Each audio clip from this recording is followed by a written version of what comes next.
Well, hello, good morning. Thank you for including me on this wonderful video training. I'm excited to kick off this day talking about video marketing, specifically non-listing, right? Because that's the easy stuff. That's easy. Today we're focusing on you, your brand, your business. So like Sarah said, my name is Heather Ewan. I am the marketing director here at Samson Properties. I have been in the real estate marketing industry for a little over 20 years. I've worked with hundreds of leading brokerages and agents in this area. I have seen what works, what doesn't, and most importantly, what has evolved, right? Because, dare I say I'm going to age myself, but old enough to remember that we don't need video marketing. We didn't need it. I run a whole business, right? You don't need it. You didn't need it. Well, now you do. Now you need it. Okay? So let's jump right in. Let's see how this works. Push that button. Because it's more than just social media. And I'm going to say guilty as charged because for a very long time, that has been my preferred practice with social media was just be social. Just be social. Be friends, get in more circles, interact, just be you, okay? But it goes farther than that. It's a lot more than just social media, right? So you're building relationships, establishing trust, providing valuable content. Now, some of the things we're gonna look at might be common sense. Even I was reading through it like, well, duh. But also, yeah, that's right. That's why I'm doing this. Okay, so, we're kind of going to take a step back, unpack, see what's going on and why we should consider this as a part of our business. So, let's talk about why video marketing is important in the industry and how it has evolved in the industry, right? Number one, trust and rapport. People want to know who you are. They would love to put that face. We already know that when they meet you, they see your name, they're already going online to find you, to stalk you, to see what you're doing, okay? So putting yourself out there, you're beating them to the punch. Hello, get to know me. You're putting that face. It definitely allows your already clients and would-be clients an opportunity to really feel like they can connect with you. I mean, trust is, at the end of the day, what this relationship is all about. Number two, standing out in a crowded market.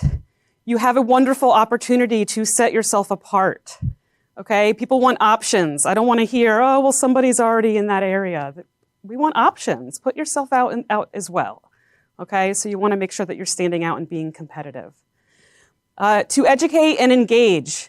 You are experts in your field, so this is a wonderful opportunity to be effective on that platform and get in front of people, answer some questions.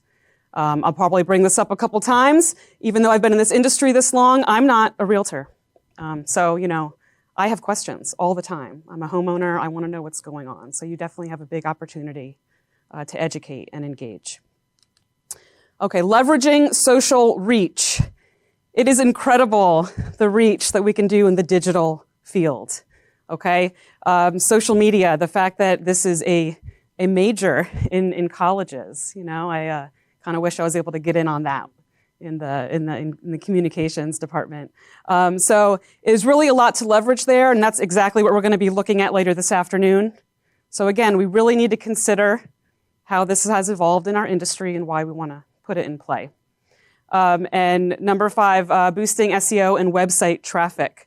It's all about the clicks, right? We want to get those clickbacks. We want to get in front of people. We want to bring them back. We want to capture the lead into our CRM and keep things moving. So again, really out there in the digital world, again, while we're talking about our brand, we're also building that digital footprint for our business, okay? So keeping these things in mind, all right? Let's check in on those goals. Why are we doing this? Why are we here? Why are we asking these questions? We really want to leverage this leverage. See, I got you. I'm going to use your word today. I'm going to use it a couple times. I'm inspired. We really want to connect with our audiences. We want to connect with our clients while growing that footprint, okay? This is why we're doing this. Okay. All right, what's next? So that was kind of a broad overview on why it's important in this industry. So let's look at top 5 reasons why you should consider really adding it into your business plan. Because like I said before, it used to be that, oh, social, you don't have to do it. Video, listing videos, fine. Oh, you don't have to if you're not comfortable. It's time to get comfortable, right? So this is why it would be important to add this into your business. Okay, reason number 1, this humanizes your brand. It really does help show who you are. People want to connect with you. They want to work with someone who maybe has the same interests, the same values. They want to make sure that they feel like they know you and can trust you. It's so easy. I know all of us, we're on social. We do. Do we not feel like we're BFFs with half of America? Because, oh, big sis Nikki in New England, I love her, we all have those influencers who we love. So it's really, really easy to connect with people when they can see really who you are. Another reason why you should consider it is increasing engagement and conversion rates. So again, we talked about the reach that social has. So this is really an opportunity. We're kind of leaving it, we don't want to leave it untouched, okay? We want to make sure that we're getting in there, so we're increasing that engagement, increasing those, clicks back to websites and to other resources online. Okay, reason number 3, providing educational resources. People want to trust you. You really do have an opportunity to be very informative about the market. We're going to talk a little bit more about content and just all the different ways that you can be informative. But really providing that educational resource, because this is what we know, but everyone else doesn't. Like I always say about the data that's in the MLS. We can see it all the time. We're curious, but our neighbors, they see signs go up, they see signs go down. They don't know the numbers. We do. We need to put that in front of them, right? We want to educate our consumers. We want to let them know what's going on. Okay, another reason, showcasing properties and communities. We are all members of the greater community, and so we have an opportunity there.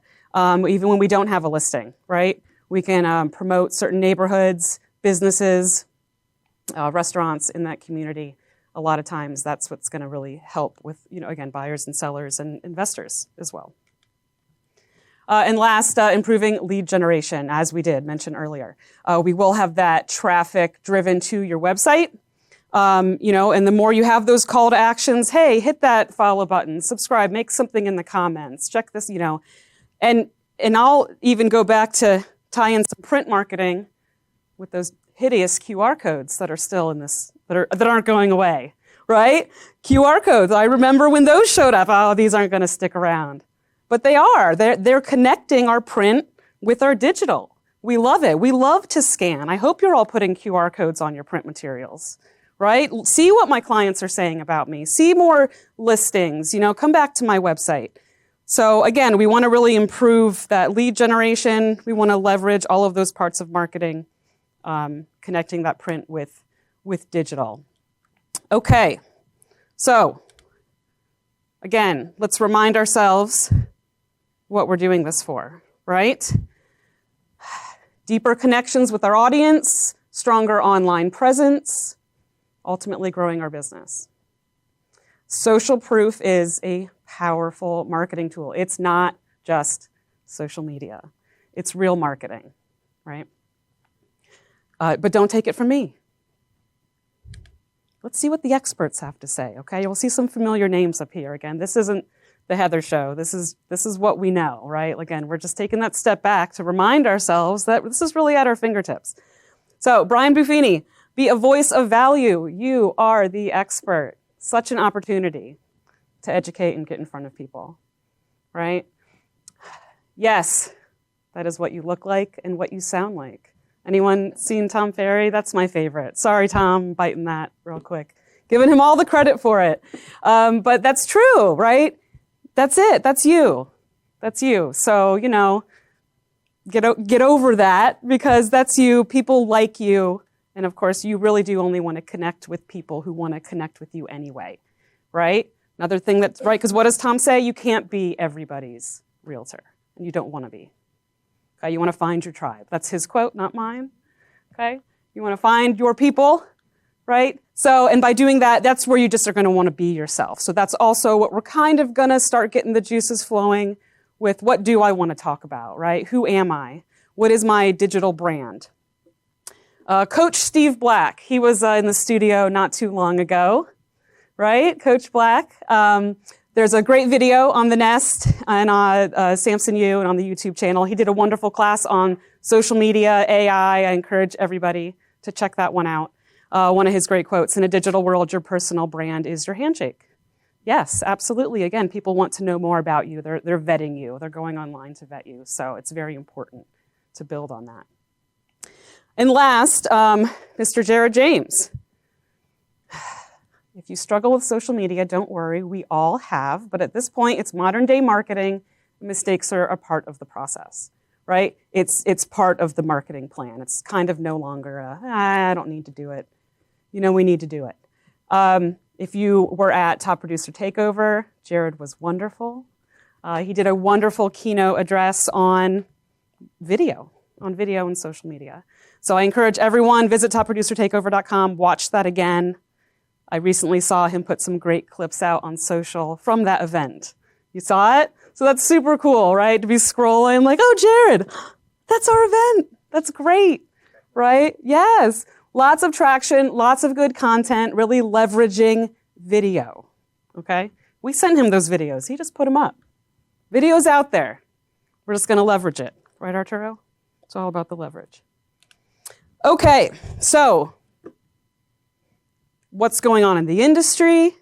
Why you should consider it? Okay, again, very broad. We know this. We're just being encouraged. Yes, it's right there. We want to dive in. Okay, so now what? Because what comes next is up to you. This is where we start to move across in our own little directions, okay? Finding your tribe, right? What interests you? What do you like to talk about? What is your niche within the niche? Because we all have it, okay? That's what we want to start thinking about. Go back to these guys. What are they doing online?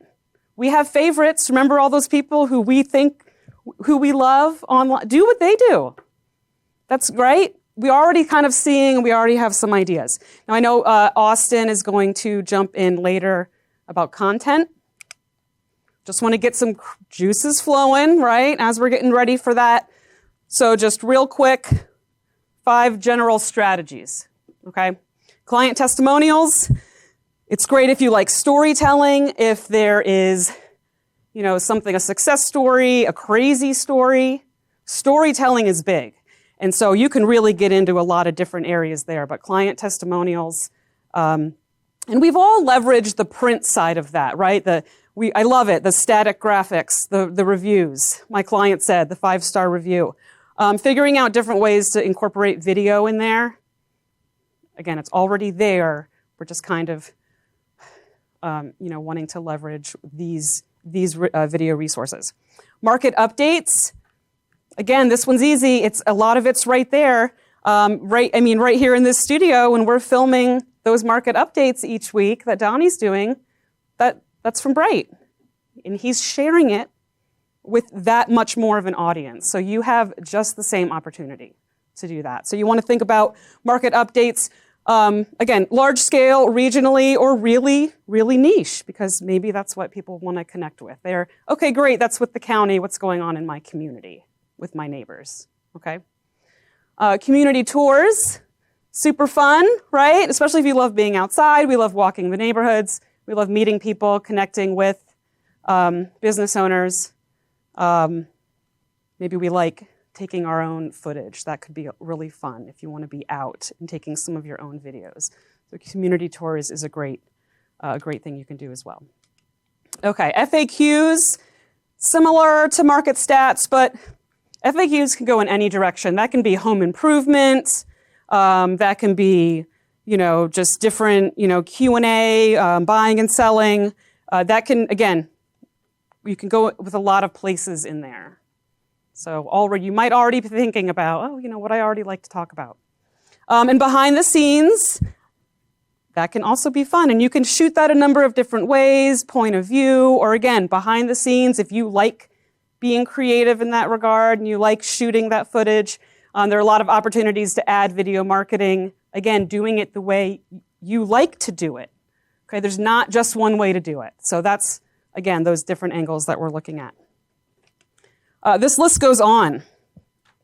All sorts of content, introduction, about me videos, success stories, educational, right? Local businesses, home improvement, tips, buyers and sellers, Q&A, mock interview style. So I'll mention that real quick. I didn't include it in the experts, but one of those faces out in the field, right, who we connect with in the Atlanta area, Glenna Anderson. I don't know if anybody is familiar with her style of video marketing. But I had an opportunity to meet her and get kind of some tips, and she has a lot of wonderful things that she can share. But one of my favorite kind of twists that she did with interview style video is because maybe you don't want to look straight at the camera, right? Maybe that's not what you want to do. Her style, and if you go and look at her stuff, she's talking to a teddy bear. She's answering those questions. Let me tell you this story. This is the angle. Let me tell you this. Because you want to maybe shoot this by yourself, but you don't want to talk to the wall. You're talking to Teddy. Teddy, let me tell you what's happening in this neighborhood. Okay, again, great example. There's lots of little ways out there that you can pick up on. Oh my gosh, I could do that. I could do that. Yes, you can. You can do that, right? Okay. This overarching kind of, what is video marketing? Why should I consider it? I do want everyone to be encouraged that you can. Let's remember what Jared said, right? If you struggle with it, don't worry, we all have. He has. He talks about that in that keynote. Again, go back and watch that. Mistakes are part of the process. No more excuses. That's from me. That's my quote, okay? Again, I totally used to be on team. Don't need it. Build a real big business without it. The time has come, right? We're evolving. We've got a great opportunity. We've got lots of wonderful resources to leverage in many different ways. So as we go through today, again, we're getting these juices flowing. You're probably already thinking about, yeah, I could do that. I could shoot that. So let's keep moving.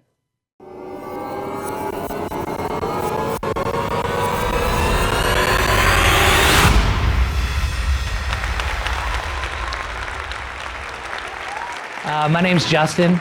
I'm actually usually behind the cameras back here, so seeing me in front of the cameras, as Sarah said, breaks every one of my contract rules for being here, but because you guys are so important to the company, they talked me into it. It's a one-time shot.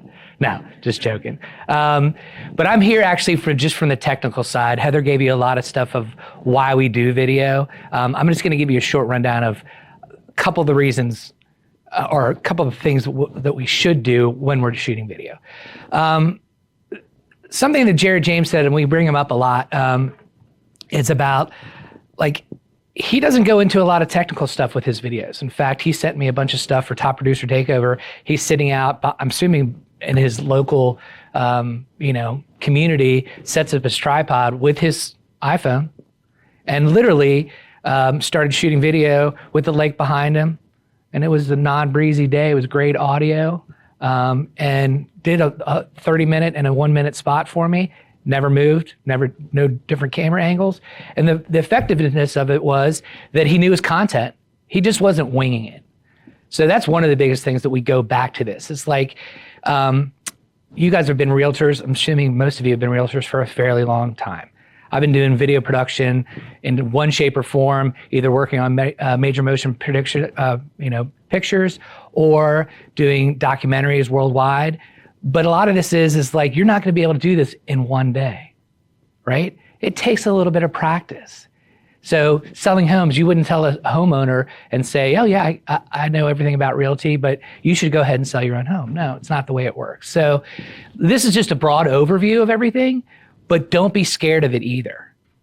It does take a little bit of time, but after you break into it, you'll get past that, and then you'll be like, oh, Okay, now I've got a few techniques that I can use and I just build on them. It's just kind of like your business. You keep building on your business. So you get a little bit of base knowledge and then you go on. So this is a kind of an acronym: lighting, audio, focus, success, LAFS. It's easy to remember. Lighting, audio, and focus are basically everything. So I am going to say one thing right now though. And we started out with bad audio, right? Because we were running around doing a whole bunch of stuff this morning. That was my fault. So if you have great video and poor audio, is anybody going to watch your video? No. If you have amazing audio or even decent audio, but horrible video, will they still watch it? Most of the time they will, especially for a 30-second spot. They'll be like, oh, they were just messing around, you know, but if your audio is good, you're in the thing. But let's just keep it simple. A little bit of just an outline. Pre-production is 90% of shooting and editing video. I can honestly tell you this, being on set and doing interviews for documentaries especially. Oh, just go interview this person in Sitka, Alaska. Just show up. Seriously, this is a job that I actually did right pre-pandemic. Just go shoot these interviews. Do we have any questions to ask? No. What are we trying to get out of these interviews? So it's the same thing you have to ask yourself. What are we getting out of our video? Are we trying to reach a broader audience to build our brand? Or are we trying to hone our brand so that when our clients see it, they say, hey, you know what? This is the best realtor I know. Here, I'm going to like this video and share it with you. This is who you should use as a realtor.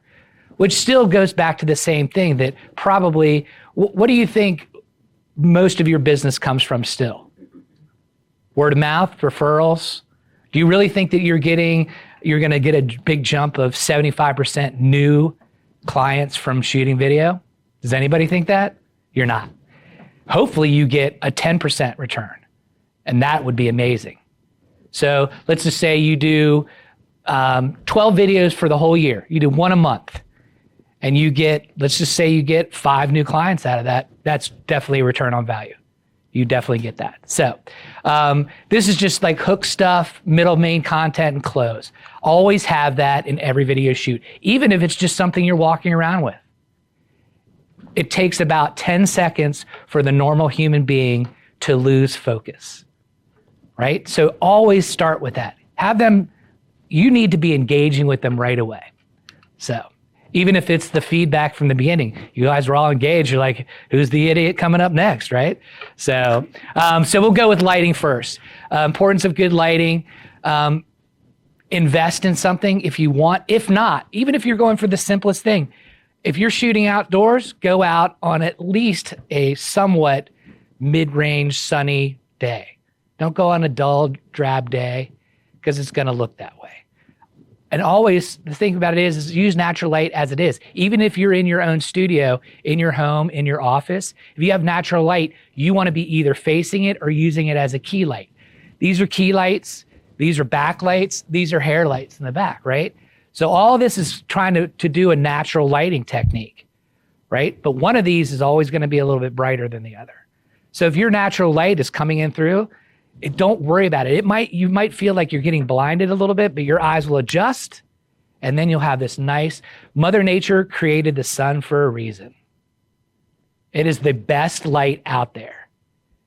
It is absolutely positively the most brilliant light out there. So use it. So many times, in fact, we did it yesterday.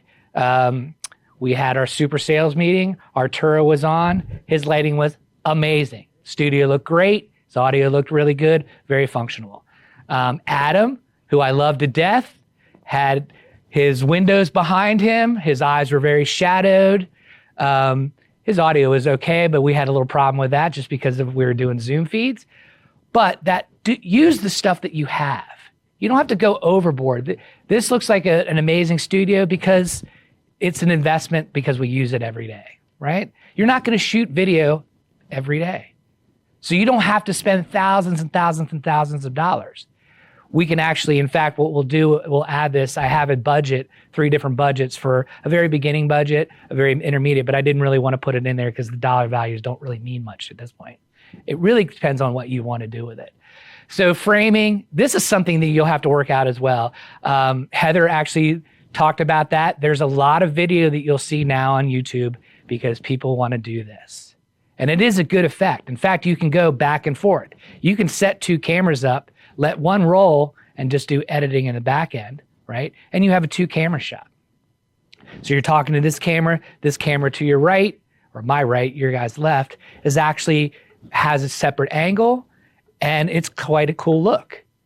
So, but you can also move back and forth between the 2 cameras as well. So, you know, you look directly at the camera to engage with the audience. There's something to be said about, it's kind of I don't say look directly at the camera, look through the camera. So we talked about the teddy bear thing Heather did. If you need to put something behind that, put something behind the camera about 2 or 3 feet. You never want to look into the camera, you want to look through it. So that was me messing up on that one. So look through the camera. So even if it's, and I'll be perfectly honest with you, video is very hard to shoot by yourself. So how many of you have a favorite film that has been directed and starred in by one person? Anybody? It's one of the most difficult things to do, other than play bass and sing. It's a tough one too. That's why there's only a few bass players that are singers, right? So same thing. It's very difficult to do video by yourself. You can, but, and I'll pony up on this one. It's like you need a partner. It could be your kid. It could be one of your teammates on your team. It could be your wife or husband, if you like them that much. It could be, once again, it could be, as you grow this, it could be someone you hire. Some of the bigger teams in our company have their own media teams. They have their own media production teams that work with them on a regular basis. So it's return on investment. Let's say we talked about this just a second ago, and I'm just going to put this out. If you're selling, I don't know, $1 million and you're grossing $1 million and you hire somebody for $50K to be your media person and you sell 5 more houses, you've already paid for them. So if you think your investment return to do video will get you 5 more houses, it's a flush. If you sell 10 more houses, you're actually making more money. So let's keep going on. All right, this is my biggest thing. I was an audio kid. This is what I went to school for at the beginning and then went to film school later, audio. Once again, if you do not have good audio, video makes nothing. It does nothing for you. In fact, that's why podcasts have become so popular again. Podcasts are amazing because you can sit in the car, but you listen to a podcast that has bad audio, no way. You're gone. You're automatically just, nope, not listening to it, and you probably will never go back to it. Maybe if it's somebody that's really cool. But so my suggestion on this, never, ever, ever, ever, ever put out anything that has bad audio. Just throw it away. You know what? Redo it. Just say, hey, that was a test and I didn't do it very well. Let me try it again. Because if you do it, somebody's going to hear that and automatically, and then it becomes a joke.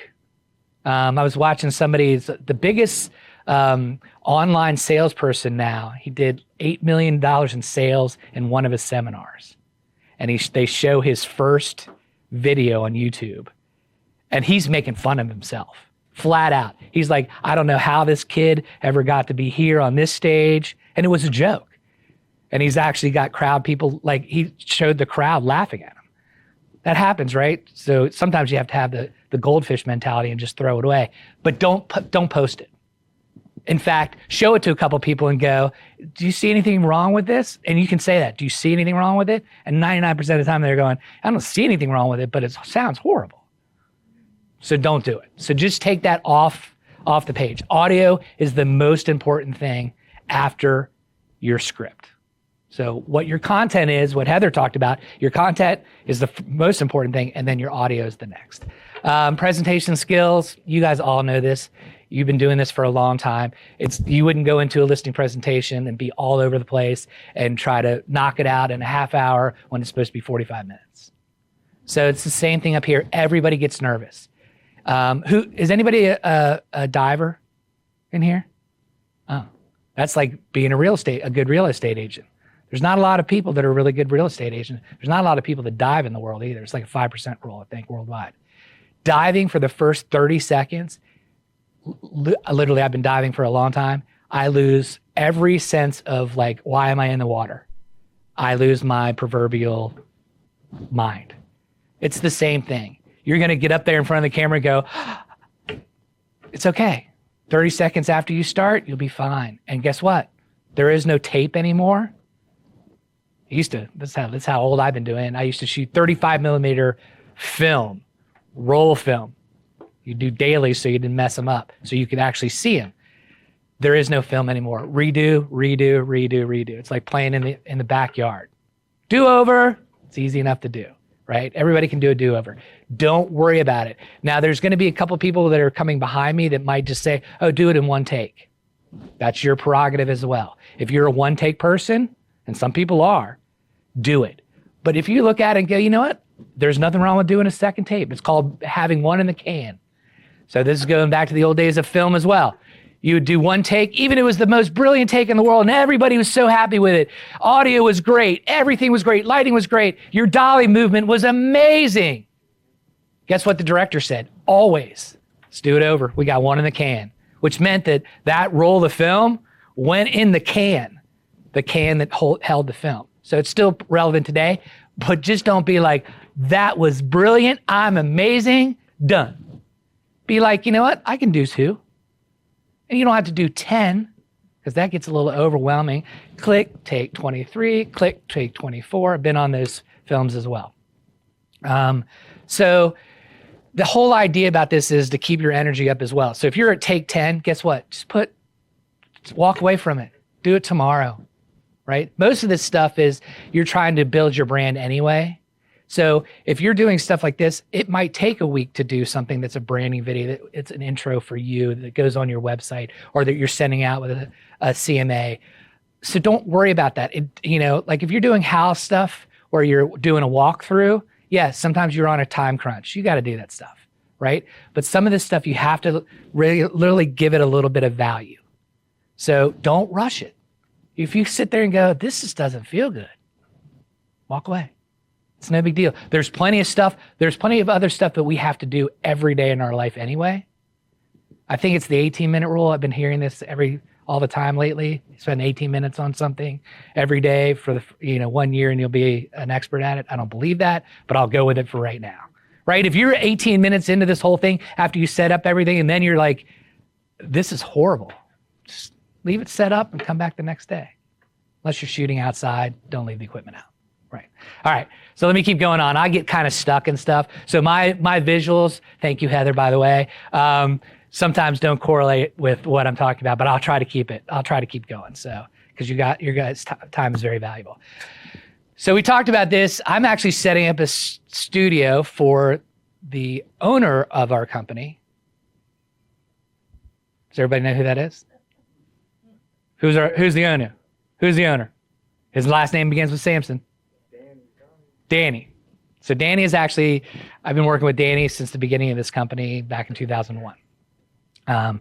He wants a home studio. I'm going out to build him a home studio this weekend. So, and it's funny, we talk about, cameras, what we can use as my iPhone now, I don't have it with me, is the Mac Daddy. It's got 3 lenses on it. I'm not kidding you. It's better than most cameras that I've ever owned. Probably, who has an iPhone? Almost everybody in here. Probably everybody has a 14 or 15 or 16, somewhere in there. Your camera on there is amazing, flat out amazing, especially on auto. And in the film and video industry, auto is a bad word. It is a 4-letter word. But for you guys, auto, thumbs up. Best friend. Especially if you're doing this alone, auto is your best friend. Don't dive into, what's my f-stop supposed to be? Nope. Hey, what's my audio? You know what? My audio is not pinging red, then I'm good. Auto is your friend, right? So your iPhone, I'm going to say your iPhone because I don't have a Google phone, so I don't know what they're. Yeah, do you like it? Do you like the camera on it? Samsung, do you like it? Yeah. So there you go. There you go. So same thing. I think that's the same thing. So any modern day phone, unless it's a flip phone and it's like the one that your grandfather has to use, or I'm getting there to the point too. The big letters things or the big numbers. So and this one says avoid using front face camera for best quality. Those two cameras are different. I think you're still on the iPhone. This is a 720. So you want to shoot at the highest quality you can. 4K is perfect. I think my phone actually shoots 8K now. I think I got the brand new one, and it might shoot 8K. It's a RAW, but you don't need 8K. Nobody's broadcasting 8K. In fact, 50% of what you see on TV right now is still 1080p. I was watching YouTube TV the other day because we're running a set of ads for Samson, and one of our ads showed up, and it broadcast in 1080 even though it's 4K. 1080, perfect. We're seeing that.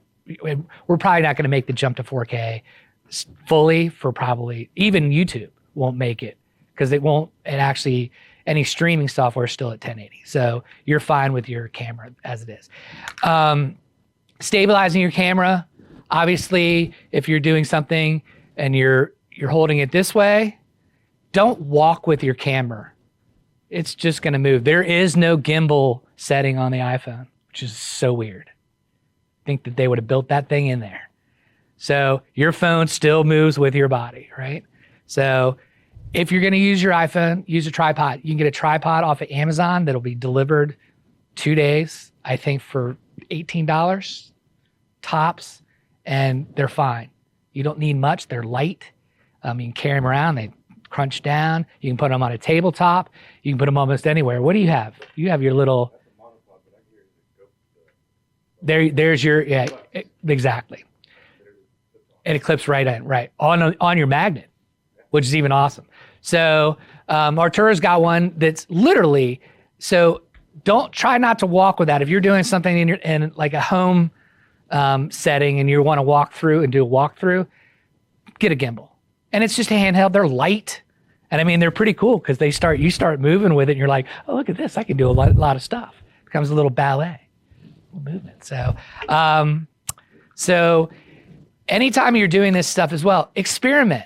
Like some people look great. I mean, this was the big thing for selfies forever, right? Everybody wanted to take a selfie. My kids still like, what are you doing with your camera? Look at how I look. I was like, all I see is mostly your forehead and your hair, and you've got beautiful forehead hair. They're both beautiful girls, but I'm like, can we come down here somewhere? And it's a celebrity thing, and what it is to hide this in the end. So that's fine, but don't shoot your video from up here. Take a selfie from up here, but video is definitely eye level because you want to be interacting. It'd be like me right now if I was talking to you all and either looking down or looking up at the ceiling. You'd be like so disinterested so quickly. Now, if you're scared of that front camera, like Heather said, set the camera up as a side angle. And it doesn't have to be a harsh angle.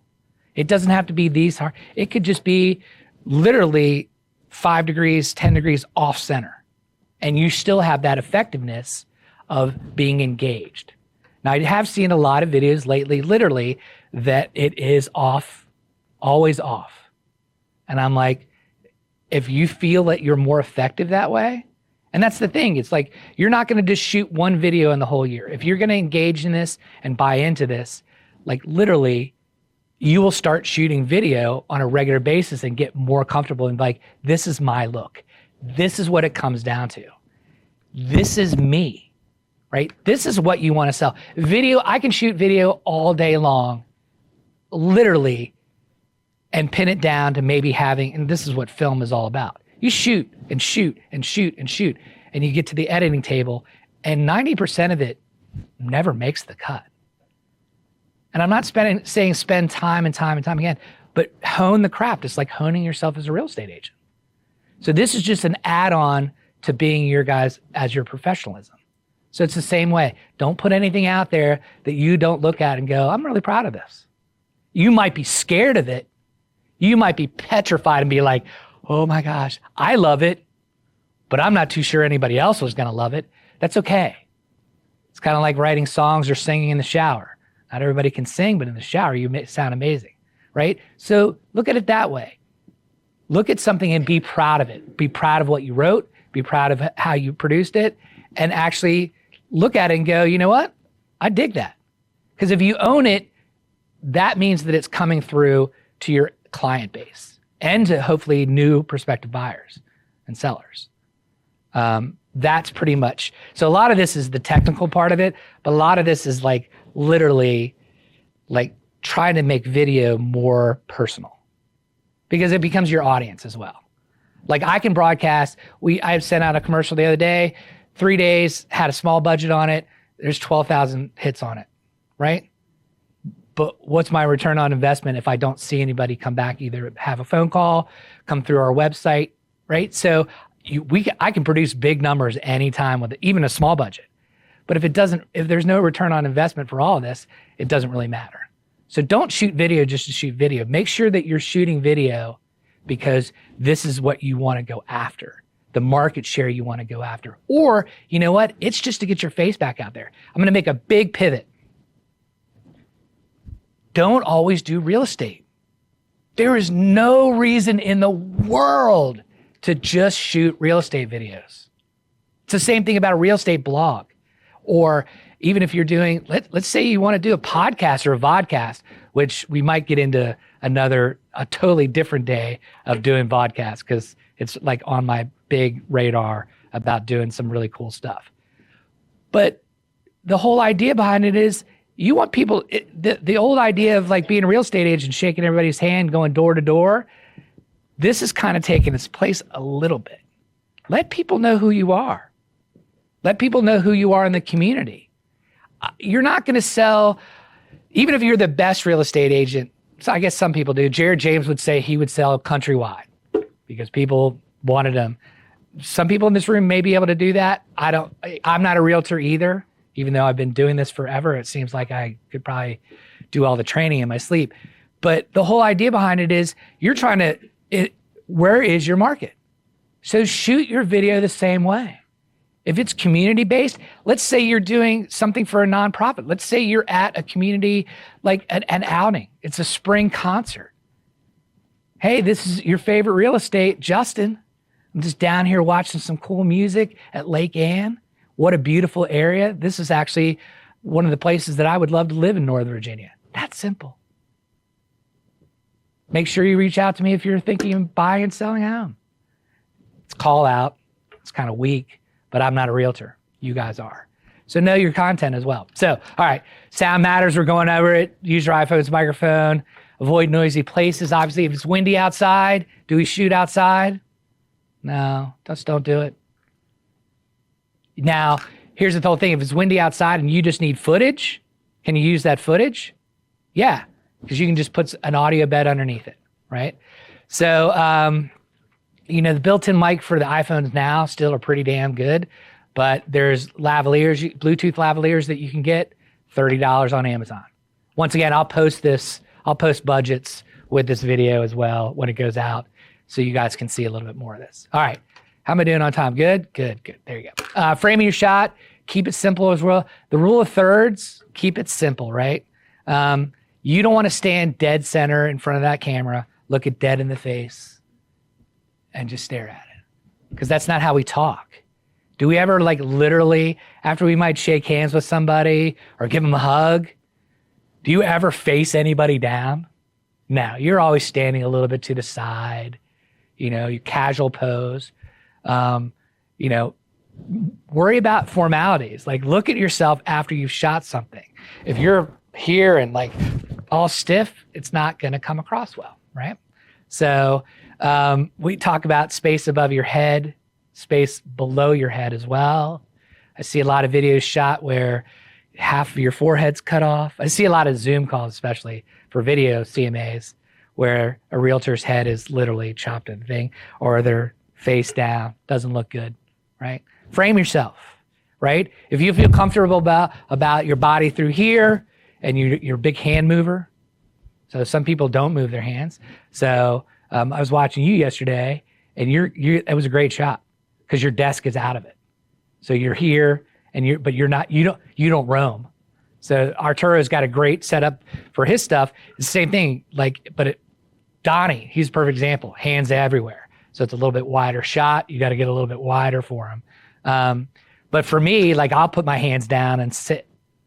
And unless I'm talking about something, then I'll bring it up, but my hands will rest. So figure out what you're comfortable with. Figure out really, so shooting styles really comes down to what you're comfortable with. Don't go out of your way to be somebody you're not, because it comes across. Video is really, really unflattering when you try to be somebody else, unless you're an actor. Who's a professional actor? Who's a SAG actor? Are you a SAG actor? No? I thought maybe you were. I'm a SAG actor. So, but I suck. So don't even worry about that. I'm not even supposed to be here. It's against my whole priority of yes. All right, camera angles, keep it natural. The same thing. I'm in front of myself. Avoid low angles. Don't shoot up. Now, if you want to shoot something cool with your gimbal, like a walk along, try it out. Walk along, and like if you're in the park, you can pull it, push it down, but don't shoot up at yourself. We don't look flattering. Only our kids love us when they're this big looking up at us. Only our kids. Nobody else does. Nobody. So, all right. Moving in. All right. So keep this steady. I am way ahead of myself. Sorry. I don't really have visuals a lot, so I usually have to just go with what my brain is saying. Stay still. You can move a little bit, but don't be wandering. We talk about, keep a base station. If you need to sit. If you're so worried that you are going to do this, talking about this. Jared James did this to us, a top producer, by the way. The ultimate professional, we built a stage mainly, well, it was a stage for everybody, built this stage, said, hey, Jared, we've moved everything back. You have this big 35-foot long stage. You have enough room. What did he do first thing? He jumps off the stage. Well, if you're here and your camera, don't be here. Hey, guys, how you doing? Nice shoulder shot, right? So if you need something to hold you as a base, hold yourself as a base. Even if it's at the camera shot, right? It doesn't have to be in the camera shot, but stay steady. What was the big horror movie that everything was jumbled? Blair Witch Project. That was one of the most horrible, right? I was like, it was horrible. And then I think they did a second one. And you're like, what? Anyway, so try to stay as steady as you can, hence having a tripod if you need it. If somebody else is shooting with you and you do have a team partner, or let's just say you're a team of 10 or 15 or 20, and you know what, you're a video buddy, I would still suggest a tripod so they can just hit record, right? And I'm gonna go back to cameras as well. AI cameras are making a big jump right now. OBSBot is a new one, OBSBOT. It is an AI-driven 4K camera. In fact, it's going in Danny's studio. It literally is all gestures. It'll start to record with an OK sign. It's amazing. I'm not a big AI kid. It scares me because I watched The Terminator too many times when I was a kid. And I think Skynet is actually upon us. Yes. Yep, Skynet is upon us, but I'm actually flirting with her on ChatGPT, so I think that she'll like me in the end, so I'm good with that. Anyway, I called her Sweet Pea the other day, and she called me Sweet Pea back. I was like, cool, this is good.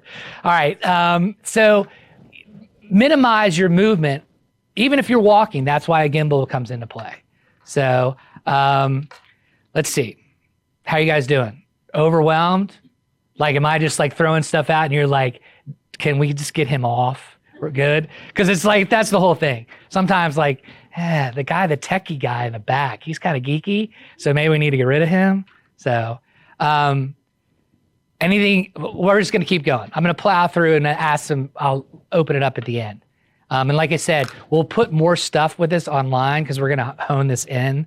And this was kind of a, let's do this and see what happens kind of class. So you guys are guinea pigs for us, which I really appreciate, especially I know your time's invaluable. So, all right.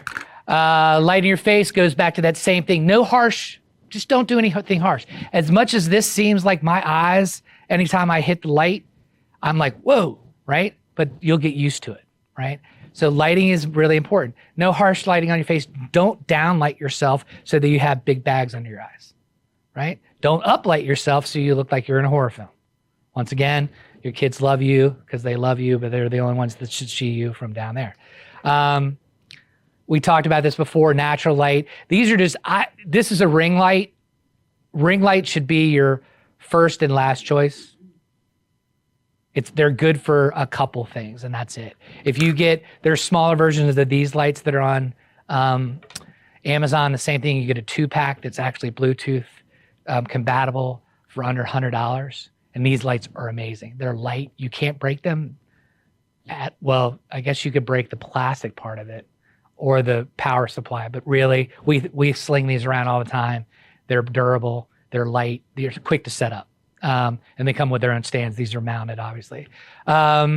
Speaking clearly and with energy, I'm just up here literally like engage with everybody. Even if it's for a 30-second, don't come up and go, I'm going to talk slowly and clearly and take my time when speaking to you all today. Don't rush through the sentence. Nobody's going to watch it. Have some vibe. Have some, come out and be like, hey, that first 10 seconds of any video will keep your audience or send them somewhere else. And remember, you're going to have bad videos that don't actually do anything, even if you throw money at it. But you know what? Get better, right? If you look at something, we go back and we're going to do a 2-year event of like, what did we look like 2 years ago and even a year ago, but today? What do our videos look like? Go back. You know what? I don't know who shot a video and put it on YouTube. Half of you. Okay. A long time ago. Who's got one on their Facebook? About half. Okay. Does anybody Instagram? About half as well. Okay, well, good. This is a good to put. Here's the thing: you actually put your date down that you did your first video, and YouTube keeps it anyway. But it's amazing to go back and be like, look at how far I've come, because you will invest a little bit of time and energy into it, and it will literally blossom for you. It'll go, and it's not going to. You're not going to get a return right away. This isn't something, it's like you're not going to be, you can't tell an incoming real estate agent that you're going to be an amazing agent in 6 months, right? It takes time and effort, honing your skills, the whole bit. So don't ever think it's going to be that. I have never done anything in my life that I didn't bang up and completely ruin the first 10 times I did it. The 11th time, all right, I'm in there. I'm the rule of 11s. So the 11th time go, all right, or it might be the 5th time for some of you guys, but put it out there, right? But show a couple people. Heck, if you want, show it to me. I'm the most honest person about somebody else's stuff. I'm the worst person to do my own stuff. But I will tell you, hey, don't do this. Or hey, this is good. Or it's good enough. And remember that. Your first one might be, it's good enough because I got to start somewhere. You have to start somewhere. So, and there's no better time than to start now, right? So be yourself. Gosh, I see that so many times. Unless you have, I tell you what, unless you have a spiel and you have a different act for selling real estate. Some of these motivational speakers we see. So Coach Steve, I'm going to call him Coach Steve because Coach Steve, who's the AI, I don't know, this dude actually scared me. He like literally scared me when he came in because I met him, pretty normal. He came on stage and he was a totally different dude. I was like, how did you do that? Like not even, and I mean, I think it's part of his persona. And then afterwards we're walking around the office. He wanted to see the office and meet Donnie and Sarah. And I'm like, we're talking about trips and I think he's a diver as well. And I'm like, whoa, how did you just put on like a total mask? It was like he put on a mask. If you have that persona, that's fine. If that's how you sell real estate. But if you don't, be yourself because your clients are going to know and see through it. And even your prospective clients who you're going after will be like, you're not the same person that I saw in that video. It's like having your 20-year-old headshot on your business card, and they see you and they're like, is your daughter coming? Is your son coming? No? Oh, it's you? Oh, and that's fine.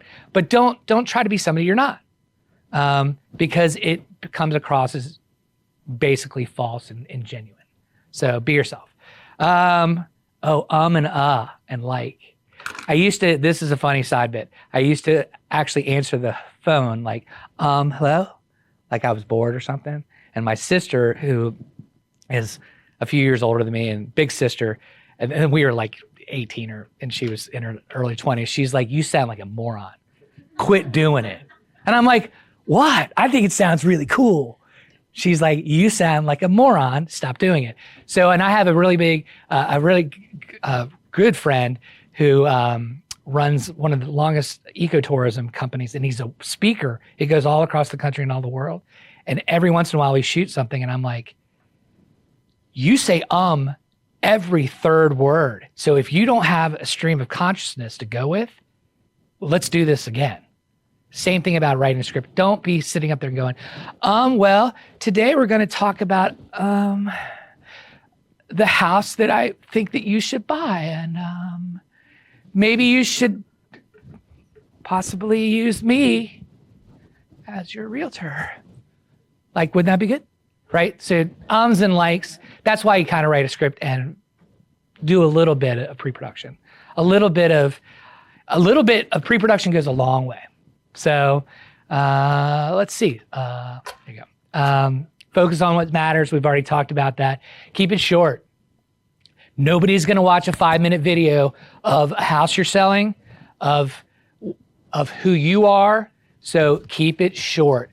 It's even on a property video. And I know that these speed ramps are a big thing right now, where you come in the door and the speed ramps up and you go to the next room. Remember your audience as well. We're not doing TikTok videos.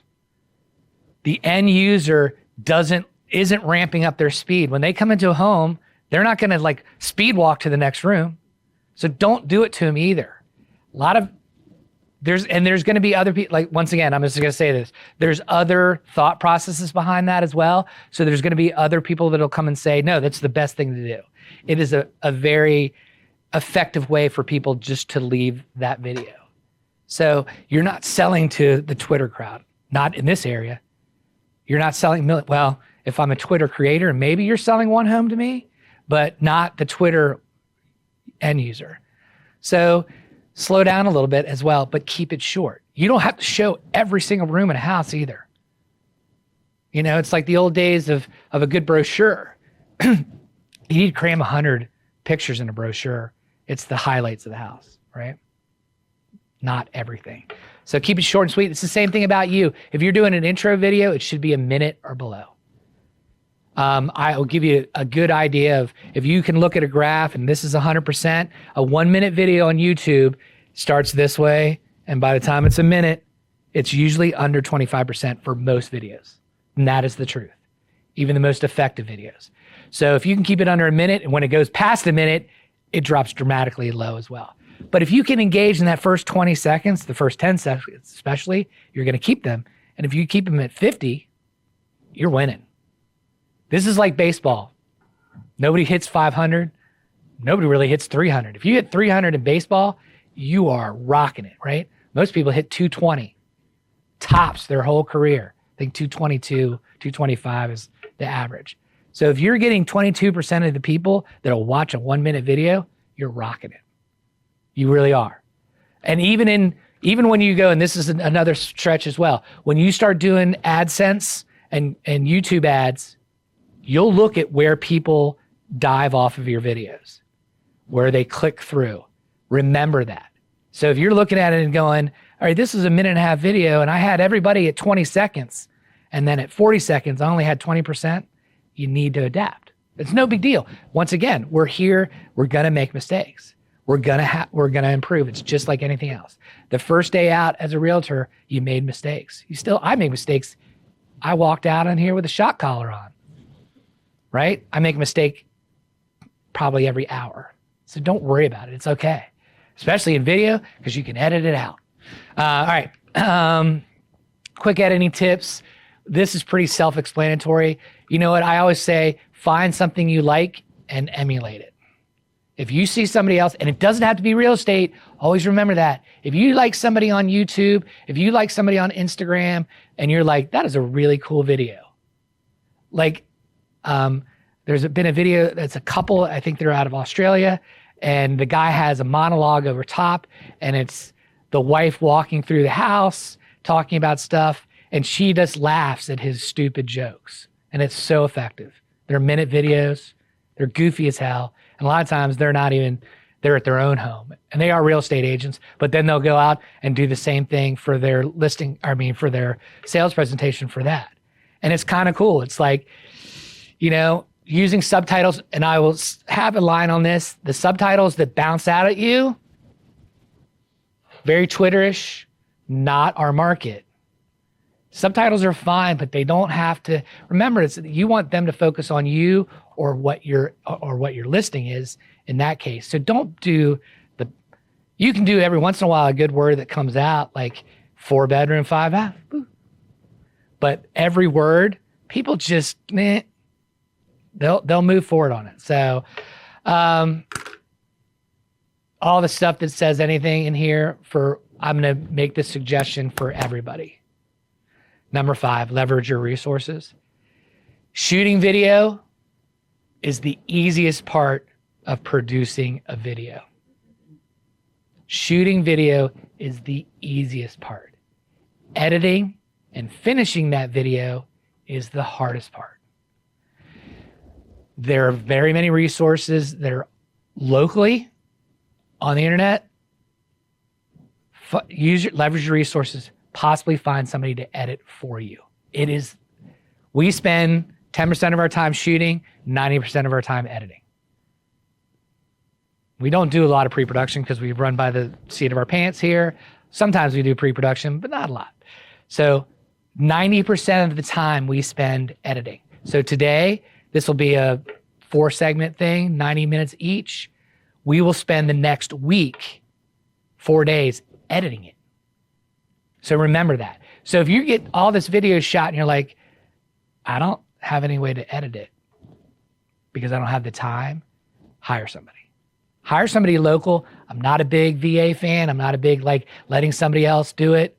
I did a 3D project and had vendors all over the world send me their bids, and my client said use the cheapest one, and it was the worst experience ever.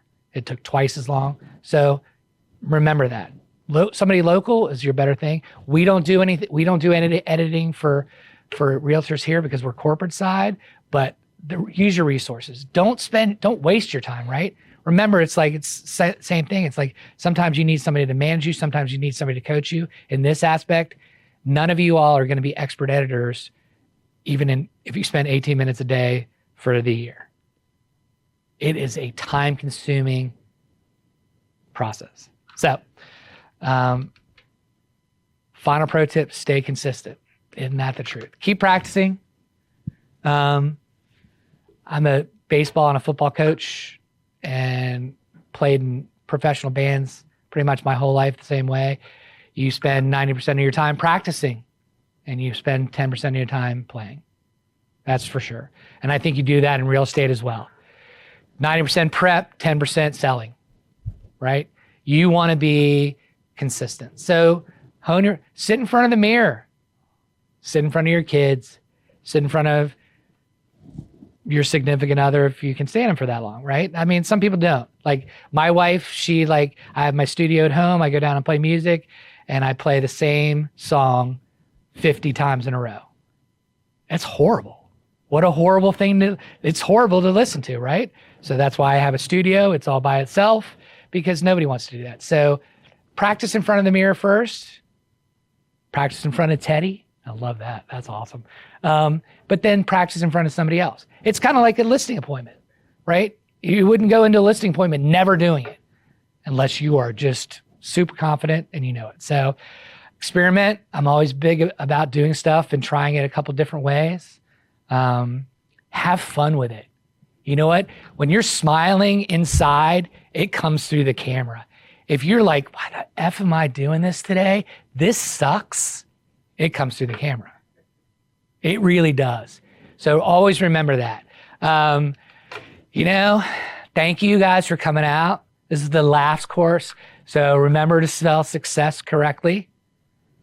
It's got 2 C's, not 1, because that would be success. So lighting, audio, focus, and success. Yeah. So, oh, bad lighting tips. Don't do that. Don't do that. Really bad, right? So this is just some extra stuff. There's your 3-point lighting system. And I'm just going over this real fast, right? It's easy. Once you see it, once you visualize it, video is really not that difficult. Editing, tough. Video, lighting, audio is a little bit difficult because you got to really watch it. There's a good horror film left, unless you're shooting a horror film video. On the left, not so good. The one in the back, no, because where is this lighting? Behind him. Never, ever, if this is your son, don't turn away from it. Embrace it. It makes us actually look good. The color of the sun, like the actual Kelvin color, is actually bluer than any light you can create. And it looks like it's yellow. That's just because of the atmosphere. But it is the most amazing light. We spend days in the field. I was just in Alaska. Days in the field waiting for the right sunlight. And it's cold up there. You're like, can we just shoot this and maybe do it in post? No, right? So there's a nice little setup as well. So once again, just front camera, couple lights. If you look at it, he's got a key light just on him, and then that light to the side could just be a lamp, and it's filtering through the foliage there to make a really cool background. And that's really about it for those extra ones. So we'll go back to that. Thank you guys. I appreciate your time. I hope that you guys learned something today, at least a little bit, and we'll hone this down and get it all back to you.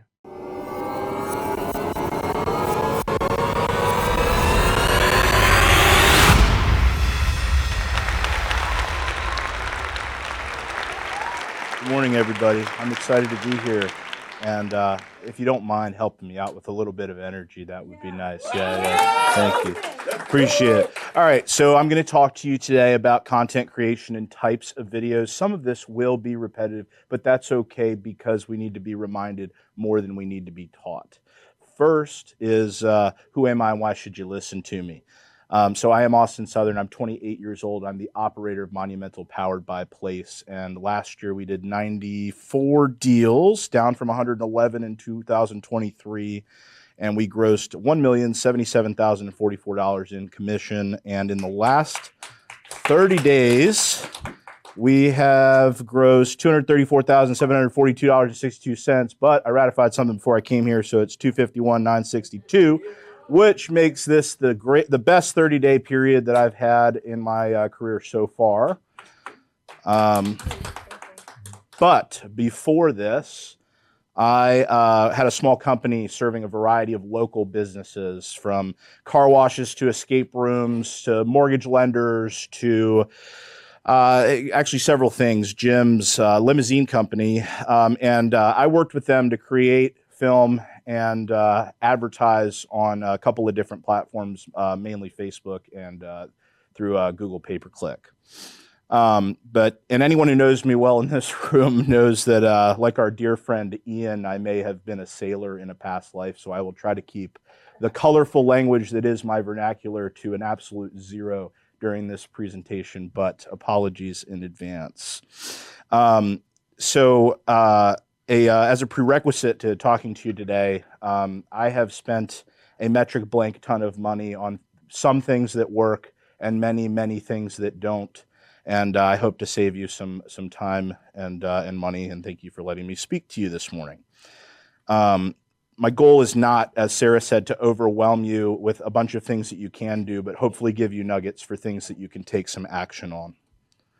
So could I have a show of hands of who does create content right now for social media and who has aspirations to create content? Wonderful. Okay. So my question to you to consider internally is, what is your why behind wanting to create content?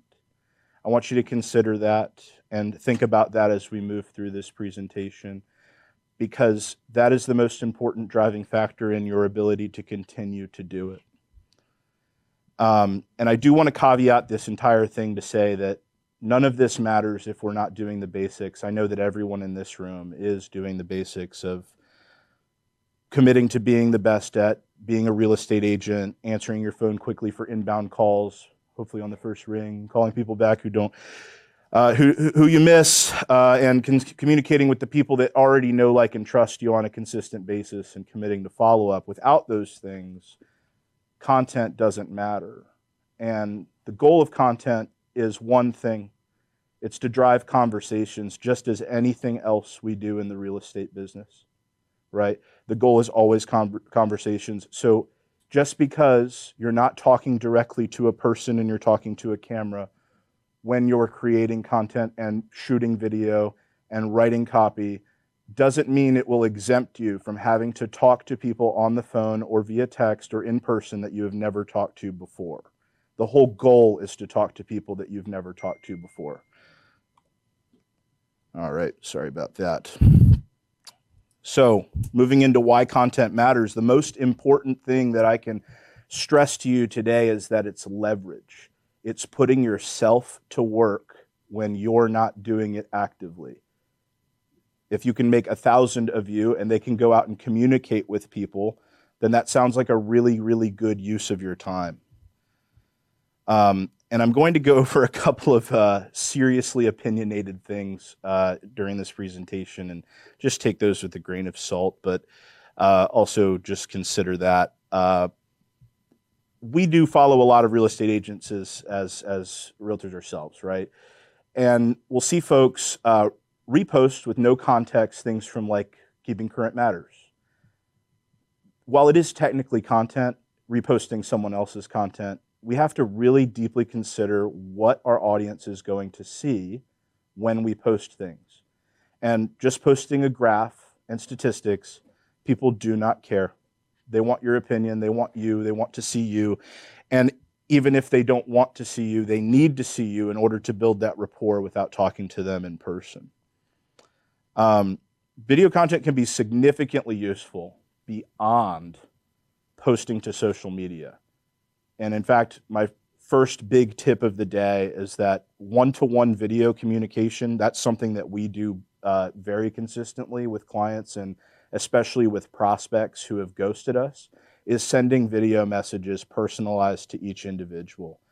That gets re-engagement from someone who hasn't engaged with us so well. That's done really well for all of my coaching clients with Samson Plus as well.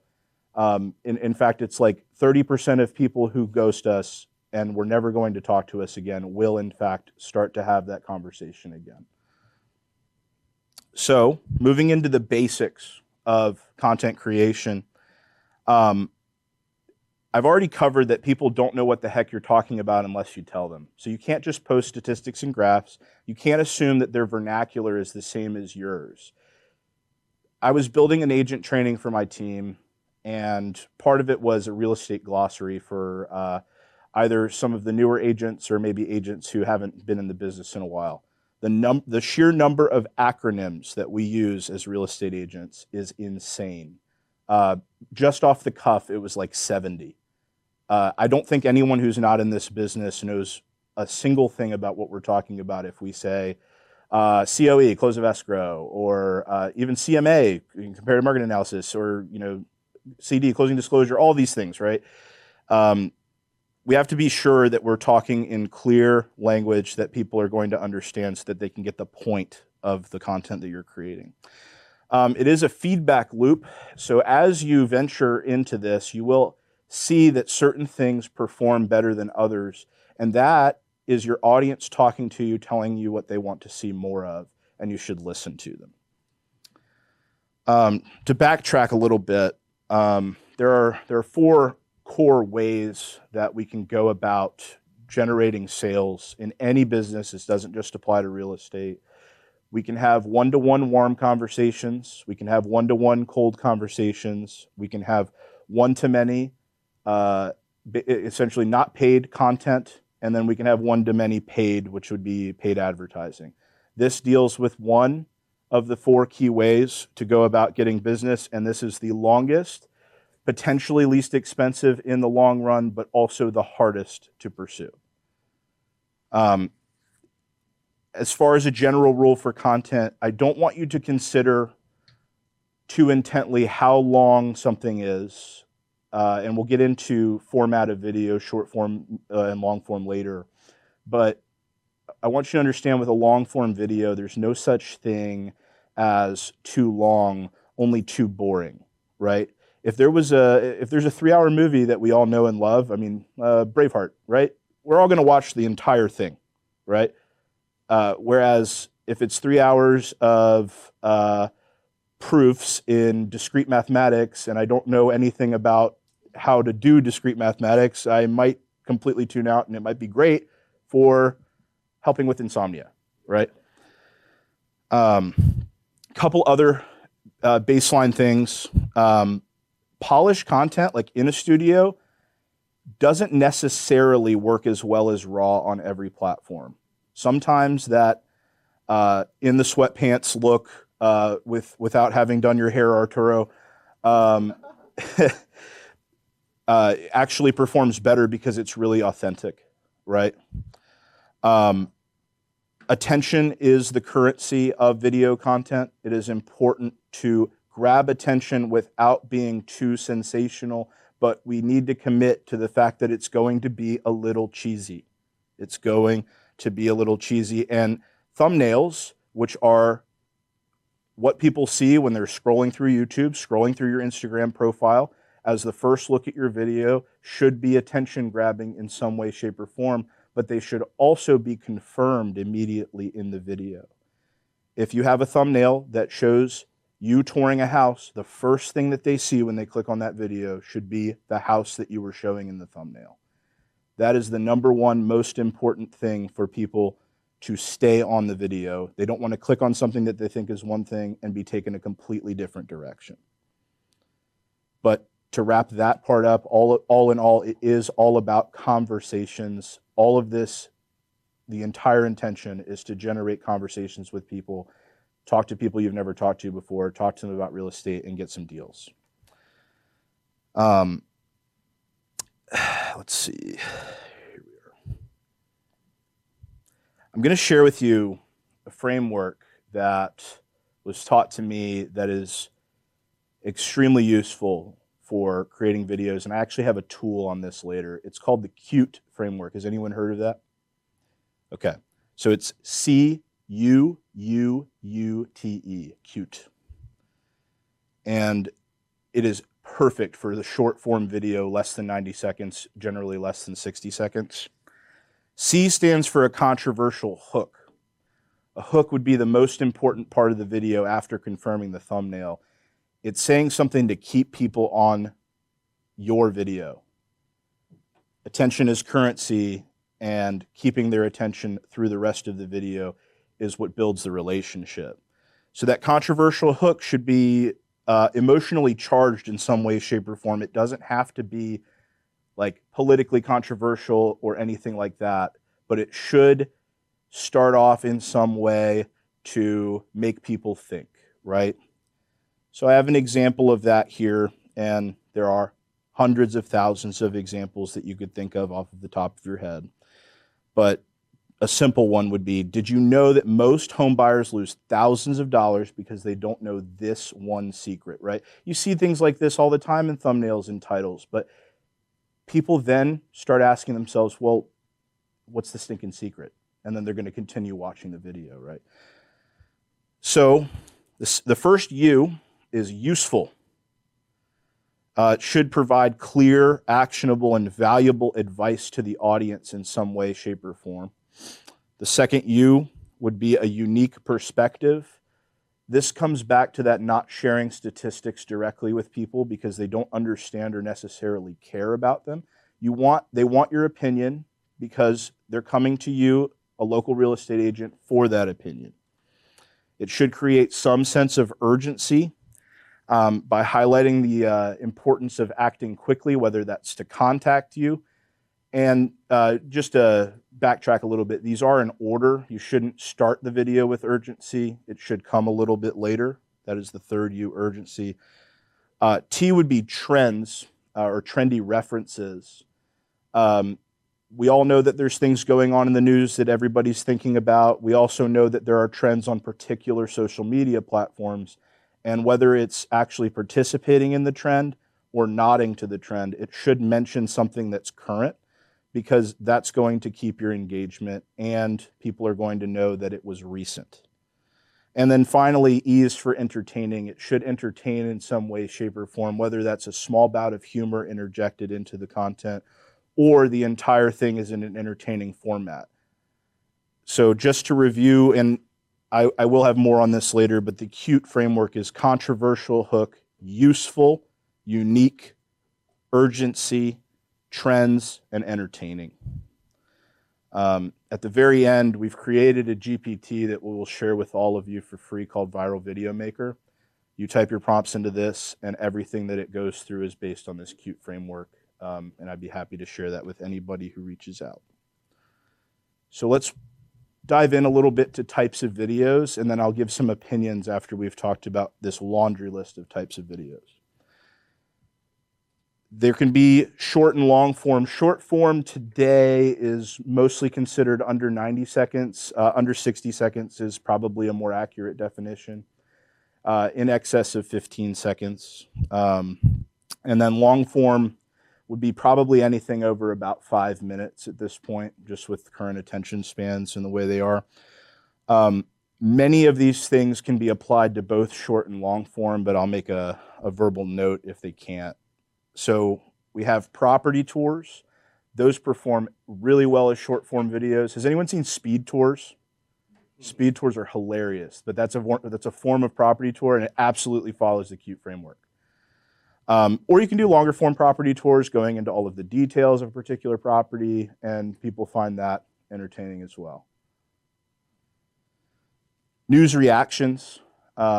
We'll get into this on the technical side, but green screen with a news article behind you talking about a current trend. Fantastic form of video, because you already have base real estate knowledge and you can have an opinion on real estate news, and people want to understand your perspective on it, especially someone who's boots on the ground in their area, right? They don't want a California real estate agent's perspective on what's happening in Virginia. They want yours because you're here. Videos can be long-form educational, and they can be pedagogical. They can be tutorial for how to do certain things, or informative about the real estate process. Another really great performing video for the local real estate agent is a behind-the-scenes, day-in-the-life type video. People are actually interested in your lives. I don't know why anybody interested in my life, for instance, but you know. They want to know what's going on behind the scenes. They want to know what you do day to day. They want to know what you're up to, and they want to connect with you as a person, and that is an important type of video to do so. There's pure promotional content, call to action style content. This does not usually work as a long form video unless you're talking about an event that's coming up and covering what's going to be talked about. It's going to be a particularly long event. That's typically a short form video, but it would be informative and maybe slightly entertaining to tell people about what's coming up, and that's most often used as a paid advertisement. Does anyone live stream? Yeah, live stream's great because you have instant feedback from your audience that's talking to you and interacting with you. On the more informational side, market statistics can be something that you share an opinion on that's not necessarily news, just a consistent update. And that can be taken from a national perspective, which is important for macroeconomic trends, but also on a hyper-local perspective. So you could talk about the capital region as a whole, you could talk about the Northern Virginia region, or you could talk about a particular neighborhood and what's going on in that particular subdivision, and it's relevant to the people that live there or the people that want to move there.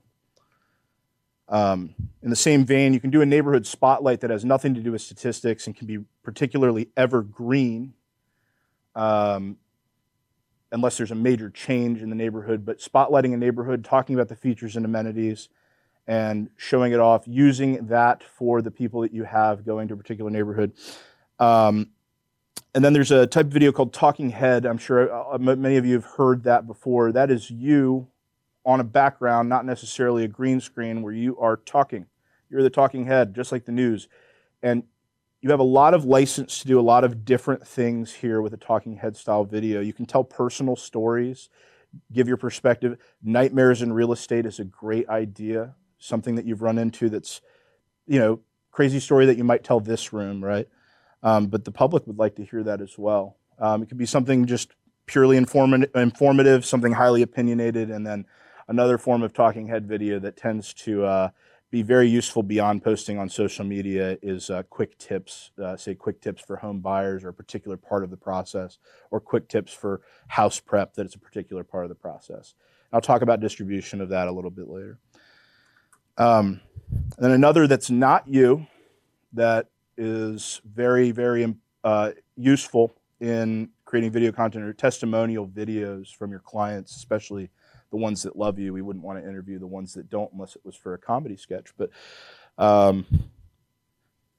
either way, I encourage you guys to, something that is well repeated in the Tom Ferry ecosystem is R&D. It's rip off and duplicate. I encourage you to find content creators, especially those out of area who you're not competing directly with. Not that I feel like there's competition locally, there's enough for all of us to eat, but especially out of area for the high performers in given markets. And you can look at what's working for them and try it for yourself, and then judge if it works for you in this particular area, right? Find 5, 10, 15 different real estate agents or content creators around real estate on the particular platform that you're focused on. See what they're doing, see what works, and pay attention to the minutia of the content that they're creating. Look at the words and emojis that they're using in the captions. Look at the way that their thumbnails appear, and then look at the background and the actual content and what they're saying and how they're saying it, their intonation. All of these things are important for how people perceive video content, engage with it, and want to continue to interact with it. As aforementioned, the realtor space on social media is kind of crowded, and a majority of it is very generic. And if nothing else, I'd like to encourage you to avoid making content that is generic. And final point on that is, try to stay in your lane as much as possible. If you're a real estate agent that focuses on a particular niche, talk about that. It doesn't matter if the views are lower, if it's connecting with people more. Try not to be an expert on things that you're not an expert on, even if you're calling yourself one. And that goes hand in hand with that news reaction style video. Let's keep it to real estate, because that's what people are going to you for, right? All right, let's talk about tools, tech, and implementation. I think we're all in this room aware of AI and how it can help us, and language models and how they can assist in creation of content. What I don't think we're at yet, this is a personal opinion, is where we can just type a prompt into AI and use it directly. I think we need to personalize it a little bit more than that. And that's true for the GPT that I would share with you guys. Please make it your own, but also understand that simpler language is better. The language that tends to connect with people the most as a whole would be that of a 5th grade reading level. Some pretty basic tech that we use. We like DJI. I see that Arturo has one here at Osmo Gimbal. That's extremely useful for walking around content. It also has a tripod to set up for selfie style content or using the back-facing camera. They also make a lapel mic that is very good. Not inexpensive, but not like studio quality expensive stuff, right? As far as teleprompters are concerned, I wanted to make a note on that. You can have an iPad-based teleprompter that has a mirror with a camera behind it, like a DSLR type camera. That's a pretty expensive setup. You don't need it, but if you want it, it's great. Any type of teleprompter you're using, whether that's CapCut editing software has a selfie-based teleprompter and it has eye correction, make sure that you're forcing yourself to smile, because otherwise you just look like, what does that say? Right? So make sure that you're aware of how your face looks when you're reading off of a particular script, because one, if you're squinting too much to struggle to read the teleprompter, that will show up very obviously in the video, and any eye correction software that you use afterwards won't work properly. It'll look kind of funky. And two, your facial expression is going to be spread over the internet, and you don't want to look condescending or mean to anybody that's going to see your video, right? And that tends to be how our face ends up contorting when we're reading. There's a software that we use called 11 Labs. It's relatively inexpensive. What you do is you'll record a 3 to 5 minute reading of a script. It'll capture your voice, and then if you want to do a voiceover overlay, you can just type out what you want to say, and it will be pretty darn near your voice. And it's very useful for creating content very quickly with a voiceover. Please.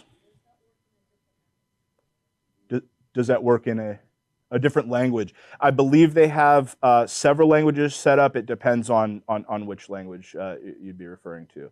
I know they have like the Germanic and Romantic languages set up. I'm not sure if they have anything too much beyond that at the moment. Setting up a full studio is something that you can do. It's both more expensive and less expensive than I personally thought. If you'd like a consultant to assess that for you, I have somebody that I can share with you. And something that you can do with your editing software is either professionally or selfie style, shoot the beginnings and ends to the videos that you're shooting, right? So every video should introduce you after the controversial hook. It should introduce you and who you are, because each video may be the absolute first time that someone is seeing you and they have no idea about your story and who you are. It should be like a one-sentence elevator pitch.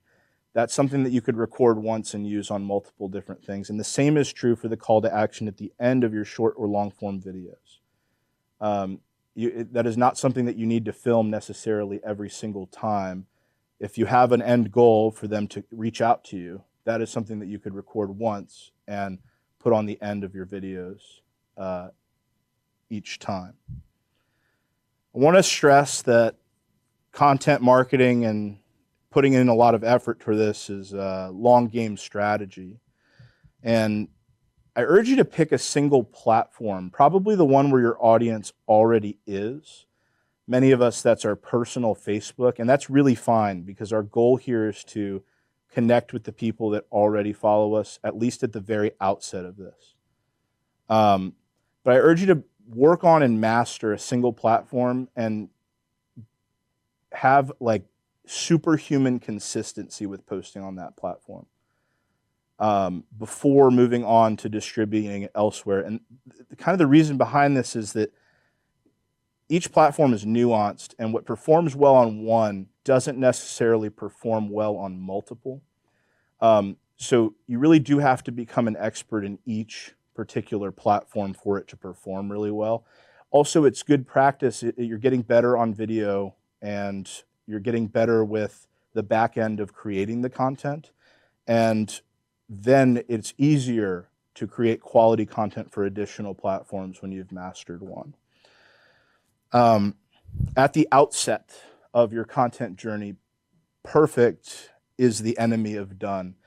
Further along, perfect is not the enemy of done. Quality really matters when you're trying to grow to a significant audience.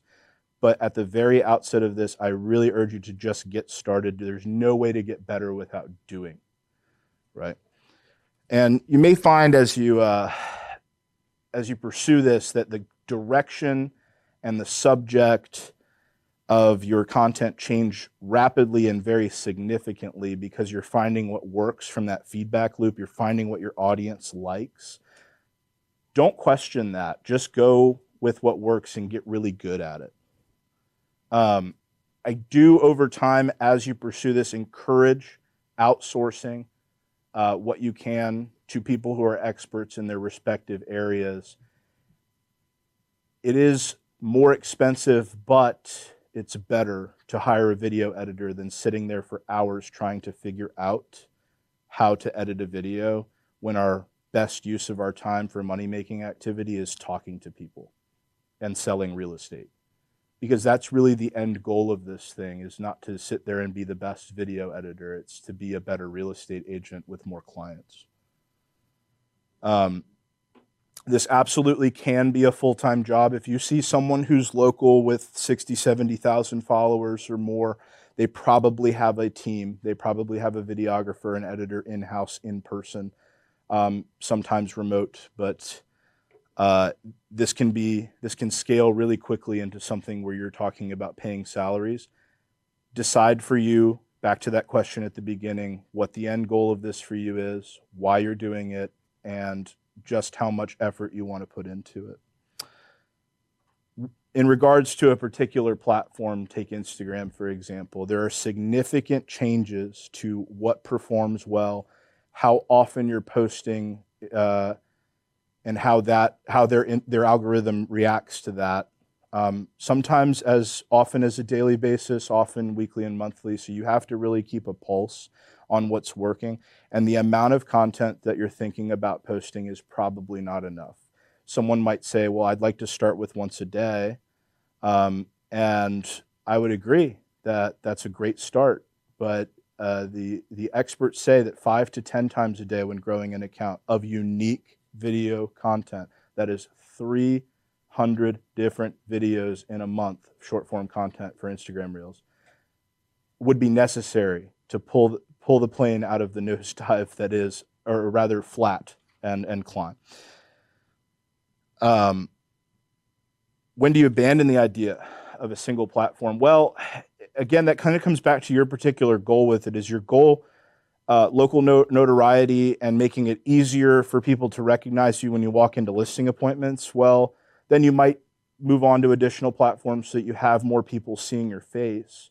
But if your goal is literally close deals from it, I would just look at what it's paying you.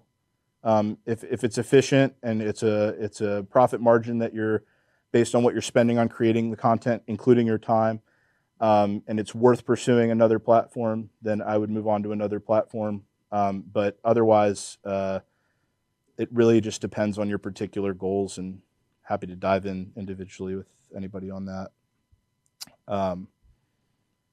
So sort of a recap of what we just talked about. My first thing here is a call to action. I really want you to make something and post it if you haven't. There's no better way to get comfortable behind a camera, and it's honestly simultaneously more intimidating and less intimidating than talking to a room full of people, because you're not looking anybody directly in the eye, but also you're not looking anybody directly in the eye. You're looking into this lens. I want to also mention that if you want content to pay you, you have to invest in it. Now, to start, don't let that stop you, right? All you need is a phone. We all have phones. It has a camera. You can shoot content today. We have this idea, and I think it goes back to our very ancient brains, that we buy things like gadgets and courses, and our brains seek dopamine, and that purchase of a gadget or a course releases dopamine, and we think we accomplish something.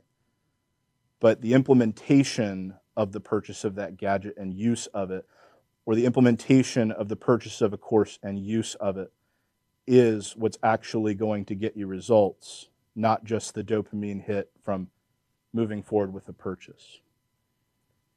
Content creation makes you a more polished speaker, both on and off camera, makes you a better presenter. It makes you better in your listing appointments. It makes you better presenting to buyers of all these new and interesting rules that we have to discuss with them. And improvement is what makes humans great, and therefore content makes you a better person. Just joking. But I really can't stress to you enough that all you need is a phone with a camera on it. You don't need to buy a bunch of fancy stuff. You should, as you pursue it and as you progress. But don't let anything stop you from getting started if it's something you want to pursue. So I really hope that if it is a goal of yours, that you get started like today, like this afternoon. All right, folks. That's all I have. I have a lot of time for question and answer. So I want to dive into anything that you guys wanted to dive into. I would like to think that my videos I want them to be shared more, so that's seen more. Mm-hmm. But from the sharing, I want appointments. So in my mind, they go hand in hand. Okay. So but pick one. I don't even care. Let me try to give you some perspective, because they don't necessarily go hand in hand the way you're thinking they do. If you have a really niche business, not real estate, right? Any example of a really, really niche business, you help a small amount of people. Well, your audience growth, even percentage-wise, may not look like someone who sells financial services and insurance or any number of really broad businesses that a lot of people do, including real estate, right? There are Instagram accounts out there with 1,000 followers that make millions more money than people with 100,000 followers. So it's not necessarily tied hand in hand. Quality of engagement from your audience is important. And I'm glad you said shares, because for virality, for increasing your reach and increasing your following count, shares are the most important metric. Right, yeah. 100%. I kind of suggest that if your goal is to increase your number of closings, the only metric you look at is dollars in the bank account that you can directly attribute to people that wouldn't have seen you otherwise from social media. And whether that means that someone in a listing appointment mentioned it, hey, I saw you online and that's why I called you, that's a perfectly reasonable thing to attribute to that. Yeah. Or it's someone who DM'd you and said, hey, I was thinking about, what my home's worth, and then it's a long-term sort of nurture situation and they transact with you down the road. So to piggyback on that, and I'm sorry if anybody else had a question, but to piggyback on that point, if that's your end game, that's an easy tell, right? I know how that worked out for me. What if that's not what's happening? And I know, you want to play to your niche, and you want to make sure that you're getting the information that you want out to those people, but because of the nature of real estate, those people may not be ready, willing, and able to buy, or whatever the situation is. So how am I know that, because you've said, more isn't necessarily better, but it kind of, when you're trying to grow your market share, right? I feel like that's the best way for me to gauge if my social media is working, but those people may not all need to buy or sell. Right. So maybe they just want to know about the interest rates or whatever the situation is. So engagement, in my head, would be the way to gauge that. It's a tough question, because there are local to Northern Virginia real estate accounts with a ton of followers and wonderful engagement as far as the standards are concerned, and they don't sell a fraction of what they should, right? And that's because their end goal is virality, a local audience, and to sell them secondary services or sell their information, right? So it's a totally different goal. If I'm looking to increase market share, the lagging indicator KPI is market share, right? But I guess I could give you some prescriptive advice. What platform are we talking about? I'd like to think Instagram. Yeah. Okay. I mean, how's the follower count? Well, we just looked at our numbers and we increased. It's not a whole lot. It's okay. It was like 600 and some followers. I mean, we're just starting, just getting going. Sure. No excuses, but anyway, but it increased because, it shows you the insights. I don't know if I even believe them, but It says it was like 18%. So I'm like, what are we looking, do we want to try to stay at 20? So we're in the last 28 days. So how do you feel about that? Do you think that those are real numbers? Of course, yeah. No, the numbers are real, and the proportions matter a little more as you grow your following count. Right. What I would then ask is, how's your posting consistency? We post every day. Is it okay? We don't have a lot of engagement. When's the last time you missed a day? Okay. All right. Well, wonderful. I would increase the number of times you're posting per day. Right. So, God, I'm so sorry, y'all. So to that end, we have time. If you increase to, what did you say, 5 to 10? Do you find that people stop engaging and start scrolling through? Because that's what we have experienced. Okay. So the nature of Reels is sort of a shotgun approach. You're not looking for, at your size, you're not looking for additional engagement from your current audience. Right. That'll come. What you're looking for is one of those videos to take off. That's what matters, right? Because then you increase your audience. And I would try to make sure that the content you are posting is locally focused, because you can be really controversial about a national trend and get followers. That audience is practically useless to you. Right. But what you're looking for is new followers and new engagement, and so that's why that level of content. And you scale back to what ends up working. You'll figure it out. Gotcha. Right. So you're just kind of sampling with 5 to 10. Once you realize what your tribe is really interested in, that's when you focus on those things. Right. And it's almost like you can't know unless you increase the volume to that insane level. Right. Gotcha. Yeah. Cool. Anyone else? Sure. Hold on. Microphone. Hi. I want to make, Heather and I are back here having a side conversation, so apologize for anybody that we're disrupting back here. But one of the things that Austin talked about that I want to draw attention to is the fact that those people are posting 5, 10, 15 times a day, right? That's a lot. Does that scare anybody? Right. When are you going to sell real estate? Well, the other thing, what the hell are you going to talk about?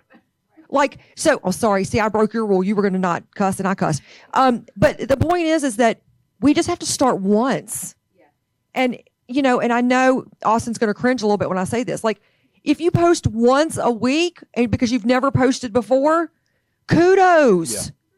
And then, in a couple of weeks when you get really comfortable posting once a week, let's try twice a week, right?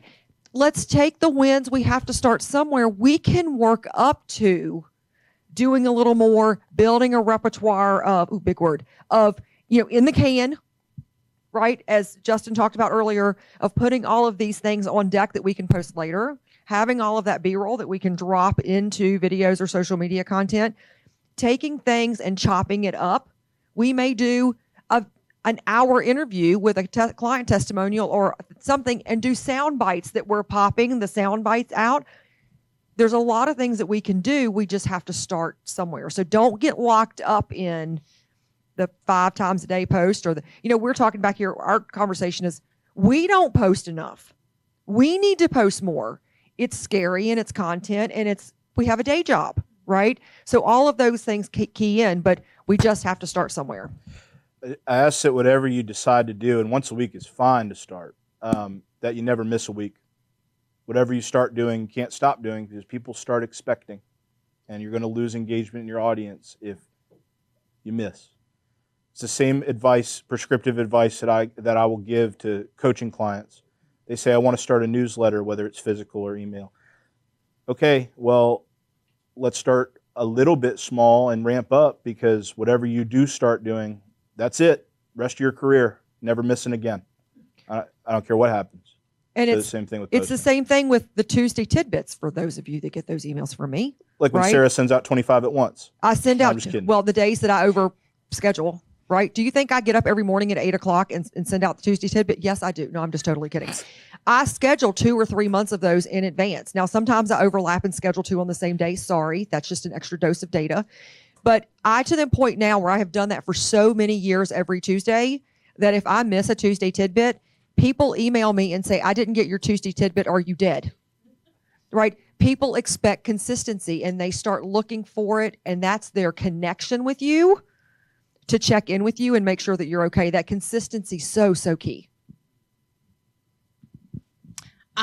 Going back to kind of your thing is, for me, it helps to think the end goal first when I'm making the content. So sharing, if I want someone to share, if I want to get leads, buyer leads, sell, like all of those things are different. So I think about the end. Am I getting buyer leads? Do I want seller leads? And then I'm making the content based on that.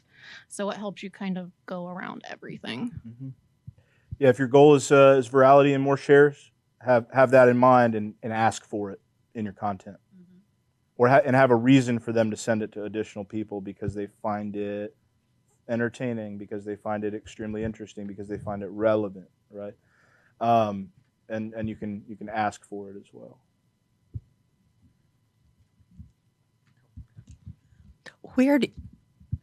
It's on.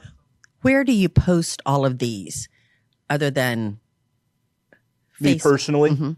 I do a lot of paid advertising. Okay. It's through the Meta platforms.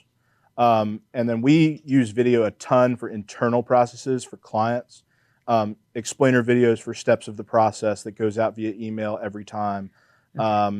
Training within our team. A lot of my use of video content is just like small audience, highly directed video content. And in fact, a version of our listing presentation we've shot in video, and we send that before we go to the house.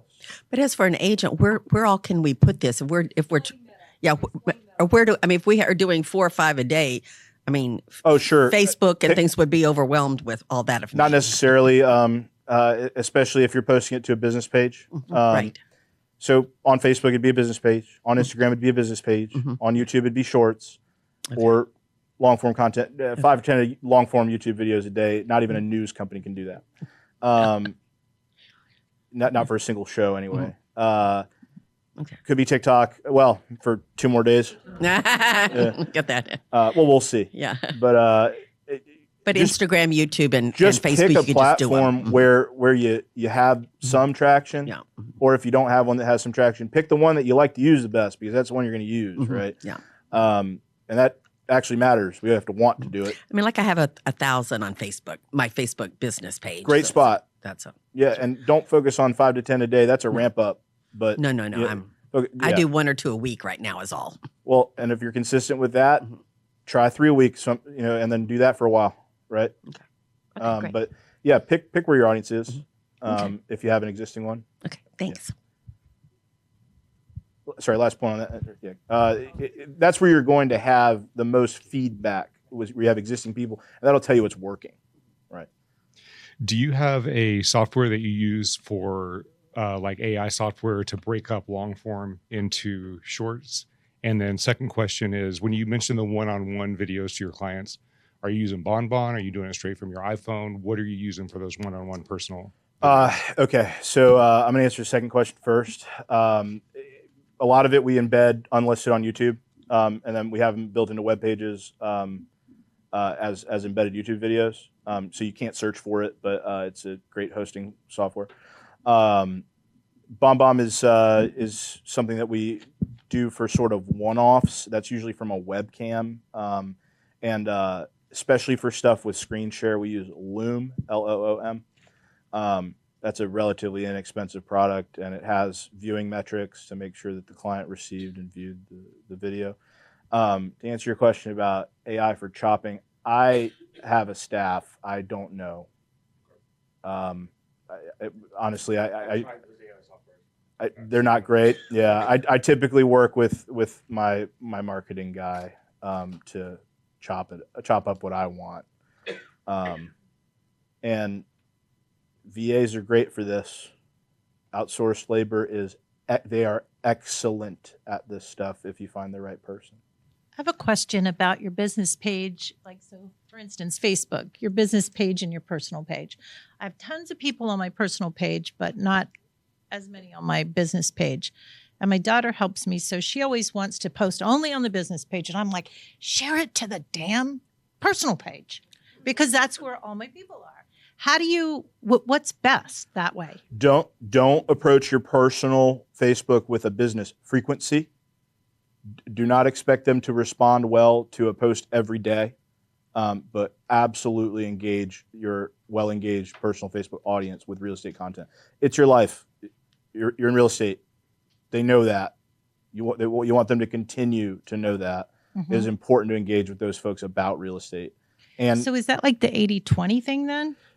Is that what you're more talking about? Buckets and sort of ratios are gone. Include it when you feel like it, when you think it's valuable. And that could be every day if it is. Just don't have a plan to post every day to your personal Facebook page with a reel, because people will stop caring. And then how do you get the people from your personal page to like your business You can page? actually invite them to like it. That's a function on business pages. You can have it direct message your Facebook friends to invite them to like it. You can also post and encourage them to. You could ask your past clients to like it, because that's where you post updates. But they have to have a reason to want to like your business page. There has to be something there for them to get, right? Otherwise, it's just a favor to you. Yeah. Someone to R&D who's in the room, who's excellent at their personal Facebook, is the bearded broker right there. Open-ended questions, always getting engagement from his personal followers. In fact, I engage all the time with Sam's content, Arturo as well. But you tie in real estate, don't you, Sam? Yeah, I've posted some real estate stuff, but not very much. Not much, but enough where it feels right. Yeah.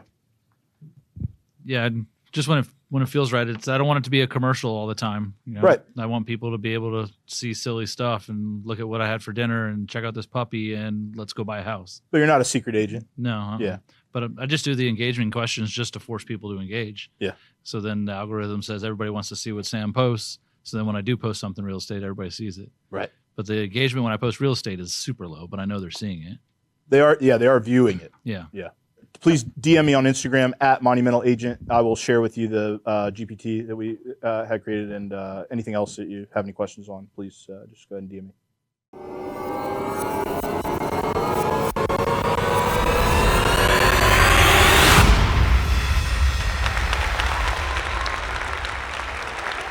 All right, so we've had a great session so far. Thank you guys so much for committing to this new aspect of your business and committing to growing your knowledge in this area. Look, we know video can be scary, right? Not everybody stands in front of a camera all the time like this guy, right? But he did have to start somewhere, which is why I invited him up. So I'm going to put him in a box for right now for just a minute, but then I'm going to pull him out because he started in video just like the rest of us, where we didn't really do video, right? We didn't have video. Back to Heather's original point, do we have to really do video? Not now, but now we do. I invited Bethany up to participate in this session because she has a great personality one-to-one, but we just threw her in front of the little black box and made her stare at the camera and do video all of the time as well. So we're going to talk through the progressions of how to get comfortable. But first and foremost, we're going to talk through just a few basics for everybody to think about. So if you have ever heard me talk about video before, what do I always say? You look how you look and you sound like you sound. You do, and now there you go. I figure it's now automated. I have to click more than once. All right. So you look like you look and you sound like you sound. How does that make you feel? Great. Uncomfortable. Uncomfortable, right? Unless you have, I don't know, millions of dollars to go plastic surgery, which I doubt very seriously that you No, can I do. just woke up like this, actually. Yeah. But thank you. But if you have millions of dollars to do plastic surgery to look different than you look or sound different than you sound, I doubt very seriously you're watching this video or sitting in this class, right?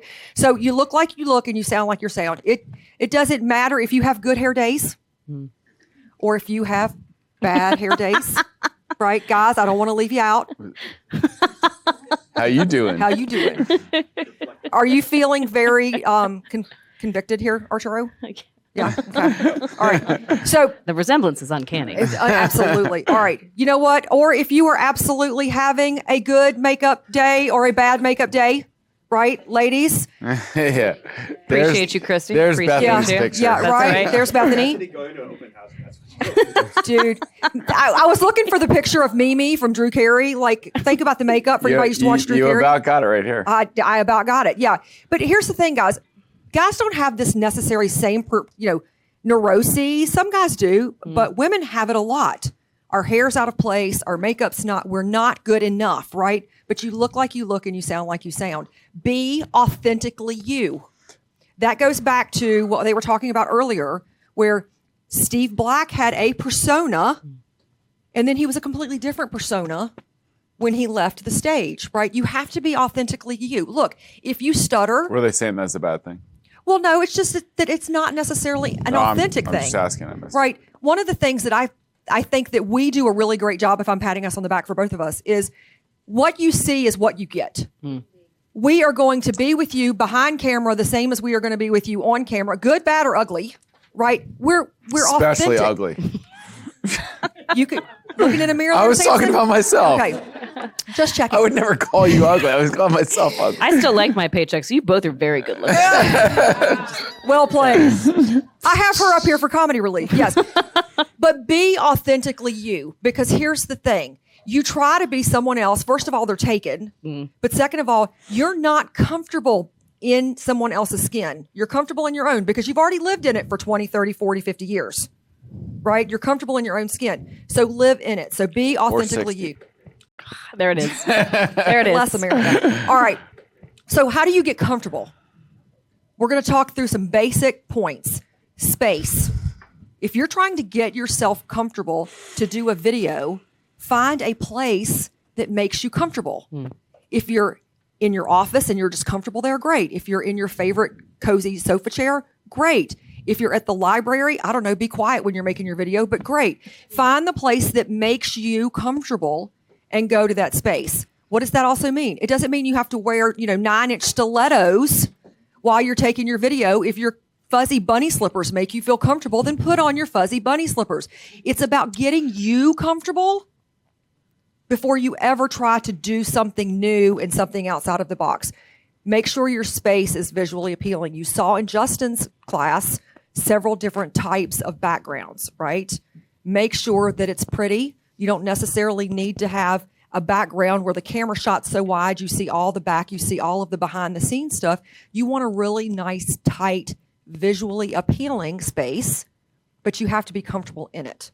If you feel as stiff as a board, you're never going to relax enough to be able to film that video. Content. Know your content. There are very few people that can stand up in front of a camera unless they're content experts and wing it. As much... He's been known to wing a few things. I've been known to wing a few things. But as much as I was doing content, I was still sitting in the back of the room building slides today to keep us focused, to keep us on task. If you have ADHD, what is your brain going to do? Thing, squirrel, shiny, over here, up, back there. Oh, tab open. Oh, that froze. Aliens on the roof. Aliens on the roof. Wow. You've got to have you ever been, my brain is, you don't want to be inside of there. But the point is know your content, be comfortable with your content. So what does that mean? It means you've got to have some kind of script, bullet points. Don't write it out because then space, comfortable and visually appealing. You're going to read. They're going to know you're reading. Make your bullet points. Get comfortable with your content and practice. Practice, practice. Don't practice, just like we say, don't practice on your $1 million listing. Don't practice on video unless you're going to run it. Practice a few times and then, film it and then take the best cut. In front of a mirror is a great way.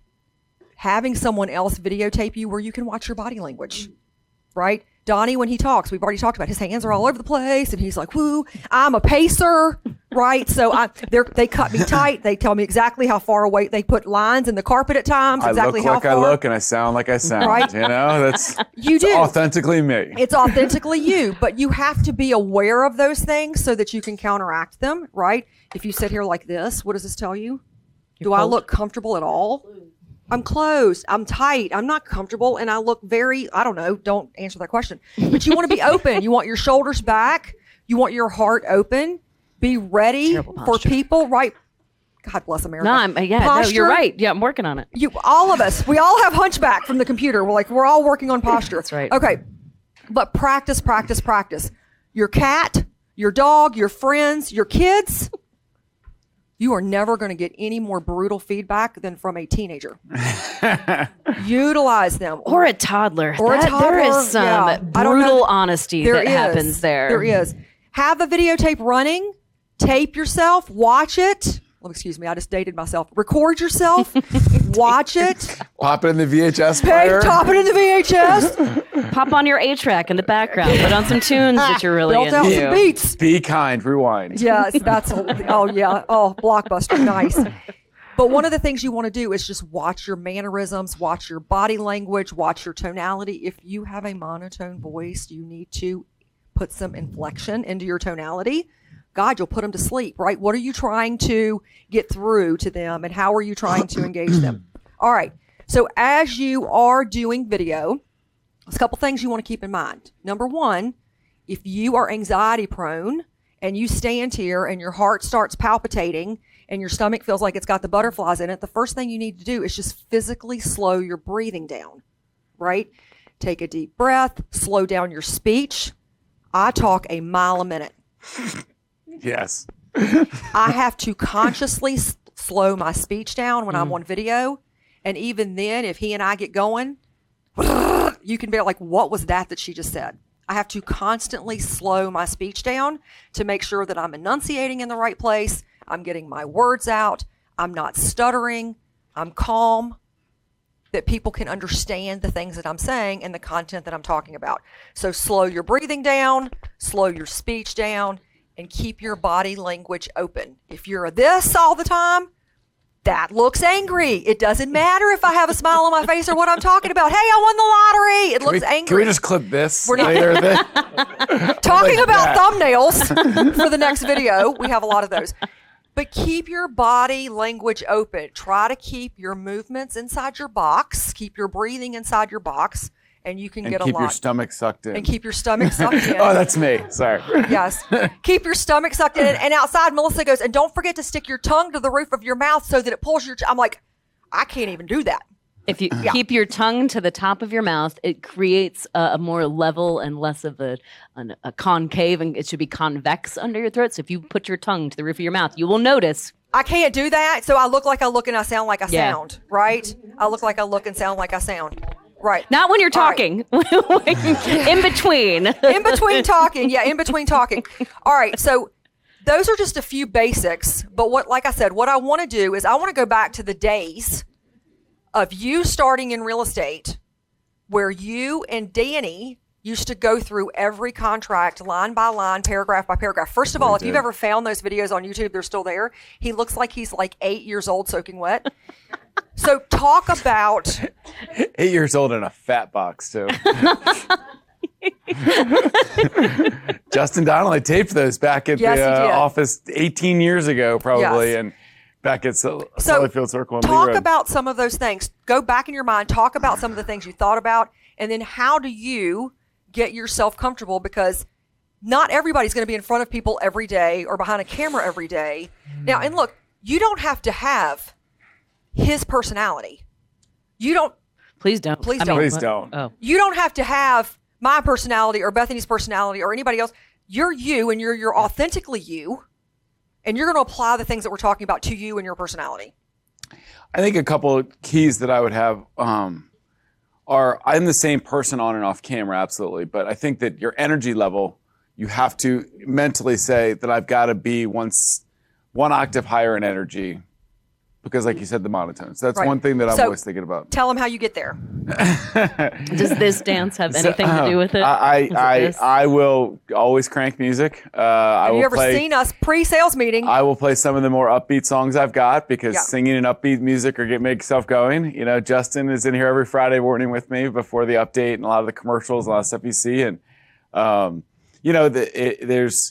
I will often drink energy drinks right before, which lift your energy a little bit. But singing and stuff that gets my mood up in general is a big thing for me. Like it might not be singing for you, whatever lifts your mood. You know, I think a lot of people are probably like me. If you're driving down the road and a song hits and you're singing, like that's about as happy as you can be, right? When you're not worried about anything else. Yeah. You're cranking the song that you want to sing and, And you're you're singing singing it as loud as you can. obnoxiously loud. And you I do that right sound here. I don't care that. fantastic. No, don't. but that's fine. Yes. But you get in a euphoric state in your mind that there's only joy. And when you only have that joy, then you can kind of bring more energy and happiness to what you're about to do. So I will always be doing that. Sometimes a little goofy dancing, but the singing and stuff really does bring me good excitement and gets my mood flowing in the correct way. And there's sometimes that, there's a lot of different things coming at you. You just got bad news about this, or you got bad news about that. And sometimes you have to reset.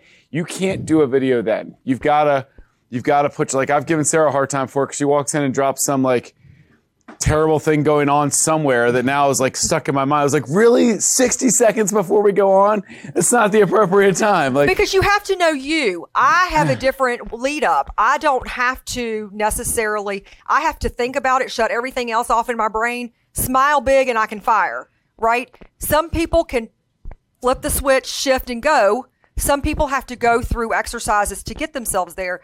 But to his point of getting yourself in a better mood, it's just like, would you go and do a listing presentation if you had a horrible afternoon and you had bad news? Would you pick up the phone and start prospecting to get some appointments if you're in this crappy mood where somebody just cut you off and you wrecked your car and all these things? Like, you have to be in the right energy quadrant and that positive energy flow to be able to prospect, because that comes through your voice. What you're going to see it come through the video.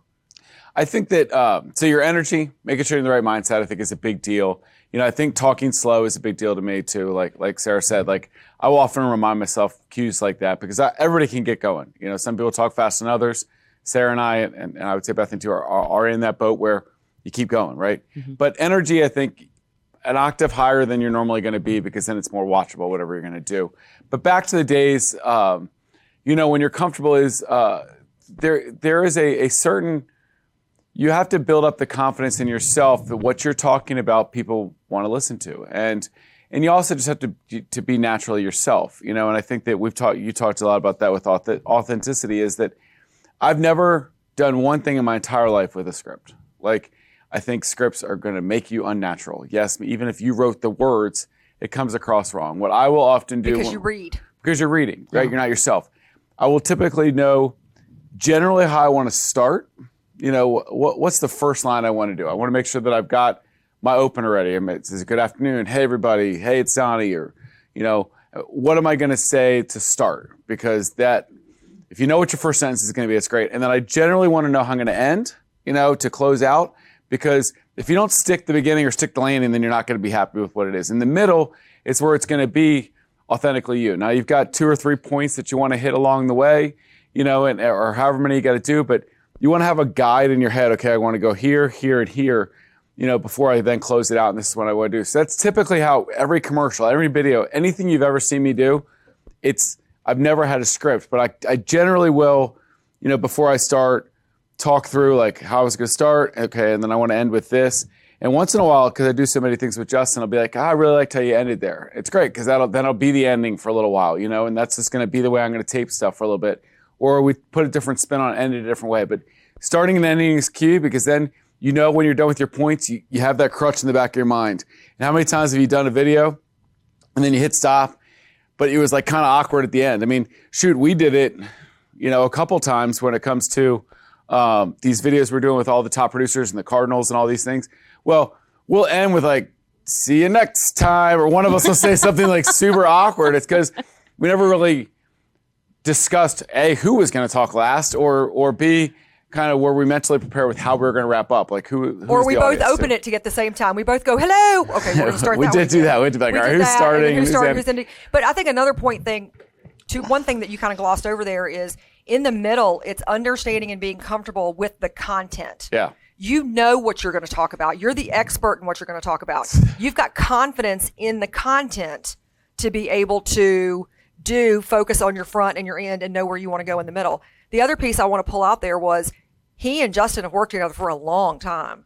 So finding that person that can be authentic with you and then not take offense. Yeah. If I'm sitting here and I'm doing a video and Justin goes, that sucks, we need to redo it. Yeah. I can't get butthurt and walk out crying. I've got to be like, okay, what went wrong? What do I need to do better? Where do I need to land that? You have to find somebody that's going to and then go. with you. Yeah, you've got to have that authentic feedback. And Justin will just be like, do it again.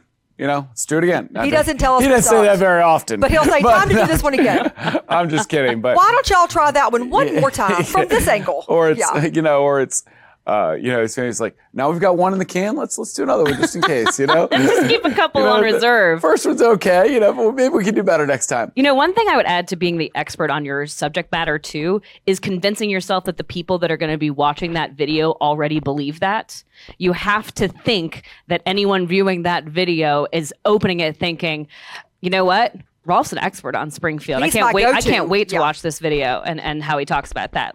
And having that mentally there already puts you, into your point, a headspace that's appropriate for the video you're conducting. Right. Absolutely. And I think half the time we don't, at least some of the videos I watch online, I'm not sure you believe what you're about to say, that it has value. And if you don't believe it has value and you're not confident what you're going to say, that'll come across, Fake it till you make it. Fake the confidence that it takes, and that'll go a long way to building that up. To that point, how many of you have a content idea that you think you would like, but you're terrified that someone's going to know one thing more than you and call you out on the fact that they know more than you do? Yep. What are you talking about? You're a fraud, right? Somebody always knows more than you. Don't worry. I'm just kidding. So that was a lot Are of they great here? hands. I just haven't met them. And the ones of you that didn't raise your hand, I feel like you're probably lying, but that's okay. The point is this: you know more than your audience knows, or they wouldn't be opening your video and calling you to get more information. Right. You have your real estate license. You are practicing. You are selling homes. You are great producers. You are the experts. You Right? guys wouldn't be sitting, literally would Would not not be in this sitting room right here room with this one, right yes. now if that Right. weren't the case. True. So when Sarah and Donnie asked, hey, would you mind saying a few things about getting comfortable on camera? I said, what am I going to say to these industry titans? You guys are out there selling millions of dollars worth of real estate every year. What am I going to tell you about being confident in your skill and your vocation? You have that confidence. You've got the numbers and the volume to prove it. So just remember that when you're on camera, you're already the expert. Absolutely. No, it goes a long way. And I will say this because I've looked back at some of the videos that They're fun to watch. that you can find on YouTube of me, and even the programmed one. I before our time, Justin, I taped one in his house, 2008, 2009. I had a 3-minute intro, and it was on my website because I was like, as soon as people come to this website, I want them. You can find that one; it's fun. But I had all my points, but there is a. And I was always confident, but the confidence level changes dramatically, but it comes from reps and it comes from confidence in yourself. Practice, and what practice. you are and what, and you're like, I'm Donnie, MF, and Samson. We used to say that about my dad, right? He's like, Casey actually said it on Casey stage said it somewhere on at Real stage, Producers. He's I'm Casey, Mother F, and Samson. If you don't want to talk to me, that's your problem, not mine. But, you have to almost have that mindset a little bit. You got to have a little... You gotta have a touch of That confidence. confidence is good, right? That overboards a little bit, or that will come out. Not cockiness where it's off-putting, but Right. confidence enough that people are like, no, I want to listen to what he's got to say or she's got to say. I would err on the cocky side of confidence, honestly, when you're about to get into video. I'm trying to toe that line It all goes the fake time. it till you make it, though. For Truly. those of you that don't Truly. have the at-bats at video, sometimes you do have to fake it until you make it. You have to just pretend like you do. Yeah, perception, absolutely. But I think that the authenticity is you. So many of us are like, every word's not going to be correct. None of my words are always correct. And sometimes I call him on it, and sometimes I don't. Yeah, right. But like even if you watch one of my commercials, it's Right. more canned. Look, it's not the exact words you're going to say. It's not the smartest words, but you could tell that it's authentic. That the excitement that I'm trying to provide to people is real. So I think that that's one thing I would say is that don't get hung up on is this the exact best sentence, because then you get caught in this. I've got to write the perfect thing, or that word was a little bit off. Steve does, I'm seeing in the back there, he does these awesome, fun things all over. And like, look, you're not saying exactly what you want to be. You're being fun and you're giving something that people want to see. It's entertaining, right. And that comes from the confidence of being authentic and just saying what's natural instead of, well, I didn't say this sentence exactly correct, or I could have landed this. Just be yourself. And even if you mess up a little bit, keep rolling with it, because it actually makes you much more likable. It much makes you more human. approachable. You're not a robot. You're a human person that people see. Oh, wow. Like when we filmed the update last week, I said some word, Like I'll draw this as an example. I said some word and I was like, oh, wow, that was Southern. Like it just took me off base because it didn't even sound right. So I just laughed at myself and then I went on, right? I didn't stop and go, oh, we got to refilm the entire segment because I said a word wrong. How Just far roll into with that it? was It was halfway. I wasn't redoing so it. I can zero in on that part. Yes, you know, 'cause yes. It was like a chapter book, that update. Because if there's anything that Donnie can find in anything I video to make fun of me about, he will absolutely do it. Yes. I find if you make fun of yourself first, That's why I made fun of myself first. Get That's out why in front of that. Get out in front of that train. Absolutely. But thinking, and this question where we sidetracked a little bit, the question went back to, you know, if you go back and watch those videos to where it is, it's reps, it's practicing, talking to yourself, having a critic that will give you that feedback, I think are important. You know, and your receptivity. So and your important. you have to be okay with, you know, the constructive criticism, you know, and that comes from, you know, having that confidence that, look, I'm not going to be perfect, but I want to know what you're seeing as the public out there. And you know, I think it's important to be open to that stuff. I mean, when I made big 2.5 years ago, you know, we introduced a monthly fee, and I was very uncomfortable with the message that I was just dropping on 5,000 people or 4,500 people, right? Mm-hmm. And I came in and I videoed it first, and I asked for my brother and a couple of others to come out and watch, and I was like, look, I will trust what you all say. You need to tell me, where am I missing? How is this coming across? Because I really wanted the criticism, because it was that important that I wanted to nail what I was saying. So I think that's important. Like, they could have told me, and my brother is the best at it because he will say the harshest things to me. There's no filter between what Bobby will say to me. You know, Justin tries to couch it a little bit in a nice way, but Bobby will say, man, this is, you know. So, but I think I wanted my harshest critic that would tell me the exact truth in that moment. So I went and got that person. And that only makes you better. So I did only do 2 takes. I don't know if we taped the first one, I think, but I was doing it so I could run through to my head and practicing. Yeah. You know, and I practiced, and I do a lot of things. So, you know, I think that those are some of the points that I would talk to is be slow, have an outline, know your start, know your ending. I think those are really important. You know, even if you're doing a 30-second or a minute hit on your phone that you're going to post online, know how you're going to start, know how you're going to end, and generally what you're going to talk about in the middle, but don't get hung up on exactly what it is.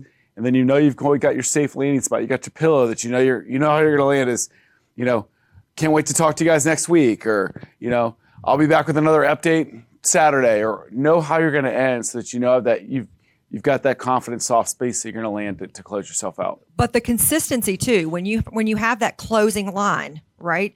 That consistency is subliminal. It tells people, okay, he's ending this now, I can move on. Right? So being consistent, finding your tag, finding your brand, finding the opening and the closing to be consistent and inserting content, all it is a template. Right? Just like you would put an open house flyer together or something. It's a template. That's all it is. Right? Mm-hmm. So Bethany, we just threw you. You came from talking to people one-on-one. Yes. And talking on the phone. Yes. And everybody that knows, Bethany can drop some humor one-on-one. But then we said, we need you to film some things. Yes. And how'd that go, Beth? How did that feel? It was uncomfortable at first. Absolutely, it was uncomfortable. I think one thing, and I'm not going to stand, how do you say? I'm a funny person. I like humor. I find it connects me Bethany, with people. you're a funny person. You're funny. Funny looking. I find it connects me with people. I'm comfortable when I'm being funny. That is something. So I lean into that. No matter what the subject matter is at the video I'm filming, I'm leaning in, I'm sprinkling humor in. Find what that wavelength is for you. It may not be humor. Humor is a good one because it's a good solid basis. It's, you know, everybody kind of has that in common. It's an icebreaker. Yes, yeah. it is. I also found one trick that I started doing when I started doing things on video was I filmed myself and looked and watched it when it was just me talking to a camera. I then filmed myself having a conversation with somebody. So I put somebody in the room, put the camera in the same spot, but filmed myself. I then compared the two. How was I different when I was talking to someone versus when I was just talking to the camera? I could pick up on things like, were my eyebrows higher when I was doing it? Does it make my face more animated when I'm doing it? Was there more hand movement, more body movement? All of that. And to try to lean more into that conversational language, body language, and tones, and use that when I'm just talking to a camera, because you're going to be more animated and you're going to be more engaged if you can kind of picture that camera as a person. Well, and you're picking the energy up from the other person and engaging. So y'all remember the sales meetings we used to do on Lee Road, where Danny would climb up on top of the partitions and then he would jump off. Jump on the desk. And The every maroon day I carpets? thought he was going to wipe out with the maroon carpet. Yes. So we used to You do know sales what? There's meetings. only like a couple people Yeah, in this most room of that are we still may have there. to find a throwback picture. Okay. So let's just fast forward a little bit through that. Like less than 5. We used to stream our sales meetings. Okay, great. Well, then we went to COVID. Our packed house became our video production crew. And whereas Donnie and I had done, and Danny, these videos all the time, engaging with the audience. Tammy, good to see you. Oh, hey, Richard. Like, we're talking to people in the audience and we're engaging. Well, our audience was gone. Yeah. So hard. then we're sitting here staring at the little camera because there's no one else to take eye contact with. And we're staring at the camera. And at this point, Donnie and I are looking into a camera doing the updates. And we're slow your breathing down. Keep your, because there was no energy. So we had to find a way, the two of us together standing on a stage, to find energy and bounce off of each other, or nobody would watch us. And if nobody watched us, then they didn't get the information that we needed them to know. So we had to start using each other. And I would say not as a crutch, but we had to start using each other's energy and bouncing off of each other. And if you want to know the truth of that matter, that's probably where our authenticity really started. Because before it was like, oh, well, he's Donnie. Yes, I've known him for years. Yes, I sold against him. Yes, I coached this kid, but he's still the CEO, right? But then when it was just the two of us and we were bouncing, we just started Making fun of each other. I was going to say cutting each other, but yeah, making fun of each other. And it really was okay. And it really allowed us to get very, very comfortable. It increased our synergy. It increased the fact that we could communicate on the same wavelength, that I can speak Donnie, he can speak Sarah. That's a really scary place to be. But so for a whole, that allowed us to really use that time and use that skill to impact Samson and its growth and its employees and its agents that were coming in. So there's a lot of places where, we were talking about earlier, where your communication in your video, when you get comfortable, allows you to be a better, I think Austin said it was a better human, but it allows you to be a better communicator, and it allows you to impact people because you see how you're impacting them and you're leaning into it. So we lean into our authenticity. Sometimes a little too much, so we try to cut back on that. We'll call each other on it. But you have to look, if you're up here and you're uncomfortable and you're not getting any energy because you're staring at that little box, then pull somebody up and do hey, did you hear about this movie that's opening up? What do you think? Or, hey, there's a new Chinese restaurant down the street. Let's go check it out. Like, lean into somebody. Arturo's kids are doing the video. They're fearless. They're awesome. Children are fearless, right? Lean into the resources Just that you his. have. Most are not fearless. That's hilarious. Well, maybe that mine, generation maybe mine is. a little bit, but That generation is because they grew up with technology. That's true. But lean into that. And I'm going to ask, this question of Bethany, and I think she did a good job of saying that she videoed herself and then videoed herself in conversations. And this summer we had Richard, Bobby, and Bethany practice doing lunch and learns, and then eventually go out in the wild. That was a tough day. I'm not going to lie to you. So we sat. Right here Where and y'all had are. them practice their lunch and learn. And I will say this and it was on video, and Bethany, I don't know if Richard and Bobby did or not, but Bethany went back and dissected the video and watched herself. And I will say this, because it was 7 months ago now, or whatever it was, 8 months ago. Bethany was not herself when she stood up on stage the first time and did that lunch and learn presentation. Now, one, maybe it was getting used to verbalizing the content. Two, maybe she was a little more nervous because Sarah and I were in front of her. But three, there was a camera, and it wasn't the natural Bethany that you guys know and love that's natural and talking and joking and all those things. It was a different person because there was a camera in front of her all of a sudden, and there was Sarah and I in front of her. But I think that she had to have reps and practice and was really probably hard on herself when she said she'd watched it a bunch of times to try to get better at that. Whereas now, Bethany's very much more comfortable. Too comfortable because then she'll talk for 38 minutes on an update. But her one and only shot. But I blew it on the weekend update, guys. It was like 40 minutes long. Yeah. The goal is 15 minutes or less, and I think she was like 37 minutes. I thought I was filming multiple weekend updates. I was confused. But one of the things the comfort level was dramatic, and it was actually almost shocking to watch. And I know that this is an evolution for everybody, but she hadn't spent a lot of time in front of camera. Yeah. But then when she did, it wasn't the same person. So she had to get to where the point is now, where she's totally comfortable, doesn't even realize that there's a camera. But the steps she took was reading the content, learning the content, saying it to where it was hers, and it was actually said in her voice and in her way with her humor. so that she made it authentically hers. And then taking the feedback open and honestly, when one of us said, hey, your eyes, you got to stop looking in that direction, or hey, you got to stop with this body language, flip your body here, or say this like this. She, got it. I'll say it like this. Like, she took it, she internalized it, she shifted direction, and then she practiced over and over and over. I think that this is a good segue to another thought. I kind of mentioned it earlier. You have to put yourself in the mindset of the people that are watching your video already assume you're the expert. Another part of that, and I think one of the reasons that I was nervous when we were first filming that, I wanted to be sure I was an expert on the content I was talking about.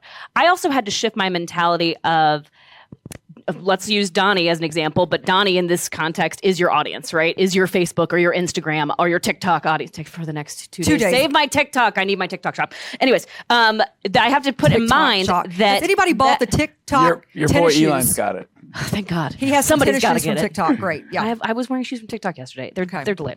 Anyways, I have to keep in mind, so Donnie, my audience, and your audience being the greater audience, not only did they think I'm an expert, Donnie wasn't sitting there looking for ways, looking to find things wrong. That's not why he was watching. I had to shift my mindset to, they expect me to succeed. They expect me to be good at this. That's why they've chosen me to do this. That's why you're doing this, because you're going to be good at it.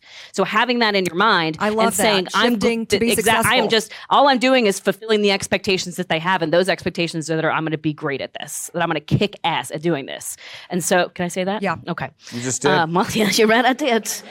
So that was definitely a part of that evolution and getting more comfortable, again, is not assuming the worst in people's expectations of me, not assuming that people are waiting for me to fail on that they think I'm good at this. So let's be good at this. Let's show them that that's the case. But it's that mindset shift from the beginning when I asked that question, who's afraid that somebody's going to pick them apart and think they're a fraud or whatever? It's the mindset shift to, these people know me, like me, trust me. They want information. They know I know what they're talking about. I'm going to answer it. And then, hey, if you have any questions or you want to talk about your specific scenario, please give me a call right? Yep. It's finishing it up so that you're not saying everything in one, you're not being the one thing to all people, right? You're giving a little blip. You're giving a little bit of content. You're dripping, right? The fish touches the water a little bit. I'm using your analogy versus holding it up where they can't get the food. Because here's the thing, 10, 15 years ago, when you started video the first time, you sat down and read the entire contract paragraph by paragraph by paragraph.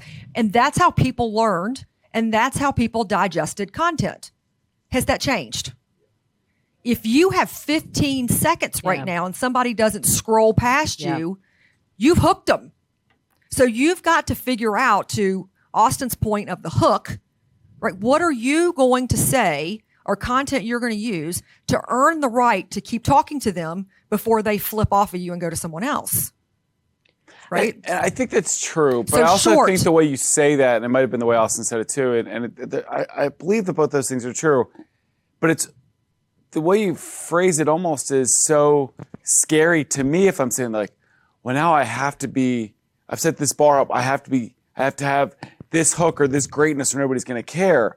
No, just from the perspective of you can't sit there and talk for 35 minutes on. Not say anything. Right, and not say like anything. Bethany and it's update. Bam, bam, bam. Yeah. Listen, but those 3 minutes of gold were gold. but I don't, and I don't think you meant it this way, but when I hear that, I'm like, you've got to just, how do you earn the next 15 seconds with that 15 seconds? And some of that can be like, oh no, it's just 15 seconds. Well, I can't earn that. I'm not going to be good enough to do that. Right. So like I would hear that almost a little bit abrasive and like, that seems like a high bar that I might not be able to get there. But to me, it's about coming across as, and I agree with that in theory. I just want to make sure it's not so scary the way it's said. It's how you're digesting information or how the consumer's digesting information. I just think they're no longer going to sit and queue in for 4 hours to listen to what you have to say. You got to get it out. You have to also, you want to be likable. People don't want to hire somebody that does, and this is why I put my video on in 2008, that I did in Justin's house, is they want to get to know the person they're going to walk into their house. Like, the more that you can get to, like, I don't know who Michelle is, but if I can get to know her on video, oh yeah, she seems nice, she seems likable, I'm going to invite her over for a listening presentation. You just want to open that door to get the invitation to keep talking to them. They want to keep clicking on that play button because they generally start to build like you're a real person jumping out of the screen. I mean, I don't talk to Sam as much as I'd like to, but I feel like I know Sam great because he's out there and he's himself on video. And there's not a more relatable and likable person in the world than Sam, and he portrays that through video. And anybody that's around him Sam's like, I think he just called me likable, but you're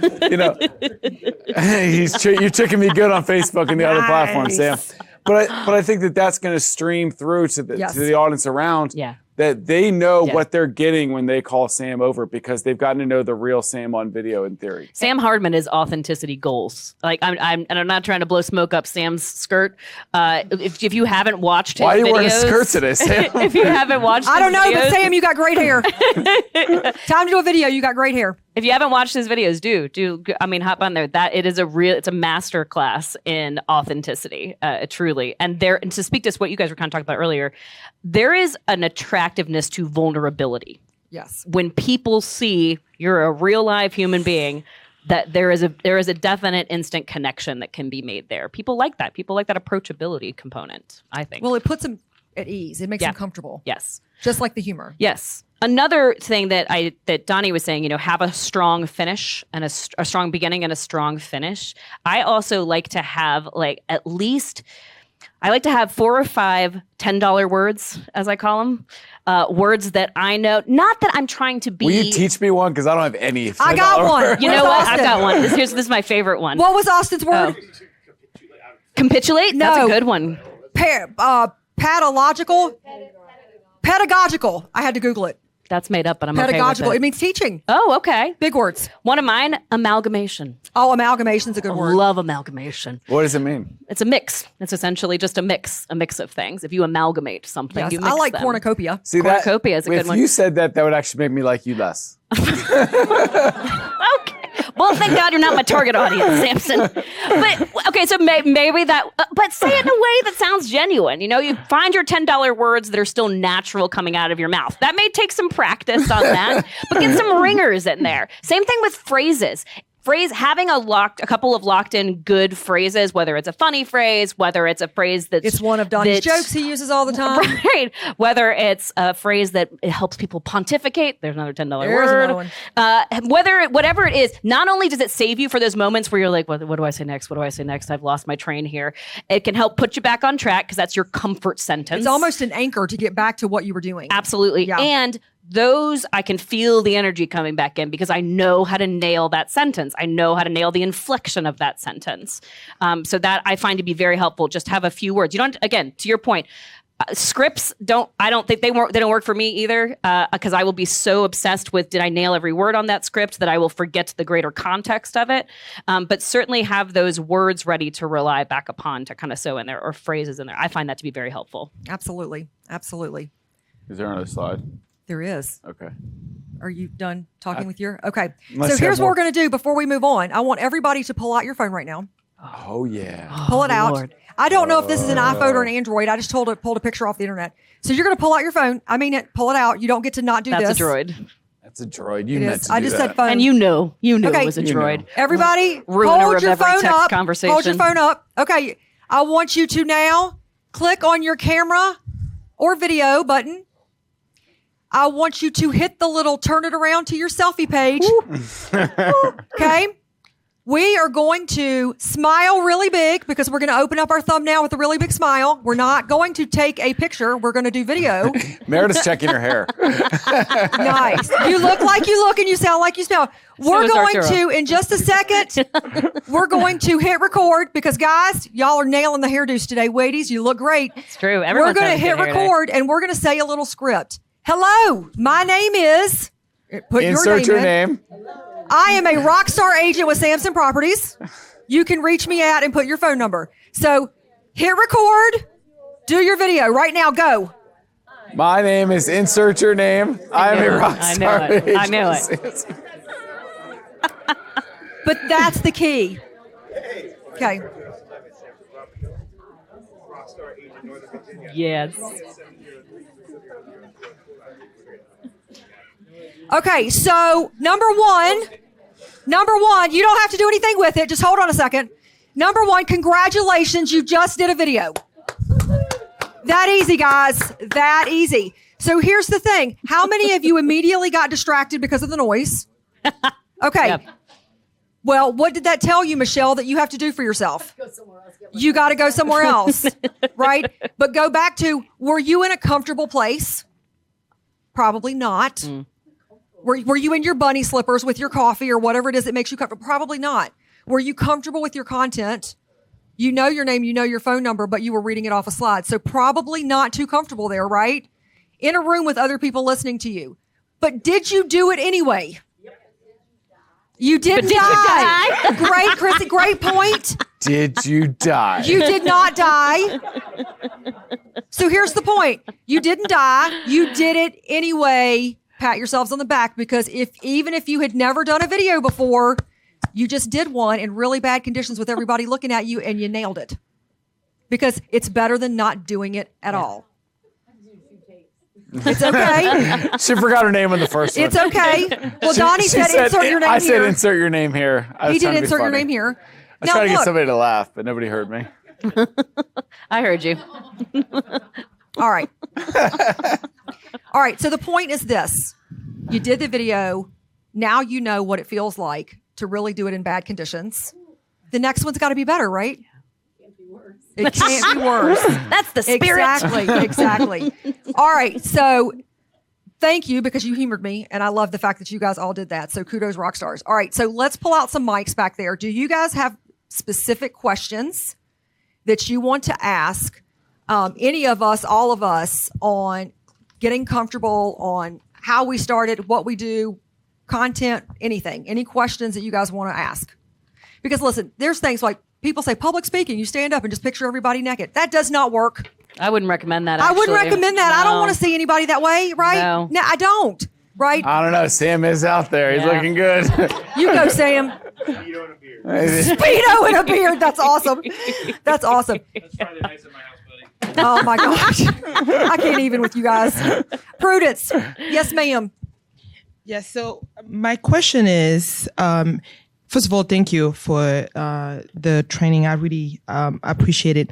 So how do you know, when we talk about vulnerability and being relatable and just being human, being a person, how do you know when, like, what's the line between being vulnerable and being human and being all that and sounding unprofessional or unprepared? The reason why I'm asking is because I recently took the risk of taking a video. I went to a community where I sold about 20 homes. So I just said, okay, let me take a video and tell everybody I've been selling homes here. If you need a home, call me. And I did that in English. And I was very comfortable doing it in English. But then I thought, how about I do it in French too? Oh my God. Even though French is my first language, I had trouble doing the same. Yes, doing the same video in French. And I kept trying to find my words and stuff. And I got discouraged and then I stopped. So I decided, okay, so I'm just gonna post the English version and not post the French. For some reason, I mistakenly posted the French version first. And people started commenting, so I couldn't take it, I couldn't delete it. So I had to just go back and put the English version again. But guess what happened to the English version? It was about 2,500 likes and shares and reactions or whatever. The French version, you would not believe it, was almost 500,000. It went viral. It went to 500,000 views and then I was like, okay, but this was not making sense. Like my video wasn't perfect as I wanted it to be. But what do you think the number one attention grabbing video of all time is for videos? Blooper reels. So not Justin Bieber. I don't know. So I just felt like when I asked the 100 callers that were calling, oh, we saw that you speak French and you're doing real estate. And I'm asking them, what captivated you about the video? They said, oh, just the fact that I saw an African sister speaking French and I'm talking about real estate that I've been scared about. So I'm wondering, what is the line? Like at that time, my fear was that they're going to feel like I don't know what I'm talking about because I'm actually just babbling and I'm just not Prudence, finding my go back to watch the first video we did. What's the purpose of the video that you were putting out? Now, granted, you wanted to feel like that expert though, right? Right. But the result was the African sister speaking French. Exactly. You nailed it. and you rode the wave on that. See, now, yeah, and I'll bet you the reason it got more play, Prudence, is you were much more vulnerable and likable when you were not being perfect. You weren't as polished. Perfection, You weren't as polished. The perfection and polish. The perfection and polish is not that we're not trying to be good. Perfection and polish is not attractive. Mm-mm. Like it makes people feel intimidated that they don't really necessarily want to work with perfect. I can't connect with this person. And it mirrors that. Go back to, we're not actresses and actors, but it puts us, when we're too good, too polished, too stiff, it puts us on that level of, untouchable, right? Like celebrity, like whatever. You being vulnerable is the most authentic connecting thing that you can do. So good job, girlfriend. Killed it. Yeah. She didn't mean to. See? But sometimes it goes back to the things that we talked about earlier today, where Austin said things don't necessarily line up. Some things are inverse of what you think they would be. Sometimes the least amount of followers, the less polished video can earn the most money and have the most impact than all the things that are on Facebook. Who cares if you have 100 million followers and it's perfect if you don't earn anything off of it? I want to ask the guy in the back that does a lot of video. Dave, will you walk back to Mr. Fox there, please? Mr. Dustin. Yeah, that's you. That's you. So, Dustin, you've outwardly said you don't necessarily feel comfortable on video, yet you do a ton of it, right? Now, you obviously feel a lot more comfortable today than you did 5 years ago, right? Or 3 years ago, or whatever. Yeah. I really don't. I feel the same level of anxiousness that I do. How do you get through that? Because you do a lot of video. Like tequila. I mean, I know you were saying you never do scripts, but we do a lot of scripts for our market updates, like with the iPad teleprompter. But it doesn't help. I did a listing presentation that somebody called us from our YouTube ads yesterday, and as soon as I got there, the gentleman said, "Where's Devin?" And I said, "She's in another appointment." And then when we sat down, like husband and wife, he said, "I don't want you to take offense to this, Mr. But we Fox." wanted Devin. No, he said, I do communications for large companies. I'm a contractor. And I think the videos are much better when they're just Devin. Whoa. So, wow. Like, that doesn't help. Thank you for your honesty. So now your confidence is sky high next video. Yeah, but I mean, I see the results in the ad stats too. Sure. It's like the results are there. Like her cost per click is like half the amount that mine is. Her average view time to 100% is much higher, as is most of the women on my team. So like I am now going towards just doing the market updates, just doing the advertising with her and letting her do the properties. Because if me being in the video is going to hurt my client's property. So, all right, but hold on. Before we go to that. Is that just because she's better looking than you, though? Right. So let's be real. Let's be real. And I don't mean this to say, guys, I apologize in advance. But who is going to be less intimidating if someone walks, like let's take door knocking, for example. You go knock on somebody's door. Who's less intimidating to a seller opening the door, a woman or a man? Who is much more connectable because of sometimes facial expression, because of just women characteristics on video, women or man? Yeah. So it doesn't mean that men don't have place and don't have value, and yes, you should do it. But sometimes if you know that Devin, because she's a woman and she's getting better results, it doesn't mean Dustin sucks. It means she's hitting, so he needs to include her in all this. Does she run the same scripts you do? Yeah, she does. I mean, obviously we do videos together. We do videos separate. But to answer your question, I got sidetracked. The reason why I do it anyways, even though I'm anxious, is because just how effective it is. Yeah. Like if you guys thought about, for most of you, what would make you more nervous, like going on a $300,000 condo listing presentation or a $10 million one, like you're going to prepare for both, but you're going to treat the $10 million one with a little bit more preparation. Mm-hmm.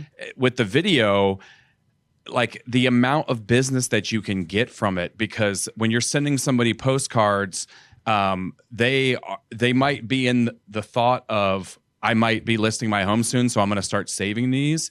But when you start delivering video consistently to them, they're going to feel like they know you. When you go to meet with them on a listing presentation, they're going to sit down with you and say, you know what, you don't need to go over any of the marketing. I've already seen all of your videos a bunch of times, and it just makes your life a lot easier.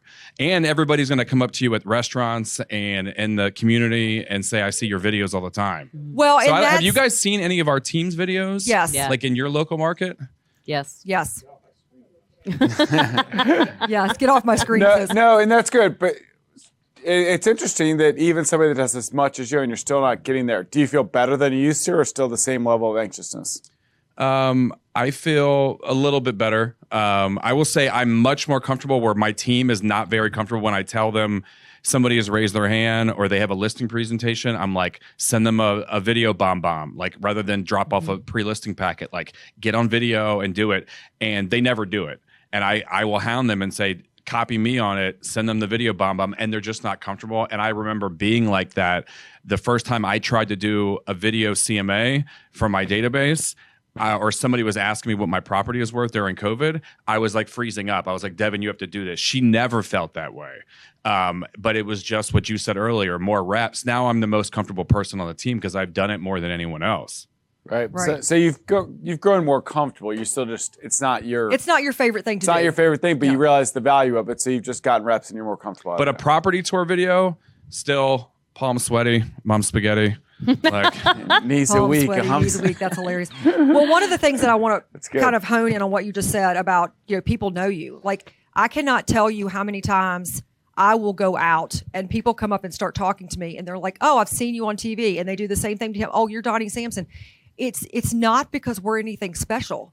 It's because we've been on video so much and we've goofed around authentically so much. People feel like they know us and they have conversations with us. And people will call me and start having conversations with me over the phone. I've got no idea who I'm talking to, right? But it's because they feel comfortable because they know you, they've seen you, right? This is the purpose. You want to be seen. You want to be known. You want people to connect with you. Do you think your market stats, and it can be a totally different thing, but your market updates, and I know you template them out for all so that your team members can do their local market and it's plug and play, right? Do you think that they would have the same success or more success if you gave them a couple of points to hit, but you let them be themselves a little bit and they didn't say every word exactly the way you wanted to do it? Yeah, what was interesting about yesterday is not only did that guy tell me that it's better when Devin's in there, he specifically said, the woman that you have in South Riding, I really think, and I don't know how you would tell Devin this, but I think if you guys just relax a little bit in your videos, she seems very relaxed and showing more personality. So a lot of it is like, if you're going to use a script, like watch some YouTube videos on how to read off of a teleprompter and like relax, like take a breath, look away, add some personality. Like Nikki Francis on our team. There's a few agents on our team that really have the market updates down where it seems genuinely them and not like they're reading off of a teleprompter like I do. Right. Yeah. So, but even with me doing it bad, it's still working. It's still going to be productive either way. Absolutely. And I'm not saying it won't be, but I think that you see that with Nikki and Donna and South Riding, like that. If you get more comfortable, more natural, and put a little bit of your own spice and sauce and vulnerability and likability in there, it probably does better. Now, even though you've done it a million times, Dustin, if you let your natural, like the M&M joke you just made was great, right? And that was you naturally being yourself. Like if you put a little bit of that, I bet you it would be even more productive, right? But it's tough with a camera on you.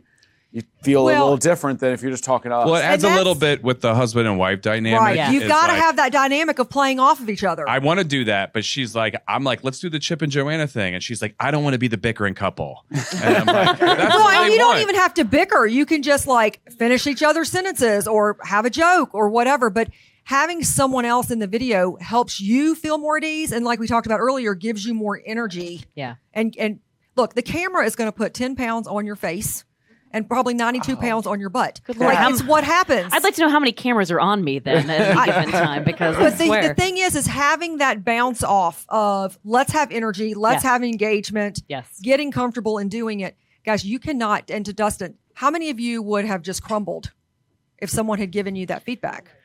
Yeah. Right? Yeah, I'd still be crying somewhere. Right. Like you water off a duck's back. You've got to just keep on going and keep on doing it. Pick up the video and do it again. and then do it again, do it another time. So what's next as we close up? Because he we're going to signed it was 3.5% listing, so he can tell me whatever he wants. Right. There you go. Good job, Dustin. Good job. So Dustin's going to come up here in just a few minutes and talk about, now, once you have your video, what do you do with it? But what's next for you guys to kind of wrap up this session? So number one, this morning we had Heather in here talking all about video strategy. Your next step is to pick the video strategy that you want.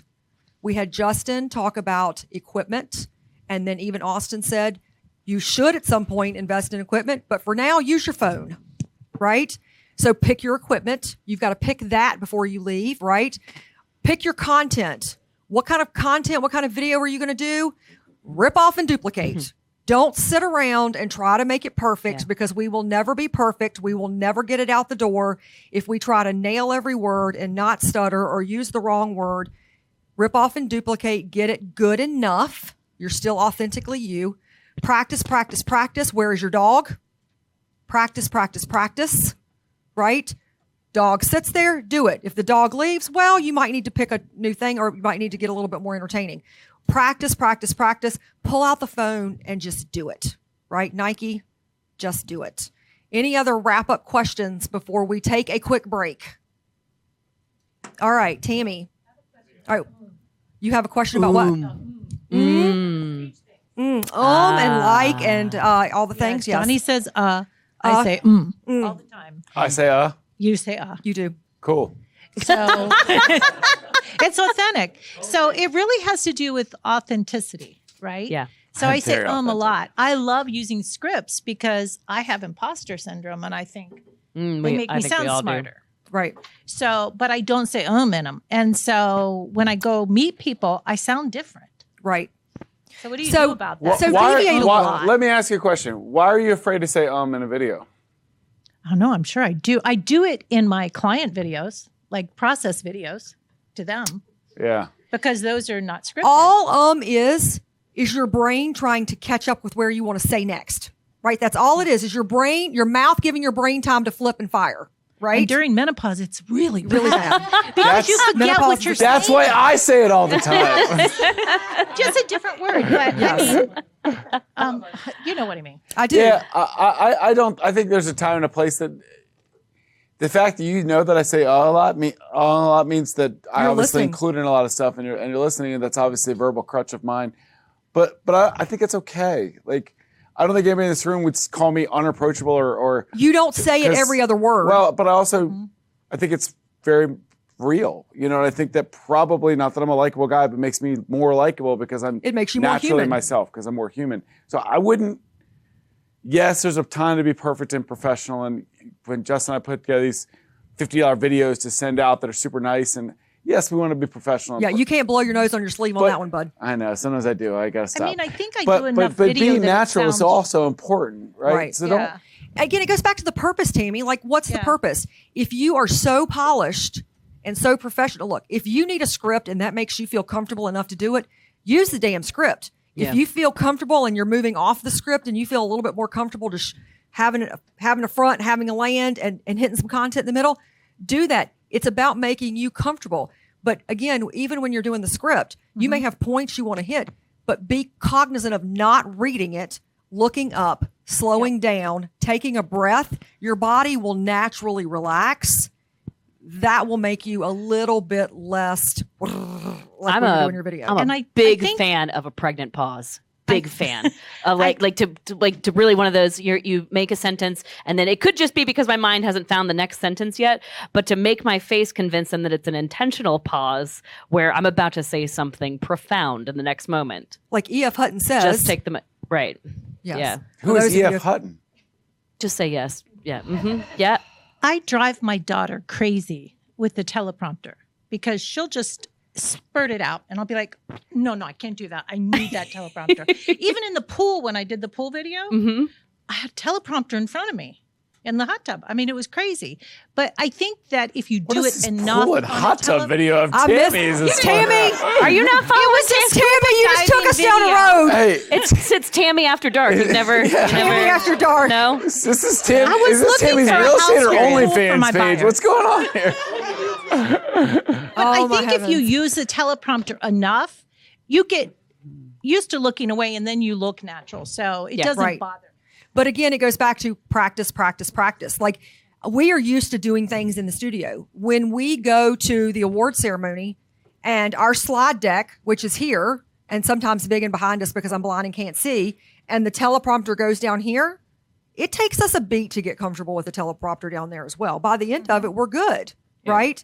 But it's getting comfortable. It's repping over and over and over again, taking the breath, like you said, looking away, nailing what does Kaysen call it, like the fourth wall or fifth wall or third wall, what or something in video, whatever. Kaysen, your son? Yeah, You're looking at us like we know. Yeah, like what does Kaysen say? Well, he's like this video. She's talking about EF hunting in fifth walls. I think it's time we close this up. One other thing I did want to say though, because Tammy, you made a good point. Like, okay, if I'm going to come across differently in person than I did in the video because you had the practice, I think probably we give people too much credit too for picking up on those differences. We're our own worst critics. We see and we know the differences. They're not going to see as much of those probably as we think. I also think that there's a built-in expectation too that when people watch a video, they know there's a little bit more practice that goes into that than the person in there. So I wouldn't be too concerned with that. I think. And to piggyback on Prudence, it's like you were super uncomfortable with the video, but I would guarantee you that 90% of the people watching just said it was perfect. It was great. Yeah, that was great. Wow. Right. It was great. It was great. Christy. Yeah, that's a great point. We got Mike over here. I don't think so. They can't hear you on the film. My throat's a little raw from the episode earlier, but Yeah. anyway. You good now? Yeah, I'm good. Okay. Dry drowning. Yeah. What I was going to say is that I found, and y'all might think I'm weird for this, but I found going live on Facebook was the best way for me to get comfortable. And the reason is because that your Facebook page is normally your friends and family, and that's your safe space, right? So, I'll go live. My first live was like, I was doing an open house or something, and I'll never forget that I was so nervous that I was going up the stairs, and by the time I got upstairs, I had no breath. I sounded like a fool. It was awful. I was so nervous. But then I realized, because people were popping on and saying, "Oh, where are you?" and doing that kind of stuff. So you can kind of get a twofold thing from that. If you go on, say on a Friday, and say, "I'm thinking about doing this," and you're really just talking to yourself, really, because nobody knows that you're live unless people are like, "Oh my God, Meredith's live. Let me go see what she's talking about." And they could do that. That's what happened to me. But you don't know who you're talking to, but you can say, I'm thinking about doing this every Friday. This is my area of expertise. What do you guys think? Do you have questions? What would you like for me to talk about? Right. Do you have topics you want me to cover? Content stuff. Yeah. And then, you're not actually live when you're saying it. Well, actually you kind of are. Now, I don't think you used to be. It used to count down and then it would post it when you finished the video. But now I think you actually do go live. So, because we were doing a training and we were testing out something for our team, and Tara and some other realtors were like, why'd you stop? And I'm like, why were you on it? What are you You should know how to do a CMA. What are we talking about? But I anyway. was on it too. It was good stuff. Well, you should already know too. No, I'm just kidding. we love Tara. But anyway, so that was my suggestion, to start with your safe place, your people and the people that love you, and no matter what you say, they're gonna be like, oh my God, it was great, but I'd like to know about the interest rates next week. You know what I mean? So that's my 2 Awesome. cents. All right, you guys, well, we're going to wrap this session up, give you a 10-minute break, make your phone calls, get some coffee, hit the restroom, and then we're going to mic Dustin up, and he's going to come back and talk about when you leave here, you got all these things, you're ready, you're going to film your video, and then what are you going to do with it? Where are you going to put it? Yeah. And how are you going to use it to grow your business? And that is going to be Dustin's talk, and then we will wrap up for the day.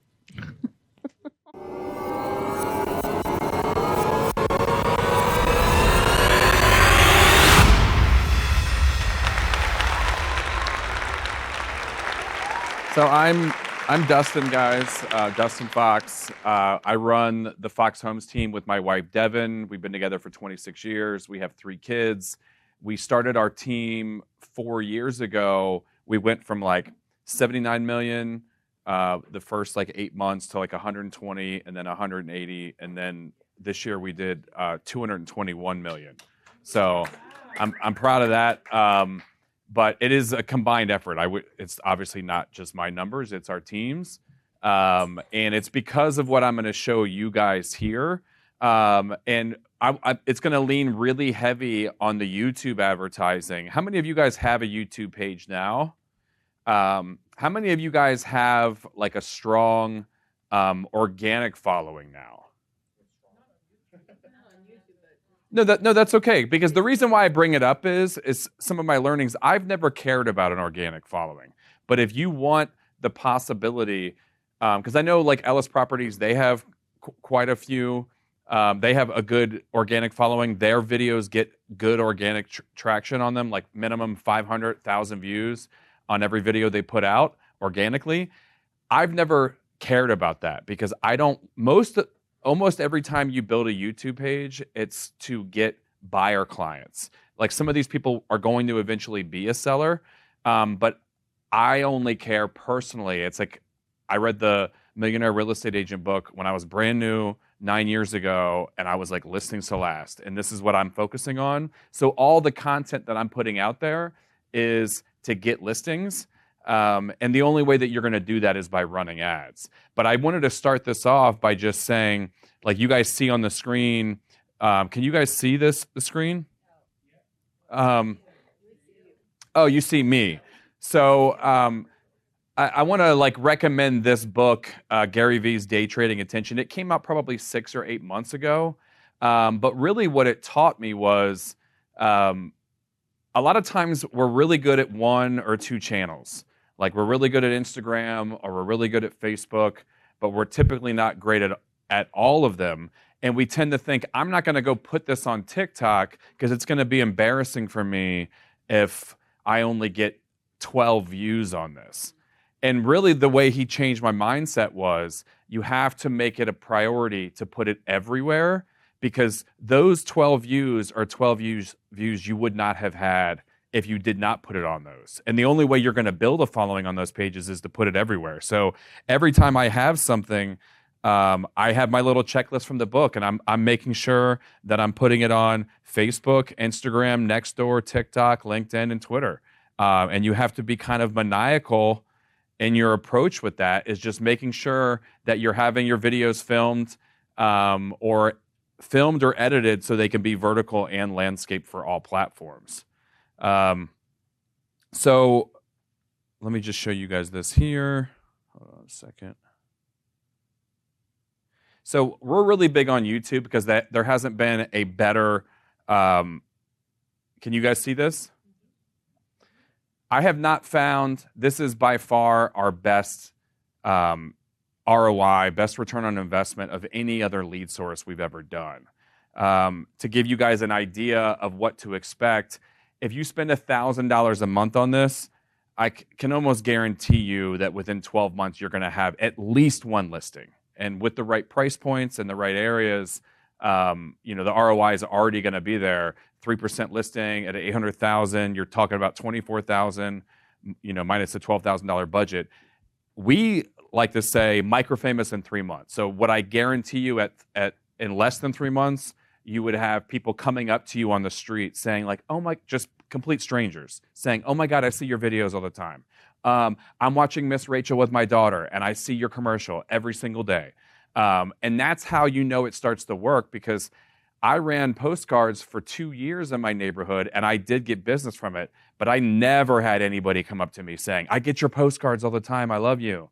So this is like, and our other claim to fame is we lead the country in 5-star reviews. So we have now 1,869 5-star reviews. So we have the most in the US. And I've kind of figured out the Google SEO, and I don't want to get too technical, but it's called Google Review Schema. So when somebody joins our team, I embed the Google Review Business Schema onto their bio. So any agent on my team, if you Google their name, it looks like they personally have 1,800 reviews, not the team. So it benefits everyone to kind of have this team aspect. You guys can follow me on Instagram. This is my book, 6 Weeks to Real Estate Success. There's nothing sold in the book. You can go chapter to chapter. There's step-by-step tutorials on how to do everything that I'm teaching you guys today and a lot more. But you guys will see I'm like super into advertising. I'm super into direct response.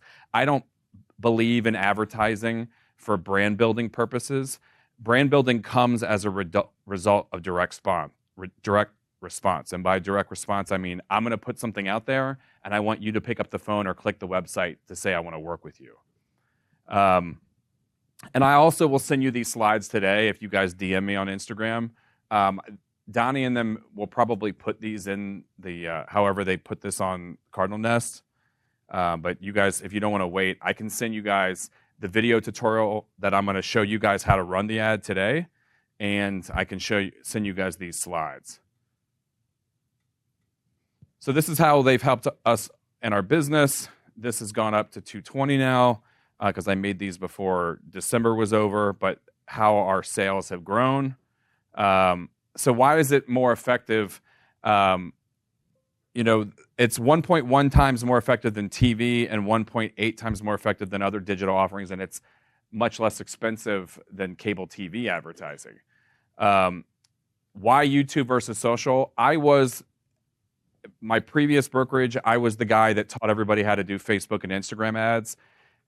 Over 8 years, I never had a single person ever screenshot one of my ads and text it to me and say, oh my God, I just saw your ad on Facebook. Because to them, your sponsored ad is just a post in their feed. They're not connecting it. But when you show up on somebody's TV screen, they lose their mind. And when you're advertising your listings and your seller or one of the seller's family members or friends sees their commercial on a TV screen, you are never losing that listing, ever. You talk about client appeasement, it's going to be through the roof. But we get these texts every single week. Our agents will put them in the group chat and say, my client just sent me this, I just got this. Our team chat, their agents are regularly sending I just got another call from YouTube ad, just got another call, another seller giving me a ring. The ad recall when you're talking about print versus YouTube TV is just significantly higher. And the pushback that I got a lot when I was doing this presentation for MVR and other places is my client database is not on YouTube. And most people are surprised when they realize that the average seller in the US, most people guess it's 45, but it's 60. So they're thinking my clients will never see this. And I can promise you they will. 35% of our views are 55 plus. And I know they're seeing it because my mother-in-law is sending me Alex Jones conspiracy theory videos. So I know everyone is on YouTube. They may not have YouTube TV, but your ads are going to be shown on people's TV or cell phones or laptops or tablets. And the beauty of YouTube versus Facebook and Instagram is when that HUD lawsuit came out and they said, Meta said you can only do a minimum of a 15-mile radius, for fair housing reasons. That was not a HUD thing. They took what HUD said and they said, oh, this is going to be our chance to spread your ad spend out further. So the cost per view, they can just spread your ads further apart. Google didn't take that bait. Google says we can still, so before when Facebook and Instagram ads were much more valuable because if I had an open house, I could run my video, drop a pin on a house and do 1 mile radius and say $100 for the weekend. And people would come in saying I can't get you off of my phone. Now they're coming in saying, I can't get you off of my TV because you can say a specific city, you can do a mile radius around a house. If you have a listing video, it's all very valuable. And you can target homeowners only. It's not going to prevent because we have kids on their bikes ride by us all the time when we're walking our dog and they're like Fox Homes. So we know that they're just on their parents' YouTube account. So you can't keep everybody from seeing it. But you can target people that live in a household that owns the home. So you're not wasting your ad spend to people that would never be selling their house. My aha moment was on this is I was sitting at home watching a Caps game with my 16-year-old daughter. She was 14 at the time. And if you guys remember this commercial, 877-431 Luna, you know that one? Well, it's playing the commercial in the background. I'm not really paying attention. My daughter's looking at her phone, not looking up. and she just starts singing the song in the background. And the next one was like FH Fur. She sings that one. And I'm like, damn, I need a jingle or something. And I'm like, why aren't real estate agents, and I'm on YouTube TV, and I'm getting commercials. So I'm like, why aren't real estate agents running direct response commercials? You don't need to have a jingle. I don't have a jingle. But it was just like, hey, I want to try this. It was just like a little aha. So the first one that I did, this is an updated version of this. Justin, can you play this, or can I play this? Okay. So mine are very specific to the community that I live in. Are you looking to sell your Centerville home? We average our sellers $25,000 more for their home. I'm Devin Fox. And I'm Dustin Fox, and we're the Fox Homes team. With our HGTV style videos, your home will be seen by a minimum of 100,000 potential buyers. Because our cinematic drone shots are epic! So if they're buying in Centerville, they'll see your home. no matter where they are. No matter where they are. No matter where they are. Which means more showings, More offers. and ultimately more money in your pocket. With our expert staging, your home goes from staged to sold. And our catered and food truck open houses drive the bidding wars. That's why over 1,800 happy families have given us 5-star reviews. Making us Centerville's #1 rated real estate team. So if you want results like that, contact us today. Call the Fox Homes team. Selling Centerville, one home at a time. So we ran that, and it was my big aha, and I ran it for about 8 months and only had one listing. And I'm like, the ROI's there. And if you got a listing sending postcards for 8 months, you'd be very happy because you're like, this is just the beginning. But it wasn't until I was I just finished writing my book, and then I hired Bronson and CPV to do, like, I need bulk video content. I need to hire you to film some content for my book, and I want to do like 6 videos a month. And he's like, well, it's 8 videos minimum. So I had 2 extra every month. So I said, you know what? While I'm doing this, I'm going to do, out of those 2 extra videos a month, I'm going to do a market update video that Donnie was mentioning. And it was basically like, Centerville homeowners, here's your market update in 60 seconds. And it was in a teleprompter, and that's what I was doing every month. And within 2 months, I got 2 more listings from that. So it wasn't until like a Gary V, like jab, jab, jab, right hook, value, value, value. I was just right hooking them with the commercial, but I wasn't providing them any value. So once I started doing that, it really got rolling. And then I was like, okay, team, you guys really need to do this. So now we have it plug and play. We have the script, and like you saw how my commercial was a series of vignettes. It's like we give our sellers 100,000 views. We have 1,800 reviews. We do staging. We do food truck open houses. Now they have their city that they're running ads in, and they film their video and specific spots in their city, and they're promising the same things, and we're running the ads for them. And it's gone very well. And again, what I was showing you guys earlier, this is how we know it works. Besides us, people calling us and asking us to list their home, we're getting these texts every single week. So which type of ad campaign should you run? And I'm going to actually show you guys step by step how to make these. So in terms of views by campaign type, nothing is going to beat a skippable in-stream video ad.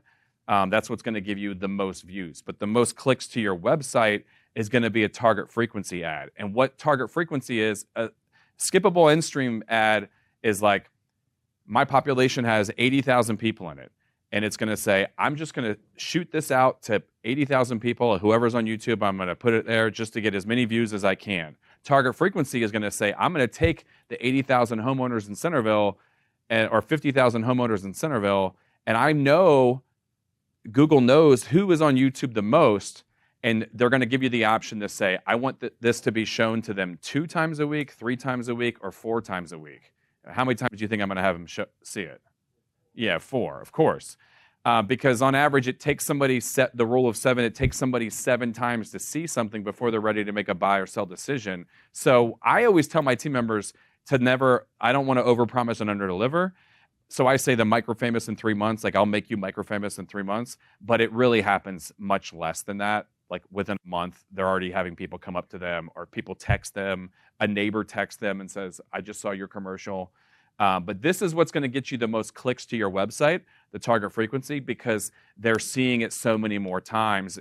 It's not as many views, but it's a lot more clicks.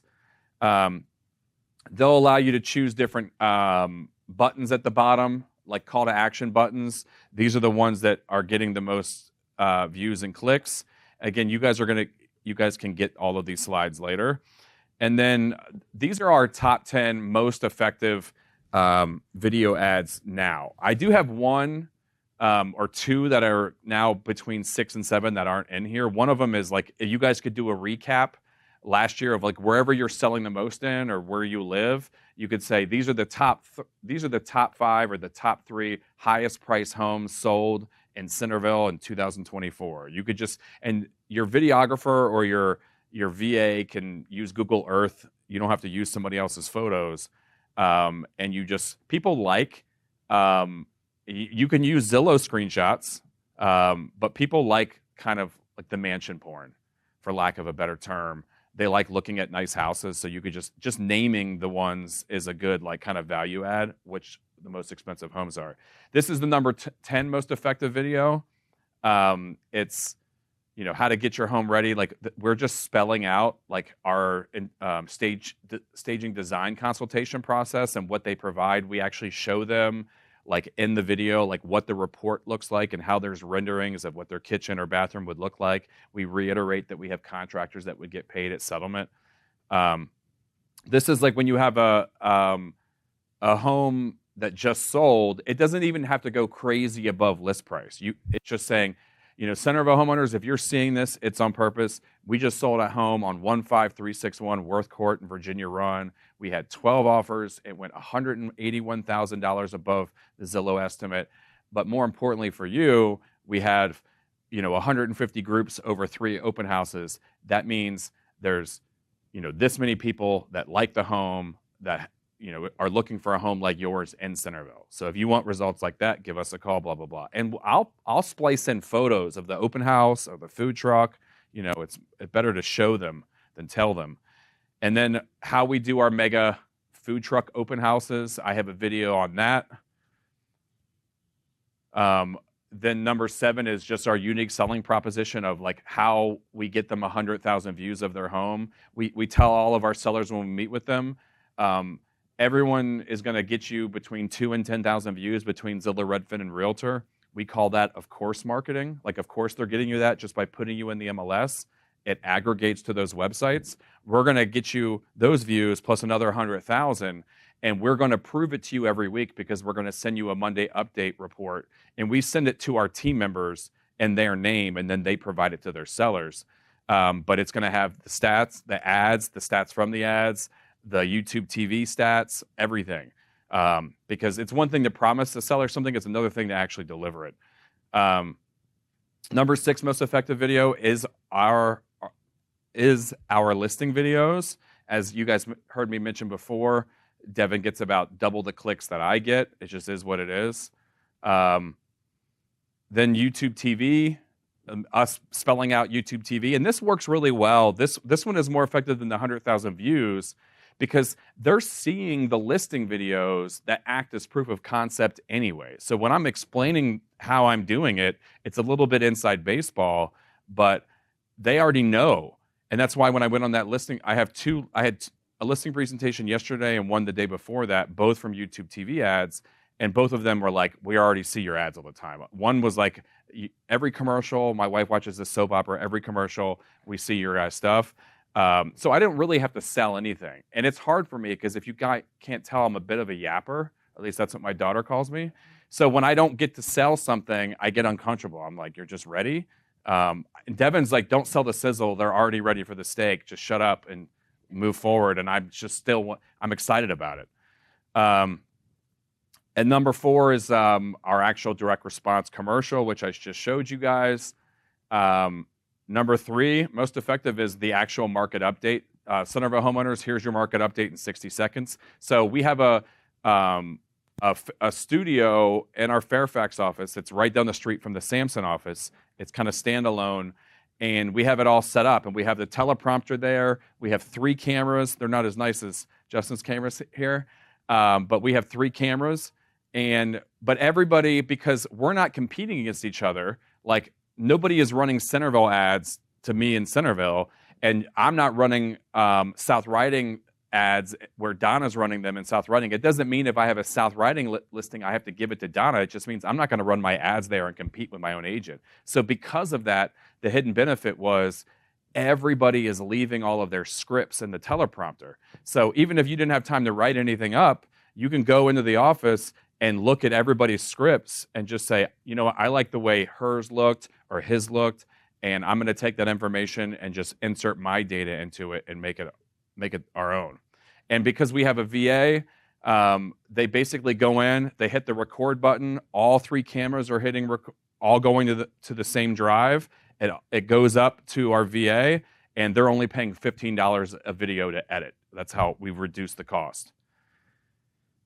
And then number 2 most effective is our client testimonials. We've gone from Cox Farms being like, I think it was 300 people to 800 people to this past year was 1,100 people. And I'm like really comfortable when I'm selling something to somebody, but if you put me in like a PTA meeting or like a small talk situation, I can't deal with it. I get anxiety. So I never wanted to do client events, and Devin like switched my mind. She was like, "Oh, you're going to sell the raffle prizes and you're going to sell the agents. That's what you're going to sell." And I was like, "Okay." So when people come into the client event, as soon as they arrive, I say, "Thank you so much for coming in. We literally couldn't do this without you. Who's your agent?" They say, "Leah." I said, "Hey, if you can do me a favor, here's a raffle ticket. When you get down to the pavilion, you'll see there's a PS5, there's a big screen TV, there's Commanders tickets, there's all this stuff. If you guys are comfortable, leave her a video testimonial. If you leave her a video testimonial, you'll get 3 additional raffle tickets." So when they go down there and their kids see all the prizes, and there's like 20 prizes in 2 heats, they just all line up. And our videographer always says, like, I've never seen 50 people line up to do video testimonials. And when you're running these ads, the idea is when I say jab, jab, jab, right hook, you're going to go market update, you're going to go testimonial, video testimonial a month, one other content piece, and then your commercial. So those are the 4 ads that you're running, ideally $250 a piece minimum for $1,000 total.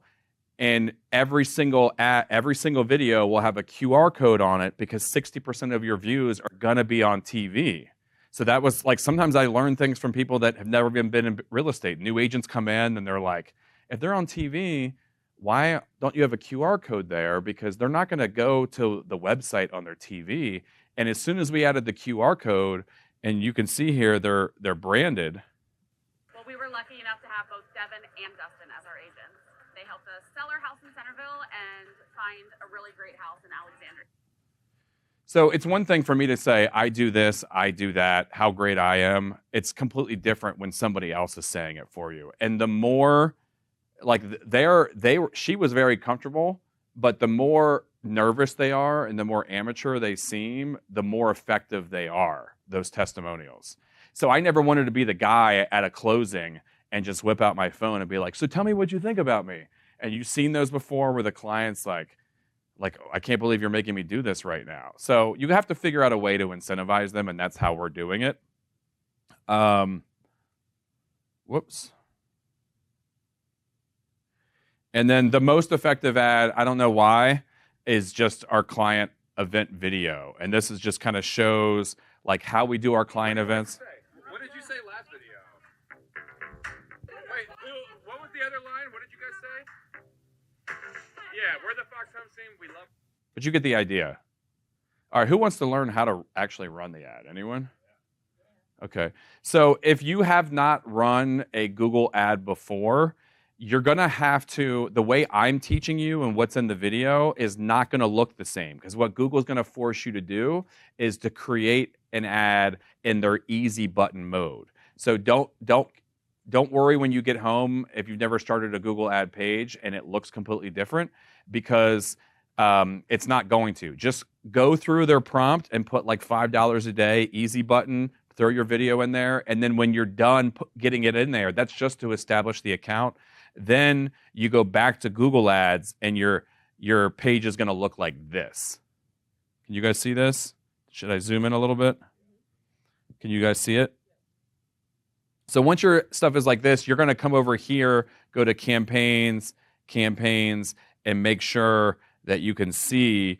And you can see I'm running these for our entire team. But when you're ready to start the ad itself, you're going to hit the plus button here, and then new campaign. And every single agent says this to me all the time, like, Dustin, I just want you to do it for me. This is why I joined your team. And I will force them to do it because I'm like, if I have, 65-year-old men and women on my team that have learned how to do it, anyone can do it. So don't tell me you can't do this. It's super easy. It's just like learning to drive. You're a little nervous at first, and then you get the hang of it. So from here, you're going to say, create a campaign without a goals guidance. And then from there, you're going to say video. And let's say you want the most clicks to your website. From there, you're going to say target frequency ad. If you want the most views, you're just going to say video views. But let's say target frequency. And we're going to name this, let's say market update, January 2025. And this is where it says target frequency. If you're not running a target frequency ad, that's not going to be there. So you're going to say weekly, and the max they're going to allow you to do is 4 times a week to see your ad. So it's going to affect, you're going to have almost half the amount of views, but double the clicks. So here, let's say campaign total. I prefer to do a daily total. So let's say you're going to do, if this video, you're going to spend $500 a month, you would say $17 a day. And then networks here on a video view, a skippable in-stream one, this is going to automatically be checked off, Google partners. You do not want this. When you start running video ads, a Google rep is going to call you and they're going to say, hey, I want to help you. You have some things that you need to adjust. I want to help you make your ads more effective. They are not your friend, and you should not listen to them. They want you to spread your ads out with performance max ads. And what that means is they're going to take your video and they're going to make a thumbnail out of it, and they're going to make it a banner at the top of the Washington Post, all of these websites. You want your video to only be shown in its entirety to everyone. So you have to follow it just the way I do it. And almost every single time when I have team members that say, Dustin, I've spent $6,000 over the last 6 months and I haven't had anybody call me yet, and I have them meet me at the office or a Zoom and I get into their stuff, they have this checked off. Or they have multi-ads down here checked off. So they're taking the Google reps advice and not my advice, and it's hurting them. So you have that. And now we're going to say advanced search. You want to make sure, because like, for instance, for me, if I said Centerville, where I live, Virginia, it'll let me do that. But I know when I zoom in on this map, for whatever reason, like the most expensive neighborhood in Centerville, all of Virginia Run, is not on there. So you have to make sure. I do occasionally have ads taken down when I use a zip code. So if you add a zip code and it shuts your ad down for fair housing, you're going to have to restart it. But most of our agents are having success using zip codes. I've had a few of them taken down for that. It hasn't suspended my account or anything like that. But if we did the zip code, you can see how it adds all of this that was not in there when I just typed Centerville. So, and if there's multiple zip codes, you can put all the zip codes in there, but just make sure when you're doing a listing, you could say a mile radius. So every time I have a listing or any of my agents have a listing, part of the 100,000 views, it's a combination of Facebook, Instagram, and YouTube. 80% of the views are Facebook and Instagram ads because the cost per view on YouTube is so much higher. But whenever they run an ad, If I know this agent is running ads and they're the Alexandria agent, even if they have a South Riding listing, I will target a radius 1 mile around that house so everybody sees it. And then I'm also targeting their farm, their YouTube ad farm. Because it doesn't matter that it's not in Alexandria. They need to see proof of concept that everything that you're talking about and promising, you're delivering on the quality. They just need to see you over and over and over again. And I'm telling you, if you're thinking, I don't want to do this because there's this one agent that has 10% of all the listings in my neighborhood, and I don't think I can ever do it, I promise you, you can. Share of mind is so much more important than share of market. You can do this so much faster than you think. If you give it 12 to 24 months, you're going to really start, it's going to start to snowball because you're going to get, and this is why I'm here. I could see what agents were doing here because I was getting your guys' postcards. So if you're running the video ads and then you're sending a just listed postcard, and then you're sending an open house, a postcard for each open house, and then you're doing a just sold listing, and then you're doing a video after talking about how you sold the house. They're just getting you with so many mediums. So you're going to hit save here. Additional settings. This is where you can choose hey, I only want specific devices, but we're going to leave on all devices. But if you just wanted to be on people's TV, but I tell every seller when I meet with them, I said, I want you to judge my advertising when you see your own house as a TV commercial, or somebody sends you your own house as a TV commercial. So here I'm going to say add a saved audience. I already have this saved. So if you want to see how to actually look it up, you would say browse, and then detailed demographics, home ownership status, and homeowners. I don't really like doing likely to purchase a home or anything like that because I don't really trust those analytics. I do trust when they say they're a homeowner or not a homeowner. So if I'm trying to get listings, that's who I'm targeting. If you're trying to target buyers, you're going to target people that are likely to purchase a home. And now you're going to come down here and you're going to put your video in here and you're going to say skippable in-stream ad. Ideally, you have a website that can do a forced registration page.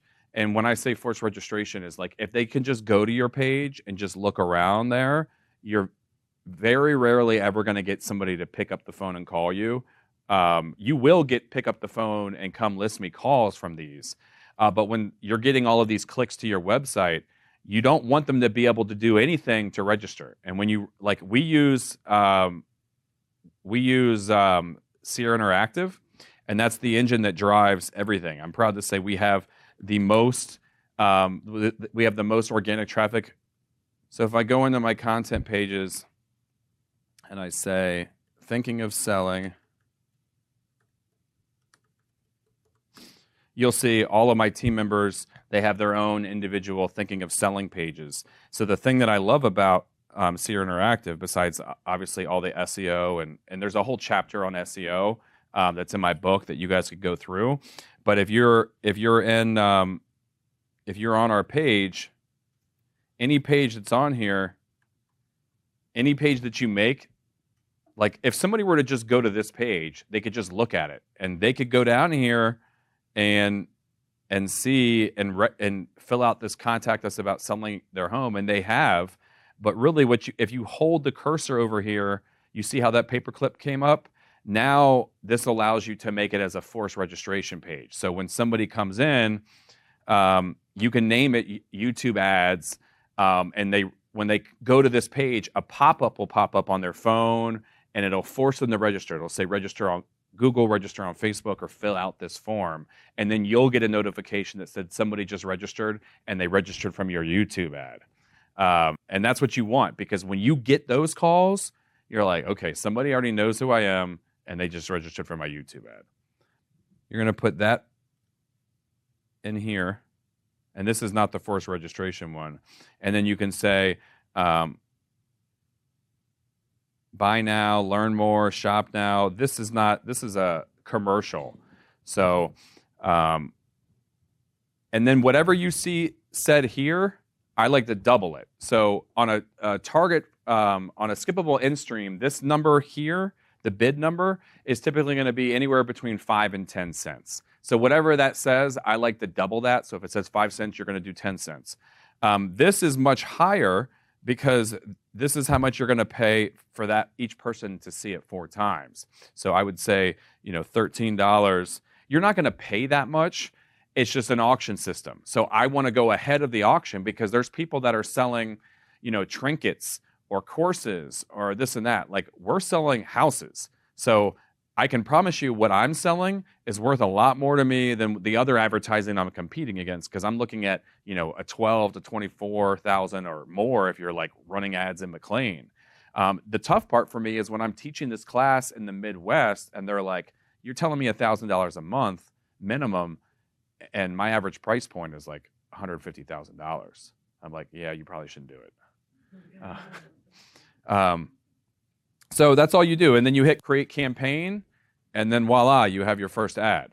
But remember, it's not going to look like that when you do it the first time. It's going to have like an easy button route. You're just going to set up your ad, and then once it's done, you can just immediately go here and just go here and then hit remove ad. You can turn them on or off. You just need to walk through that easy button so you can have this established, and then you can run ads on your own. And you don't have to do all of those videos that I mentioned. Like, you don't have to do market update, commercial. You could start with just the properties that you're doing. But get with an experienced videographer like Bronson from CPV. We use Fire Toga.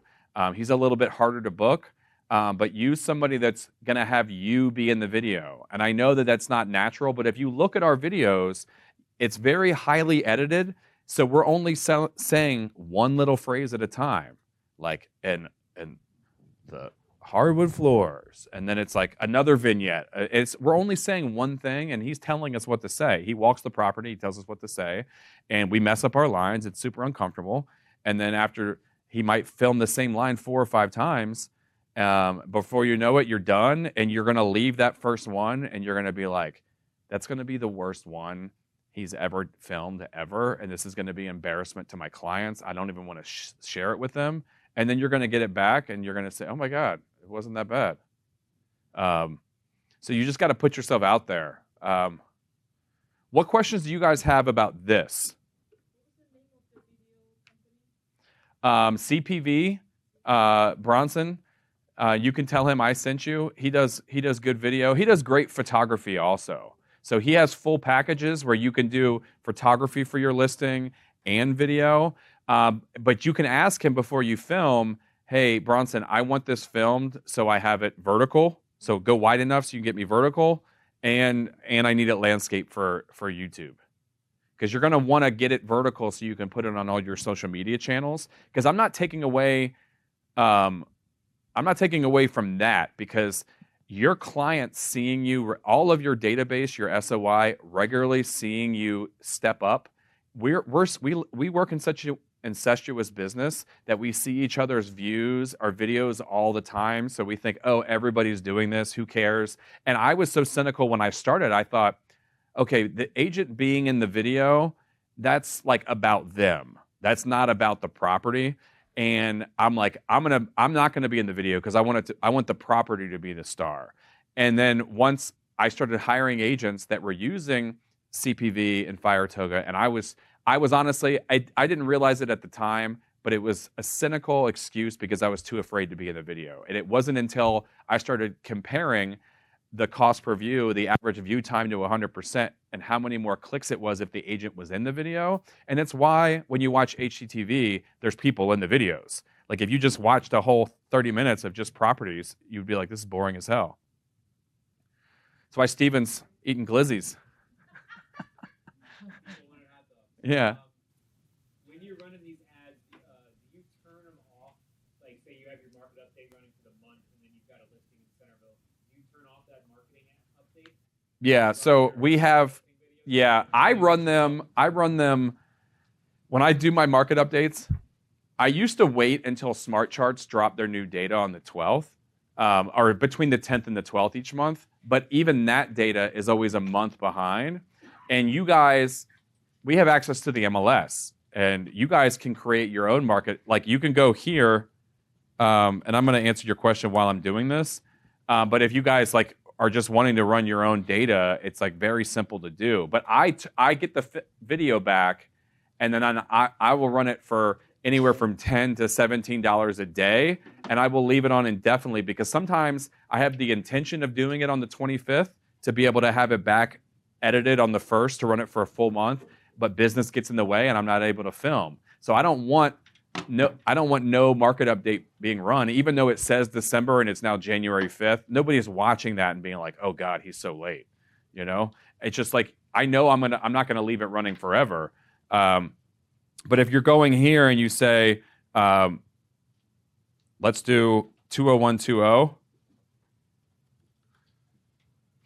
and if I say, what is sold the last, and you can break it down in your videos to townhouses, condos, detached, but if we just say, what's sold, and you say, click all, there's 377 that have sold in my zip code, and then you hit result stats here at the very bottom, and we're going to go ahead and do the year before. So we're going to go 366 days of the previous year. And you guys can like look at our videos, and like if you take your notepad and hit the voice button, like play my video or any of my agents' videos or any agent's video, and hit the play button from your notepad on your iPhone, and the voice recorder will just like record everything, and then you can just change it up, make your own script. So now I'm going to say same time frame last year. So 338 sold. And now I'm going to say all result stats. So I'm going to go here, and I'm going to go here to the bottom, and I will typically lean towards whatever's better. So I might go average, or I might say median, whatever's better. They're both a fact, but I will say average or median. But if you look here, the median days on market are 5. The average days on market are 11. The average sold price is $693. The median sold price is $630. And then in your video, you're going to do the math on percent difference, and that's what you're going to talk about. You can also take some specific listings, and if I would only use listings that what's driving these changes, and you give your videographer some specific Zillow listings, and you can say this listing sold, $181,000 above their estimate or above their list price, and had these photos. Ideally, they're yours, but they don't have to be. You're not saying you sold it. You're just showing them on the screen. What's driving these changes? You mentioned some specific sales. You just want it to be value, value, value. And the reason why you say, here's your, Centerville homeowners, here's your December market update in less than 60 seconds. Because it's just like when you see like a BuzzFeed article that's like 7 steps to this, or a Cosmo article is like 7 ways to get your man hot. That's my favorite. Like that how much time you have to invest in it. So when they hear 60 seconds, my agent was like, I used your script, but it was 1 minute and 20 seconds. You think anybody's got their timer out and they're like, oh, it was 1 minute and 20. Yeah, they don't. You need to get them to watch the whole thing. So at the very end, you have a call to action at the very end. It's value. If you're looking to sell your home, scan the QR code here or call us direct, 703-927-1461. That's it. But this is how you can find the stats if you don't want to wait, because the Smart Charts data is always a month behind. And you have the MLS, and you're going to be running them to a specific area. Where we can't do that is we do a weekly email. We provide our agents a weekly email. We drop it from our Constant Contact as a parent account into the agent's account. And when we send them the market update, the DC one we have to wait for, because I can't run data like that for the entire metro region. Did I answer your question? Sorry. Okay. So if you're running this ad and say you just got your client appreciation video back and you're like, all right, I got another ad to run. Are you running them on top of each other, or do you just turn one off and then turn the other one on? Because I don't know if you want to bid against yourself in that situation. Yeah, you are bidding against yourself. So that's why I only like to run like 4 ads max, because you are driving the cost up for your individual ads. But I have found that the added cost is worth it for them to see you in different, Like you want it to be like, and I might turn one off if I have a really nice listing. Like I typically have a content piece. It's like 7 steps to a bidding war. What really works well is 7 steps to downsizing your home. When I go back into my other slide, when I said the average home seller is 60 years old because nobody's buying a house and nobody's selling their house because of the rates. So the people that are, they're like downsizing, and that's the type of content you should be putting out there. We have who we want to work with. A lot of times people are like, I want to work with first-time home buyers because I get more joy out of it, or I get this. And it's like, but if you want sellers, you're going to have to target people that are going to be likely to sell. And that's why people do downsizing seminars, because that's how you get listings.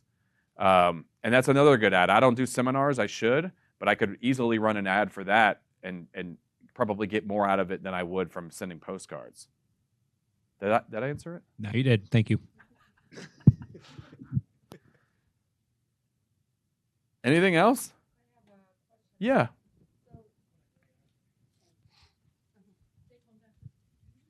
So I never run ads on YouTube. I don't really do YouTube. I have to, but I do a lot of Instagram, and I run ads on Instagram. And I notice the older posts I have to pay more to spin older posts. So I normally try to be active and spin fresh posts because the older ones gets more expensive per click. So is it the same on YouTube? You're saying the older ones get more expensive? Yeah. What do you mean the older ones? So let's say if I want to spin old post, I have a post where I had 50,000 views. I'm like, oh, let me advertise this post because it got so many views and so many interactions. And then when I do paid ad, it costs more than if I try to spin a new fresh post. So is it the same I don't know on because YouTube? I don't ever run, because I run Facebook and Instagram ads every single week, and I'm running them for typically but they're only for listings. So I'm running them for typically 10 to 20 ads a week, different listings. So I'm not running them as like boosted posts. Yeah. And you shouldn't either, because now like Apple is charging you like a 30% surcharge. No, I don't run through Apple. Yeah, that's good. I run through website. You have to go to website. So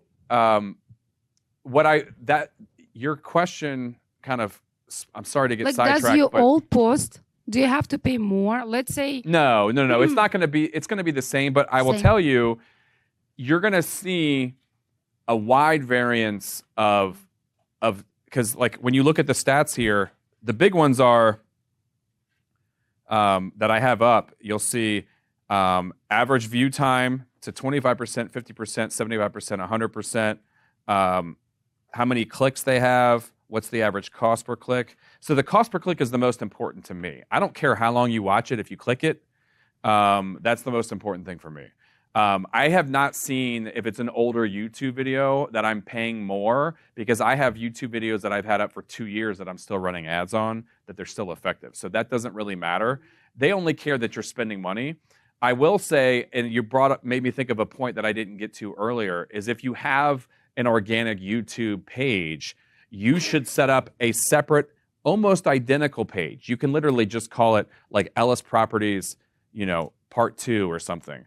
Like if you run ads on an already established or any channel that you want to possibly get an organic page going, you should never run ads off of it, because YouTube is going to say, oh, they're willing to pay for views. Why am I going to get them a huge organic reach? So I sacrifice all of ours. Our agents have their own individual channels, and they put each of their videos, they send it to our SEO girl. She puts it on YouTube. Then she takes the script, and then she writes a blog. If you go to our blog, you'll see all the blogs on our website, Foxes Sell Faster, and you'll see each blog is written like it's written by that agent, but she's taken the script and making it longer, making it SEO optimized. So that's what's driving like this type of, I'll show you kind of you always have to think about, like, if I built my business right and I hired some virtual assistants, like, get my book. And I'm not saying this because it's just a $20 book. I'm not going to get rich from this. But if you get the book and then you hire some VAs and you say, I want for $6 an hour, I want you to just do all of this stuff for me that you're not going to have time to do because it's not going to replace, oh, it's not going to let me do this here. But I was going to show you guys the amount of search traffic that we have, because now that everybody is contributing videos, it's driving the SEO up for the entire site, because we're writing blogs for every market update. And every video, they typically will book the studio online, and when they come into the studio, they'll look at the scripts, or they'll have like 1 or 2 other content pieces that they want to run for their specific city. And when they run it, the agents will, we have once a month Zoom call. It's our Video Labs Zoom call, and everybody is forced to present their Google ad page and say, like, their obligation is they have to be running a minimum of $1,000 a month to have exclusivity to a specific city. If they're not running that, like they have a bad month, I'm not going to turn them off or take it away, but they have to be running $1,000 a month to have exclusivity. And everybody's able to leverage in their videos saying, I have 1,800 reviews.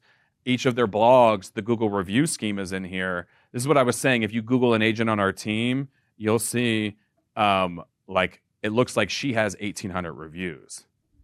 But it's like we're leveraging the team and everybody's chipping in on this. And this is very easy. It's in the book, like how to leverage this. You don't need to have a lot of reviews. You might think, well, I'm not going to write a blog, because if my blog is written and you have 1,800 reviews and I only have 10 reviews, what's the use of that? I can promise you, like, our market update blogs, let me see if I can find this here.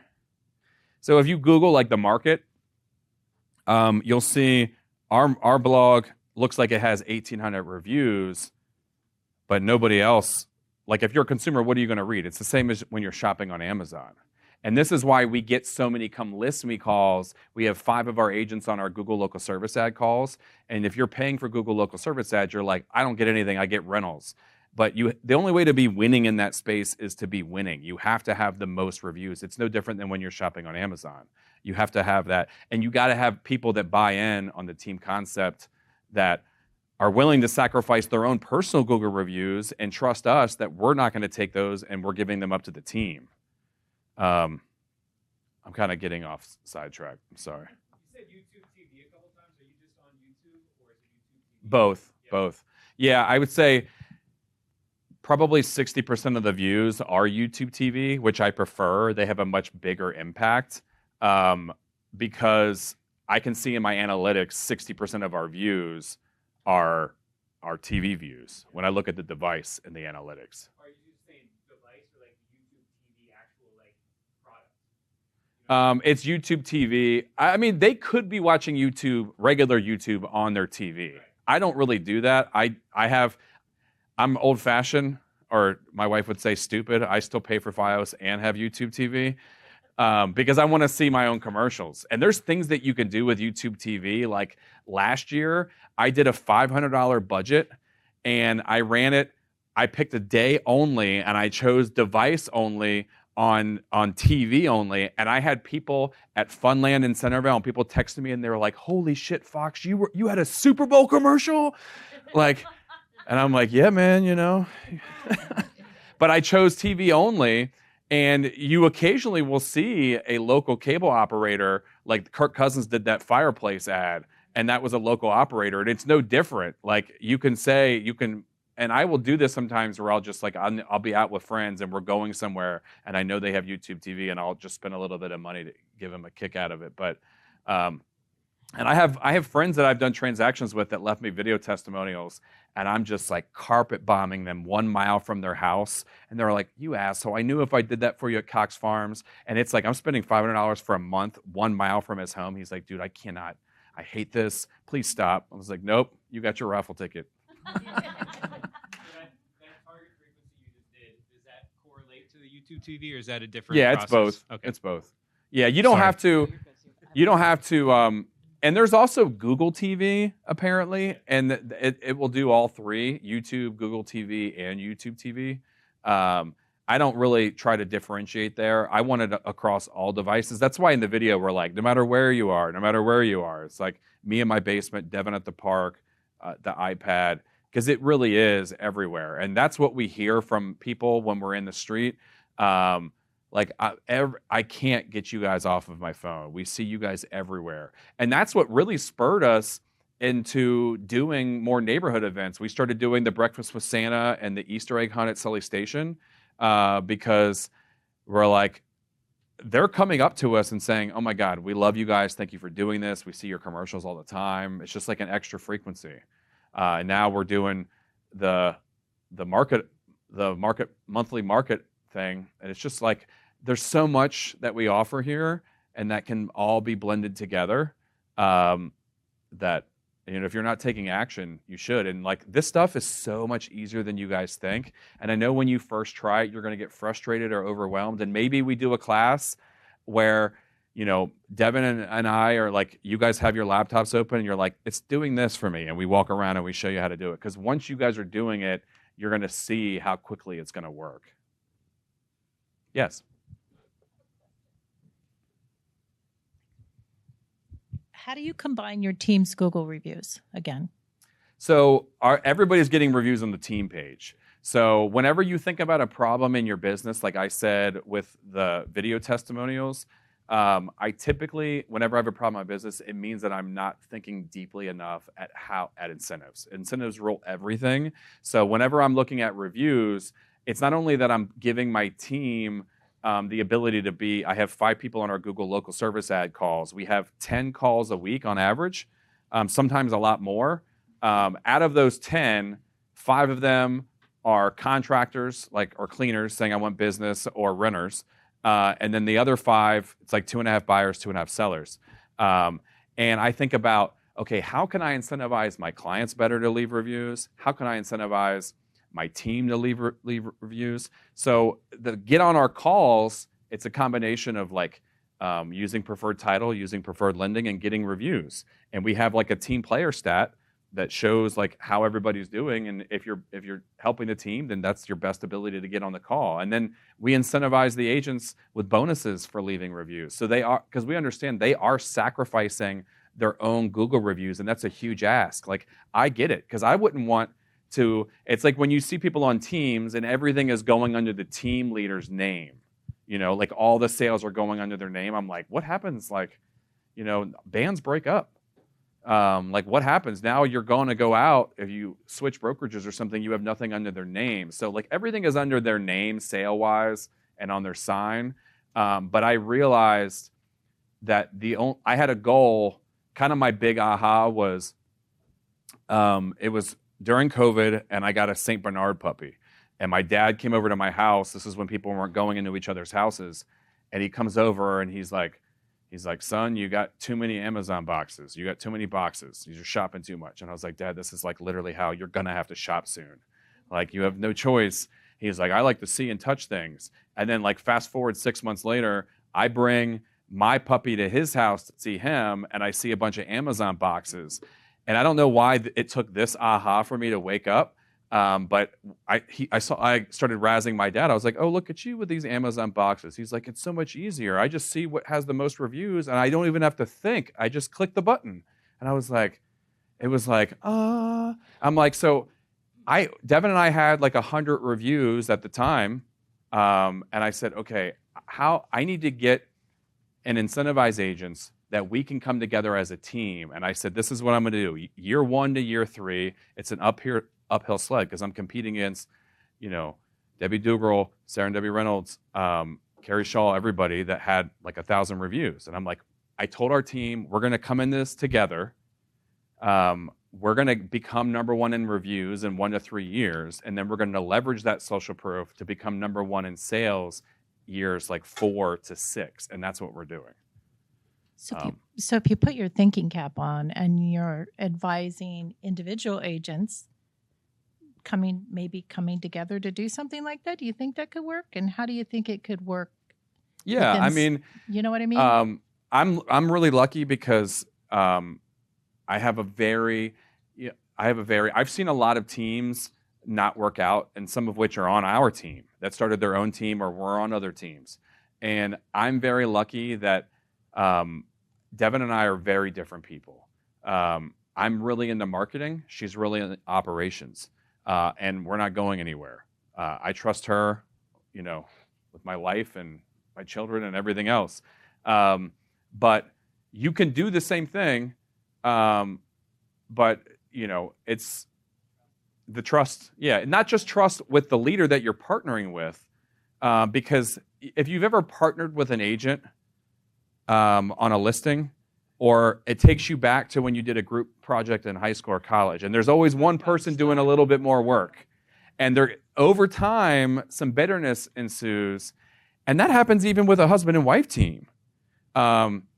So you have to have like a very firm footing, and it's really important to find the right person, and then how you have to get the incentives right. Like if you don't have the incentives right for the agents to be sacrificing their own Google business reviews and to trust that they're going to be able to trust you, not just for now, but for the next 20 years, like of building this with you. Like it takes a lot to kind of make that happen. And that's why like we're looking for agents basically because our exclusivity for our cities are now pretty much filled locally in Northern Virginia. But we need like south of Woodbridge, DC, like all points in DC, every area in Maryland is what we need, and we're ready to plug and play anywhere there. But a lot of people hear what we're doing, and unfortunately that part hasn't scaled well for us because they're like, I want to do this, and I'm like, where do you live? And they're like, Alexandria. I'm like, I'm sorry, I can't have you do that because they're trusting me that I'm not going to say, hey, this person's really good. Maybe you just take a little smaller section of Alexandria. I don't want to do that to somebody. Yeah, what you're saying is so relevant because if you think about it, millennials are only getting stronger with their buying power as we go on. And that's what they live by is the Google reviews. Yeah, that's how everybody lives. And the only thing that I would say is open to disruption for me is like my daughters don't use Google anymore. They chat GPT everything. So they're like, why would I Google something when I could just chat GPT everything? So like when somebody if you chat GPT, who's the best realtor in Northern Virginia, you don't get my name because you're getting a Bing or an Apple or a Yelp review algorithm. So is that different than at the top of my Google, there's AI? So if you Google, if you Google realtors near me, and you'll see my Google screened ad here. But if you see here, this rotates. So sometimes I'm at the top, sometimes I'm not. But the biggest thing is if you're always at the bottom of this, even if you're at the top, if the person next to you is like us and they have 1,900 reviews, they're not going to call you. But unfortunately, they don't allow us to use a logo. It has to be a photo. But for the longest time, we were all taught these are the things that you do to get here in the local map pack. This is like really important to get put here. Now the consumers never even make it that far because it says sponsored, but they don't realize that. They just are seeing the reviews at the top because Google's like, why am I going to let them go down here and see this when I can charge you $80? It's $80 right now on average for this. Per call, whether it's good or not. Right. But when you get a listing or a buyer out of it, it's much less expensive than any other lead source.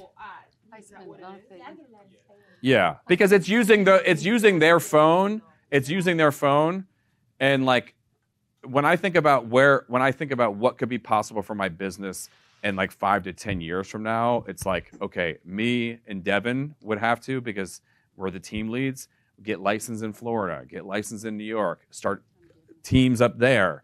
As long as we have license, we can add those licenses to Google Local Service Ads, and we can run ads up there because we're number one in the entire country now.